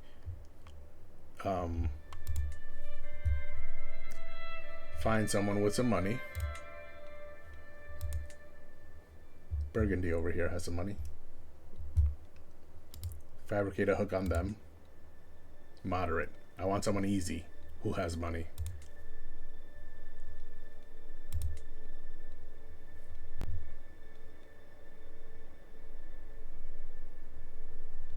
Oh wow, okay. They attacked my niece's. Okay. They're attacking the Aglabids for some reason. Whatever floats your boat. What about Aquitaine? Aquitaine has money. Let's fabricate a hook on him. That's easy. So we can focus on success chance. Add some agents. The lookout will be... That's a 30. This is 35. Okay, it's not much. So the lookout can be his own steward. Can be the lookout. The infiltrator will be my chancellor. And the outcast will be Duke Pio of Genoa. The diplomat will be Joffred. And the thief will be my brother-in-law. There you go. Again, 3 months for each phase. 10 months of grace period. I only need 3 advantages, so in 9 months I'll be ready to execute. And no one will ever find out. Now, and this might be pushing it, but can I fabricate 3 hooks at the same time? Very easy. Oh, nope, I can't. That's where the line was drawn. Now I know. But still, fabricating 2 hooks at the same time is perfect because I can just find people with money who will be easy to fabricate a hook on and then blackmail them. And then demand payment. This is all very easy. An easy way to make money. Maybe too easy because I've been so focused on it. Maybe I should be focusing more on my soldiers. What is my current cultural fascination? Mustering grounds. Yeah, that's about soldiers. 13 years. Okay, so at least I'm focusing on soldiers somewhere. Meanwhile, once I gain Barcelona, I will give up Cerdaña. Which is why I haven't been building in Cerdaña.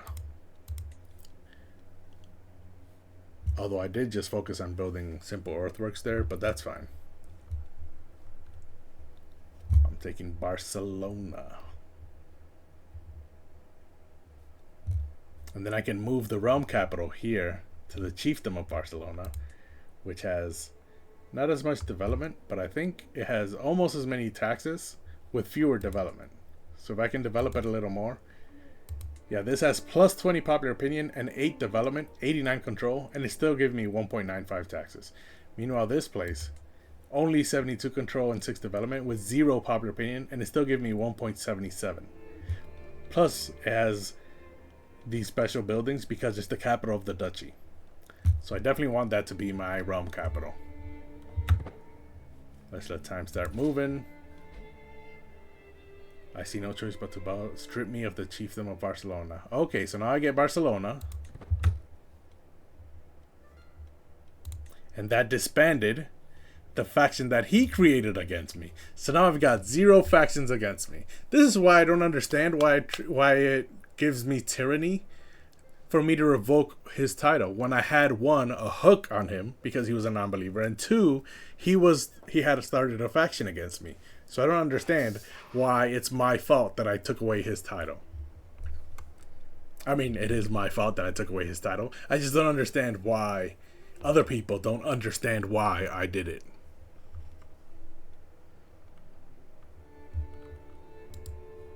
But now that I have Barcelona, let me let a couple days go by just to have the game reset, because I have heard that the game calculates in the background.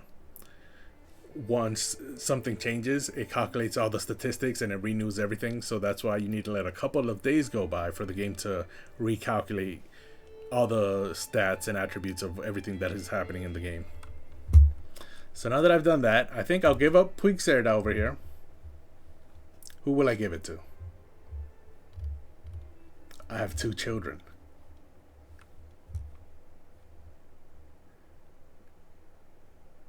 Is this guy related to me? No, he is not.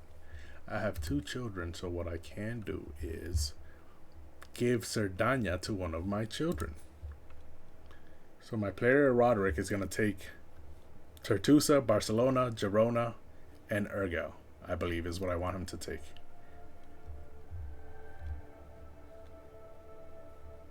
Yes, these 4. And then if he's better than me, then I'll give him Leda as well. Meanwhile, I can give these 2 to my second child. Rikov. No, not personal. He's not in my court? Where is this guy?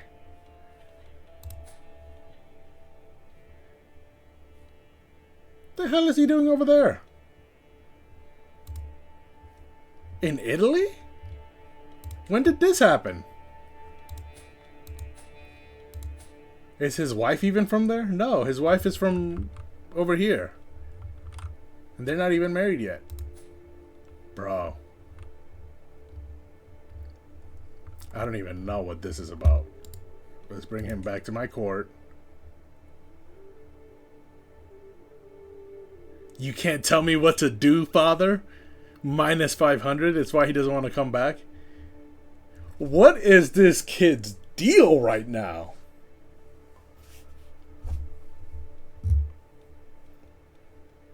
Someone needs a spanking, is all I'm saying. I am the house head, so I can use that hook to bring him back.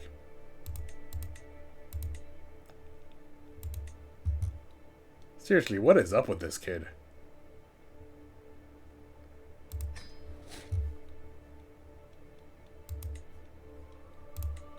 Okay, now that he's back, I just remembered that he's marrying this lady.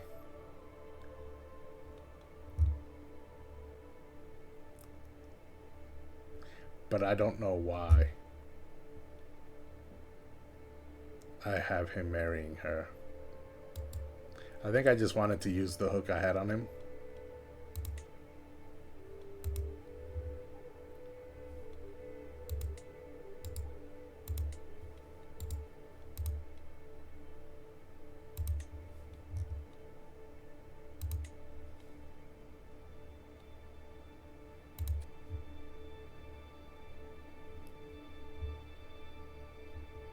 Yeah, if I use this, I can't actually gain any land. I used this before and I didn't understand why I couldn't take this island after using it, and now I realize it's because this isn't about land. I'm just fighting off people, not from Iberia, who are getting involved in Iberia.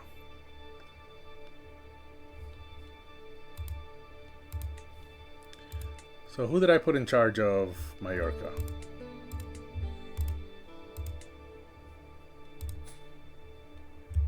Tomo is my vassal.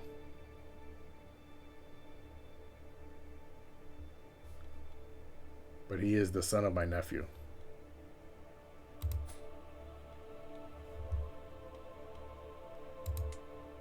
And he's 21. Why does he still have a regent?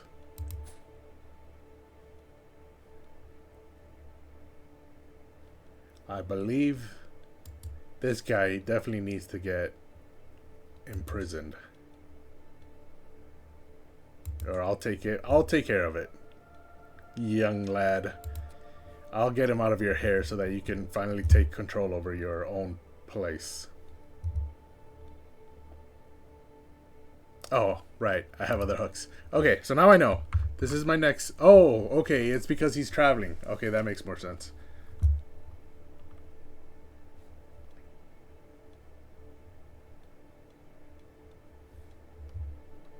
Can I usurp the Emirate of Mallorca?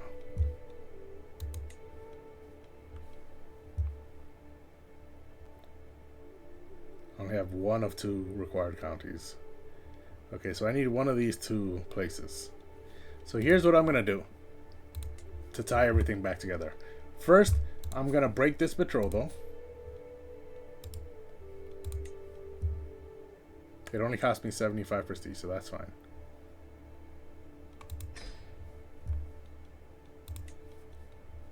And now he's back in my court. Is he being educated? He is, by my brother-in-law.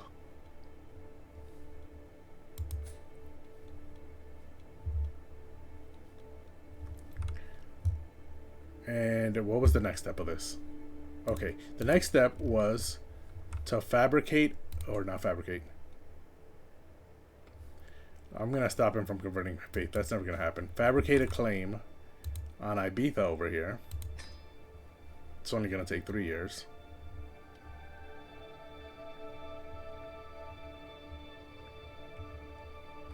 And then once those 3 years are up, I'll take that island for myself.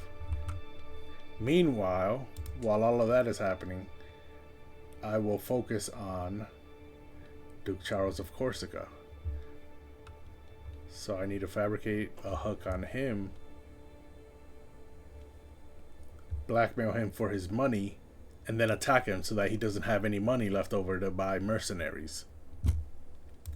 So that is the plan going forward. All right, I need to get rid of Crusader. That was the whole. That was what started this whole train of thought in the first place. Okay, so my son is back, and I will grant him the title of Sardagna.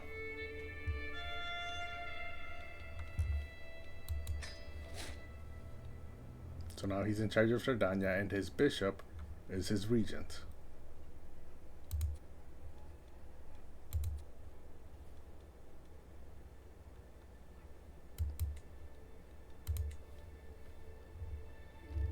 Meanwhile, I'm back below my domain limit. I've got 5 messages. Why are these disabled? Oh, because I was above my domain limit. So this is what I was mentioning earlier. You need to let a couple days go by so that the game recalibrates.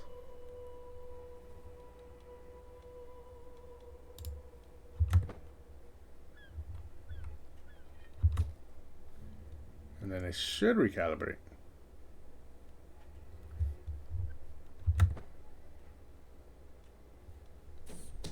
Ooh.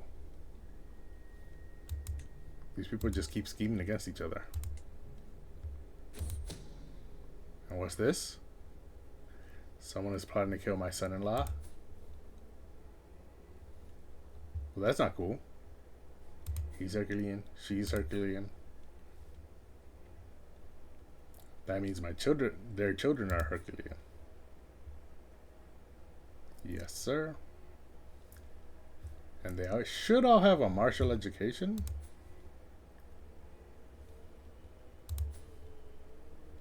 Yes, sir, again.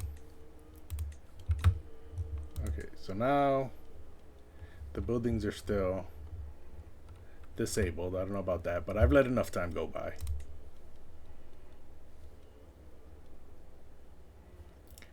We need to station the bowmen. We can station them right here in Barcelona.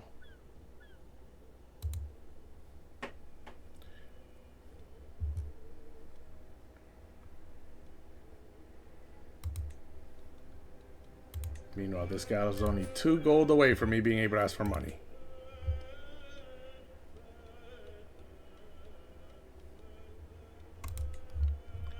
Burgundy. Can I ask for an alliance?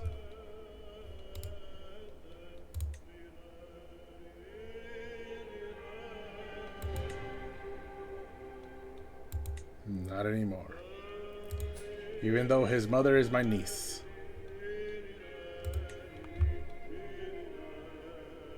That should still be adding renown, right? Yes, I have 2 dukes. The son of my niece and myself. No, that's not true. Because the son of my niece is no longer a member of my house. So who are the 2 dukes? I don't know.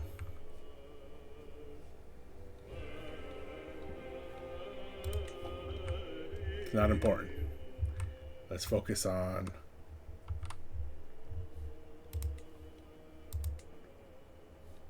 building a building. Ooh, that cost a lot of money to build a university there. Oh, right. What I can do is move the county capital to Barcelona. Make Barcelona the new realm capital. Some buildings in Urgel might become inactive. I doubt that, because I don't have any special buildings here. So now my capital is in Barcelona, and its neighboring lands should be mine. I just gave away Sardinia. I probably should have given away Rossello, now that I think about it, because I would want the neighboring lands to be mine. So I need Tertusa, Lleida, and then Sardinia I just gave away. But now we are in Barcelona. A sensual proposal. Wherever I go, my courtier Urraca is sure to follow. That look in her eyes, the words on her lips. I know exactly what she is after. So I keep her close, very close. I lay with her and she might become my lover, or a distraction for tonight but nothing more. And I lay with her. How sweet but no, ends the scheme. Never! The world will know of her perverted nature. Oh, that seems not like what I want. Or I tire of these games, leave me alone, all of you. So I will lay with her, at least that's what I'm thinking. But let me look at his personality just in case. He's calm, he's callous. Being called both heartless and cold-blooded. He's indifferent to most. And he's lazy. So part of him being calm and lazy is she's throwing himself at him. Would he even bother to resist? That's what I'm thinking. Let's look at his other traits just in case. He is a schemer. Irritable, drunkard. Okay. So he is a schemer. And if I remember correctly, part of his scheming did go into the seducer trait.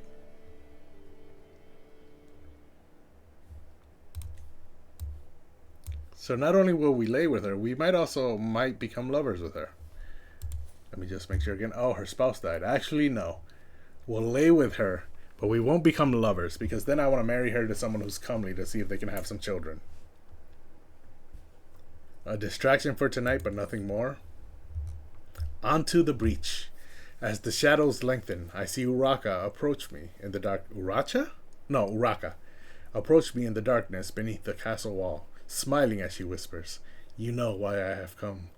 I go towards her, hesitantly at first, then eagerly. My pulse quickens as she pulls me close. In the shade of the wall we make love, the guards patrolling above, oblivious to our passion.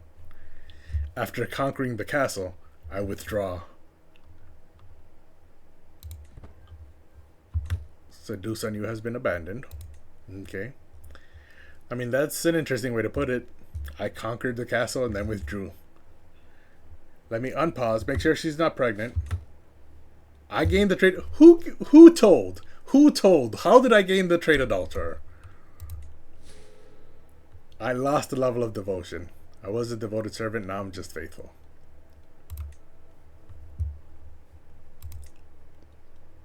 I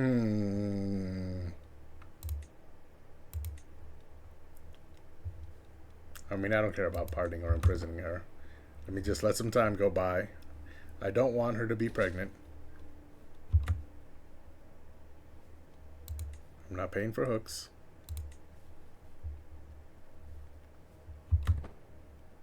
Doesn't look like she's pregnant. So let me find a spouse for her. someone who is comely. Just like her. She's 36 and this guy's 51. He's cynical, just, and forgiving. So the fact that he's cynical means he's not really that religious. And the fact that he's forgiving means he probably won't think of her as a quote-unquote fornicator. So if I marry them, the chance of children is medium. And the children are guaranteed to be comely and they might intensify into pretty. So that's perfect. Let's make that a matrilineal marriage. They're both lowborn, so that'll be accepted. Send that proposal. Unpause. Mayor Guillem is scheming against my son-in-law. This guy again. I want to throw him in jail, but he does owe me some money. So let me demand this payment first. Okay. I took that money. It was only 1 gold away from max, so that's fine. I took the money, and now I'm throwing him in jail. Where is the City of Roses? Where is that? Oh, that's right here. Yes, I'm throwing him in jail.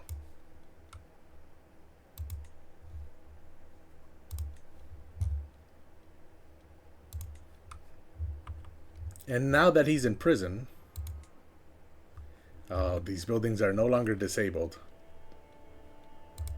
So the university is way too expensive. But 363 gold, I can save up for that. Yes, these are all 363. I can definitely save up for that.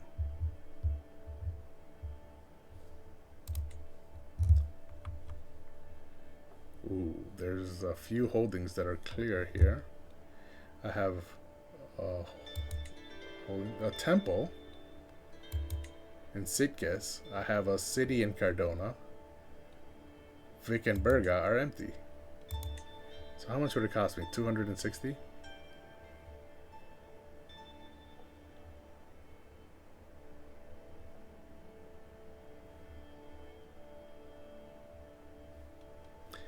I already have a temple here and a city here. Then I have a castle here defending from this location. A castle here defending from this location. So a castle here defending from this location.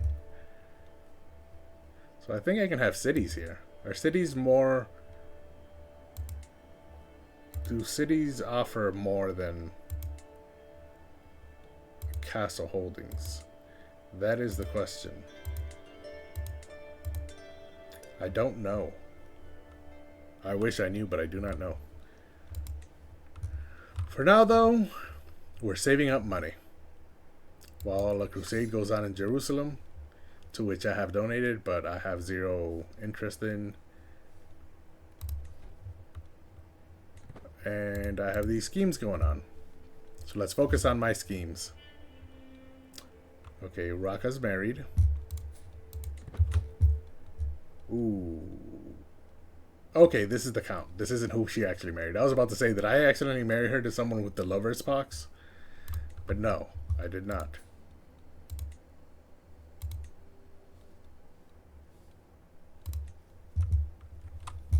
Let me check my children in my court. Are they all... Okay, there's only 3 and none of them are ready for education yet. So now let's check the courtiers to see if there's anybody unmarried who I can marry. Who's this guy, Asim the Fat? His stats aren't good enough for me to pay to employ him. So Megchild is married. Okay, we're about to go through every single one of our courtiers to make sure they're all married. Should be quick. Artemios the Drunkard. I don't know how he's in my court in the first place. Oh, I married him to Margarita. Why did I marry him to Margarita? Oh, because he has 20 prowess and 21 martial. So he was one of the earlier knights that I had brought into my court.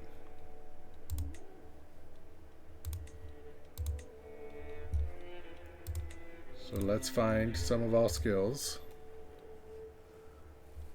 Let's try and find someone younger. Not too young, though. But someone younger so they could have a time to have children. This one would be good, except she's chaste, which lowers fertility. Rodania is quick. So this will be... Yep, she'll be it. Send that proposal.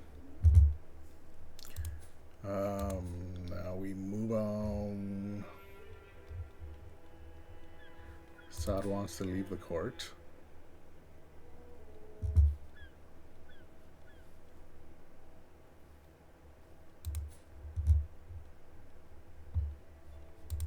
Ew. Oh, again, I think I mentioned earlier that this would be pronounced O.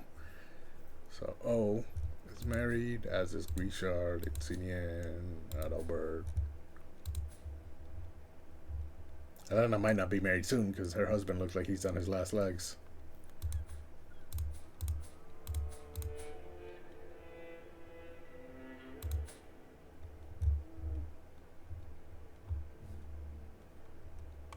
Jeffrey has quite the pompous looking face, but he is married.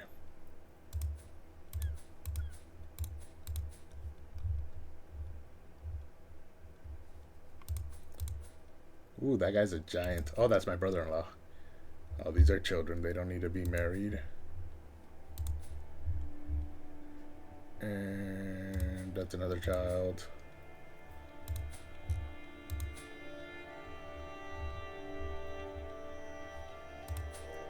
Gilbert is married. Ponce is married.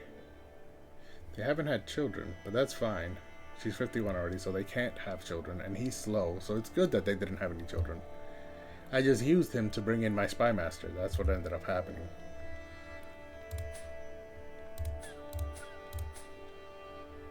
Alamanda, I think is my other sister.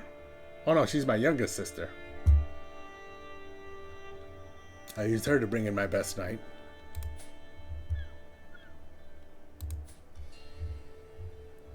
I mean, it looks like everyone is married. We're halfway through.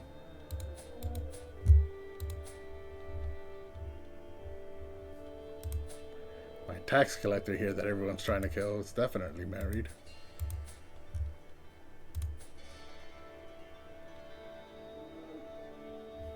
Is Zara being educated?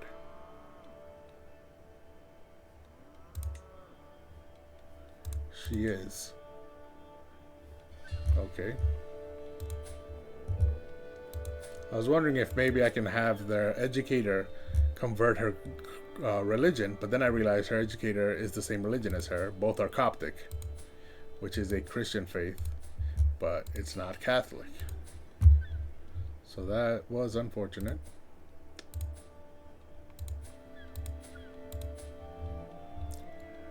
And we're almost 3/4 of the way done. Putro's only 14, so she can wait. He's 15, so he can wait. That's my wife. That's a child.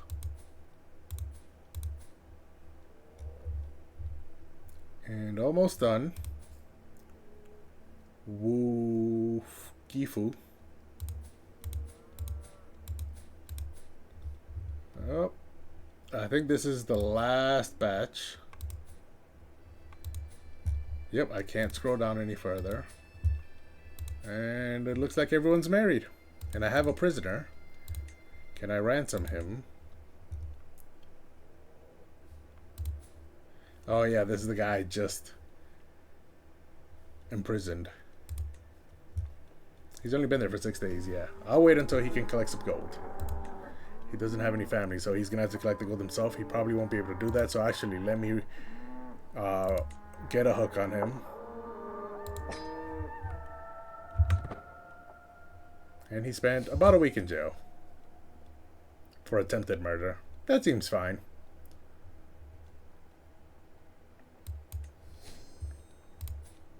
Is he still the mayor of that city? Yes, he is. So absolutely zero consequences other than a week in jail. But now that I have that hook on him, and he's still the mayor, hopefully with the tax revenue, he can build up his money again And because of my hook on him, I can demand payment for that hook from him again. So everything works out in the end, for me at least. Meanwhile, I should have 2 fabricate hook schemes, yes, and then 1 sway scheme, yes. Okay, everything is filled up to the max. And what is the next step? I'm sure I mentioned it at some point, my plan. Oh, it's fabricating a hook on this little island. Okay, and while that is happening, there's a marriage. While that is happening, I believe I can attack this guy. Oh, wait a minute. My rival lost the county. Oh, that's fine.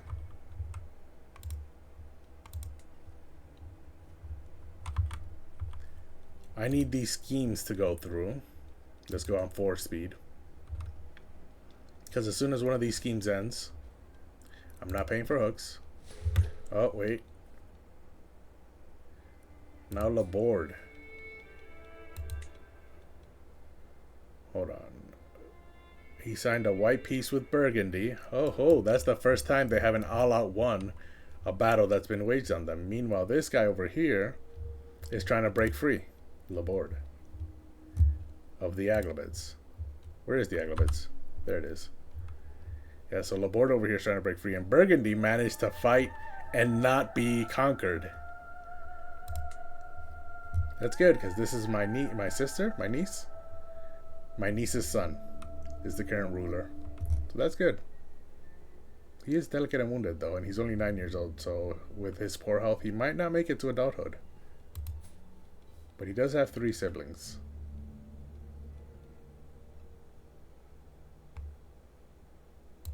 Here's what I'm wondering. Oh, she's already betrothed. I was wondering if I could marry one of my children to her and then have my house fully take over as rulers of this land. But it doesn't look like I can do that for now. Instead, let's go back to focusing on our little schemes. Ooh, my sway scheme. He gained 25 opinion on me. So why is he still at minus 25? How did that happen? Ooh, because I extorted him and I broke a betrothal? Ooh, a lot of stuff. Exposed his secret. So he definitely has reason to not like me.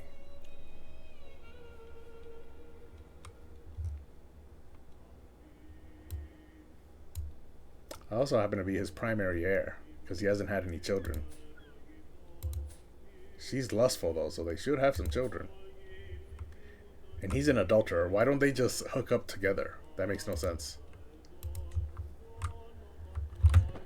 Oh well. Wait, is that guy a member of my house? He's not even a... Okay, he is a member of my house. Oh, what just happened? My Accolade Knight died. And the successor took over, losing 180 glory. Meanwhile, the Idrisids took over Etania. So that's over here. Yeah, so now that's theirs.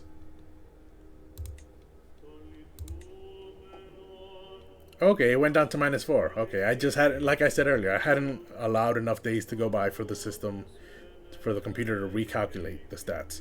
So yeah, he's at -4 now. And then familial reputation, he gained 20 opinion of me due to my spouse's excellent diplomacy. Okay. This scheme, 3 months, I'll be able to execute this scheme. And in 8 months, I'll have to execute this scheme. But there's only 4 months left on the grace period for this one, so that's not good.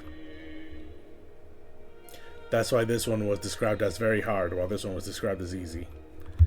So let's let time move on. Oh, I have 2 messages. Who can I imprison? Oh, there's Uraka. Is she pregnant? Okay. 4 months. She got engaged to this. She got married to this guy in January, right? The question I'm having right now is this my child? Okay, they got married in January and she's been pregnant for 4 months. Okay. Oh, but wait a minute. No, okay, I was about to say, didn't I marry her right after I slept with her? But no, I let a month go by first, and then I married her off. So this is definitely not my child. The math is just not math in there. And they're both comely, so if the child ends up comely or pretty, we know that's not my child, because I do not have those traits. Okay. Yes, I'm safe. I'm safe there. I'm safe. It's not really a big deal, but it's important because of succession. I don't want someone outside of my plans to have claims on my land after I pass away and turn into a whole war between my descendants.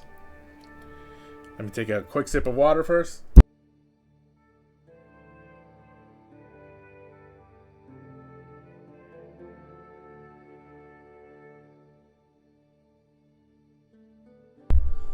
And my water bottle is now completely empty. I have drunk a lot of water today. So now that this guy has become my new accolade knight, first of the column, 1, 2, 3, 4, 5. Oblarion became my 5th knight. But he'll soon lose that because I need to find a successor. And it cost me 100 prestige. That's fine. Ooh, I lost a lot. I was at rank 3.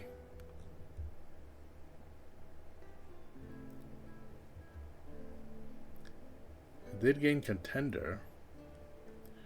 What does contender do?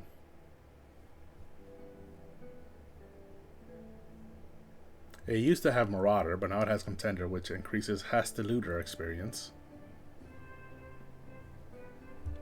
from Grand Tournaments. These have been my knights. Really, after Philippe, none of them have been good. David was fairly good for the time. His prowess wasn't actually 5, but as he got older, he started losing prowess and it became 5. Unlike Philippe, who died at 56. Because he was a giant. So he died early. Davi lived until 62. So he had much more time to lose prowess as he got older. And his successor was Thibaut. Wasn't too bad, but by this point in time, I had already had a collection of really good knights.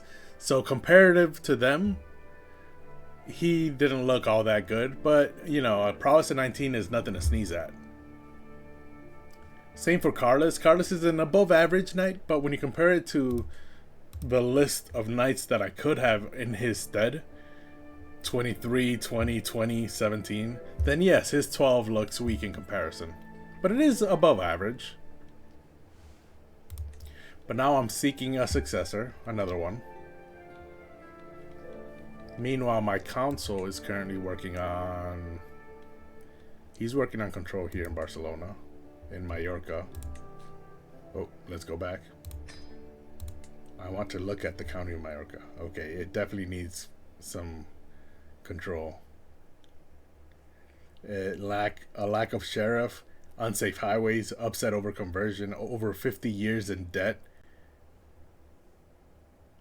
The fervor of Mozarabism is 100%, and Catholicism is considered a stray by them. So all of these are negative modifiers in my popular opinion within Mallorca. This guy, does he not have good stats? He doesn't. He's got 21 diplomacy, but everything else is poor. So he's not exactly the best able to turn things around. And he doesn't have a regent. Can I arrange a marriage for him? He's comely, so I can arrange a marriage. Am I already on the comely? No, I'm not. Arrange a marriage with someone else who's comely. And there's only one. Oh, no, wait. I want to arrange a marriage for him.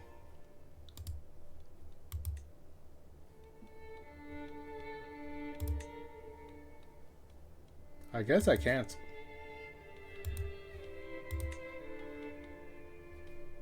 Actually, I think I can. If I just select the girl. And then for the spouse, I select him. And now I can remove the girl. And type in comely. Oh, there are no comely characters. Well, actually, there are 11 comely characters. But they must not be fertile. No, I still don't see them. Reset the defaults.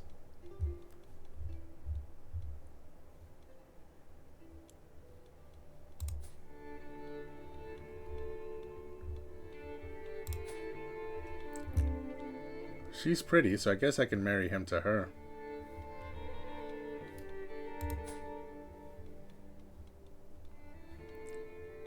He is part of my house. So let's just marry them together.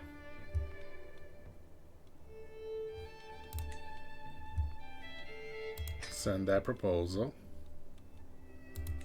And they'll be betrothed. And I got a learning lifestyle perk. Know thyself. Now I will know when I'm 1 year away from death. I feel like I've been 1 year away from death for a while now. But I'm not getting a message. It looks like I still have some years left in me. I'm not paying for hooks, and now the betrothal went through. Back to my little area. I have 2 months left until this scheme can be executed. Someone's trying to kill Adalbert. He's 58 already, man. Just let time take care of it.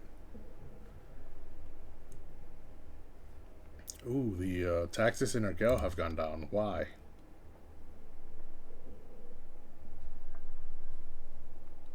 Oh, I got 5 advantages. So now I can fabricate the hook on this guy. Who is this? Oh, he's the High Chief of Aquitaine. So execute the scheme, seize the moment. Ooh, a compromising situation. Thank God for this little leaf down here. Everyone gets naked sometime. The hard part is ensuring that the troop of jugglers enter High Chief Foucher's chambers at just the right time, and that there are enough servants around to speculate about the ensuing chaos. I suspect Foucher will do anything to prevent me from stoking the flames of the following rumors. Send in the entertainers! Cost me 150 prestige. And he lost 40 opinion of me, but I got the hook. Aquitaine. Is it up here? Aquitaine. This guy. Oh, I could just ask from here, right? Yes, 50 gold. Give me all of that.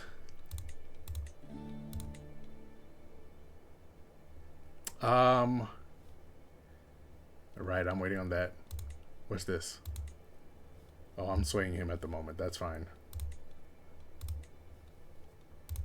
And now that I've freed up a hook scheme chance, I can now focus on what was the plan? Corsica. The plan is to fabricate a hook on him, waste the 86 gold that he has, and then declare war on him for his land, and he will not have enough gold to pay for mercenaries to hire them. However, I just noticed that he does have an ally, but that's only 500 soldiers. The only question is, should I blackmail the ally too before taking over? Oh, no, wait, they're on the same island. Wait, is this guy also independent? Are you telling me the entire island of Corsica is just free right now? I mean, if it's free, I'm gonna take it. So let's go ahead and fabricate that hook. Ooh, that's a moderate chance. That's fine. I'm an expert at these things. Okay, so the lookout will be my brother-in-law. The infiltrator will be my chancellor, as he always is. Now the phase is only 2 months long. It was 4. Meanwhile, the outcast is Duke Pio, as he always is. The diplomat will be Jaffret. And the thief will be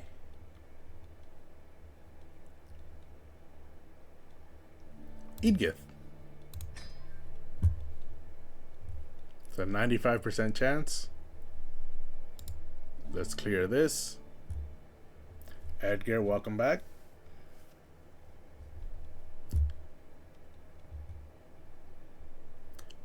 Um, 2 months. I need 3 more advantages, so it'll take me 6 months to get this hook. Meanwhile, up here, 18 days to get the 4th advantage. So now the plan is in motion. Blackmail the Duke of Corsica, gain his gold, so that when I declare war, he will not have enough gold to hire mercenaries.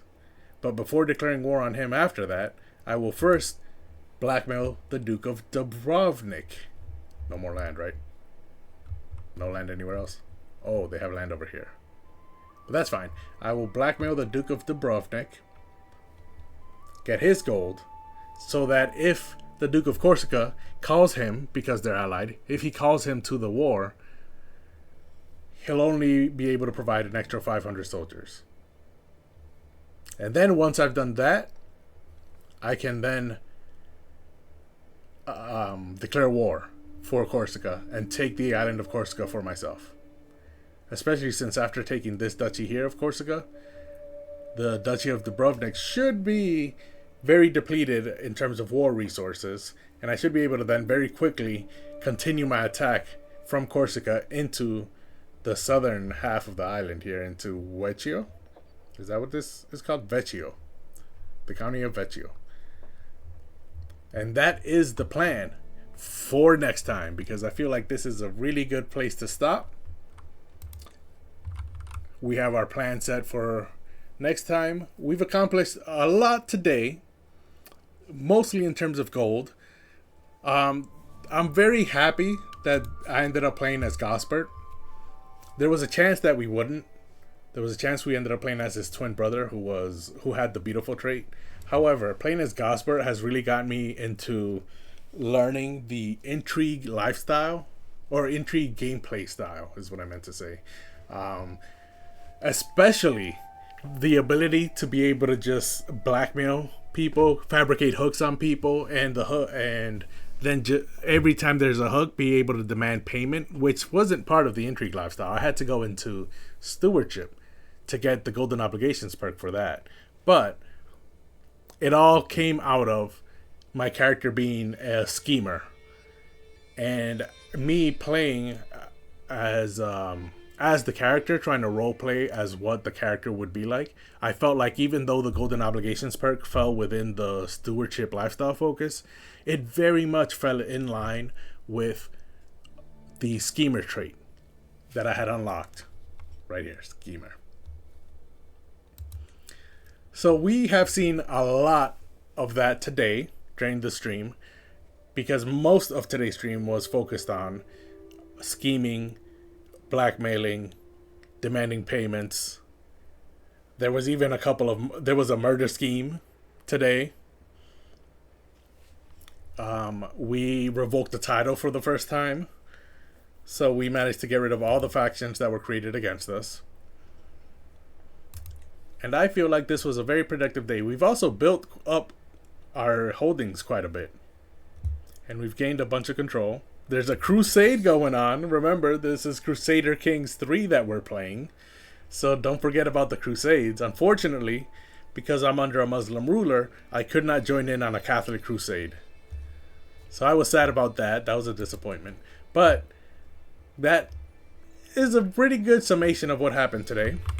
So thank you everyone who watched, commented, chatted.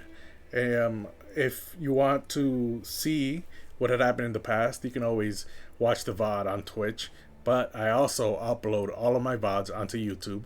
The YouTube channel is youtube.com/@a2gamer. You can find all of my old streams up there.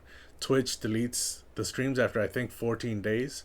So all the VODs get deleted on my Twitch channel, but they do get uploaded to my YouTube channel. So you can still find them there. You can also check out all my other socials, Instagram.com/a2gamer or Twitter.com/a2gmr. I had to take the A and the E out of gamer. So I think that does it for today. Thank you everyone who came and hung out, everyone who watched, anyone who was entertained. You know that I'm happy. That's why I'm doing this. And for everyone who just lurked quietly, that's perfectly fine as well, because when I watch streams, Lord knows I'm quite the lurker. I don't think I've ever chatted in a single chat. So just know you are appreciated even if you don't chat. So that'll do it for today. Thank you everyone for watching, and thank you for hanging out. I'll see you next time.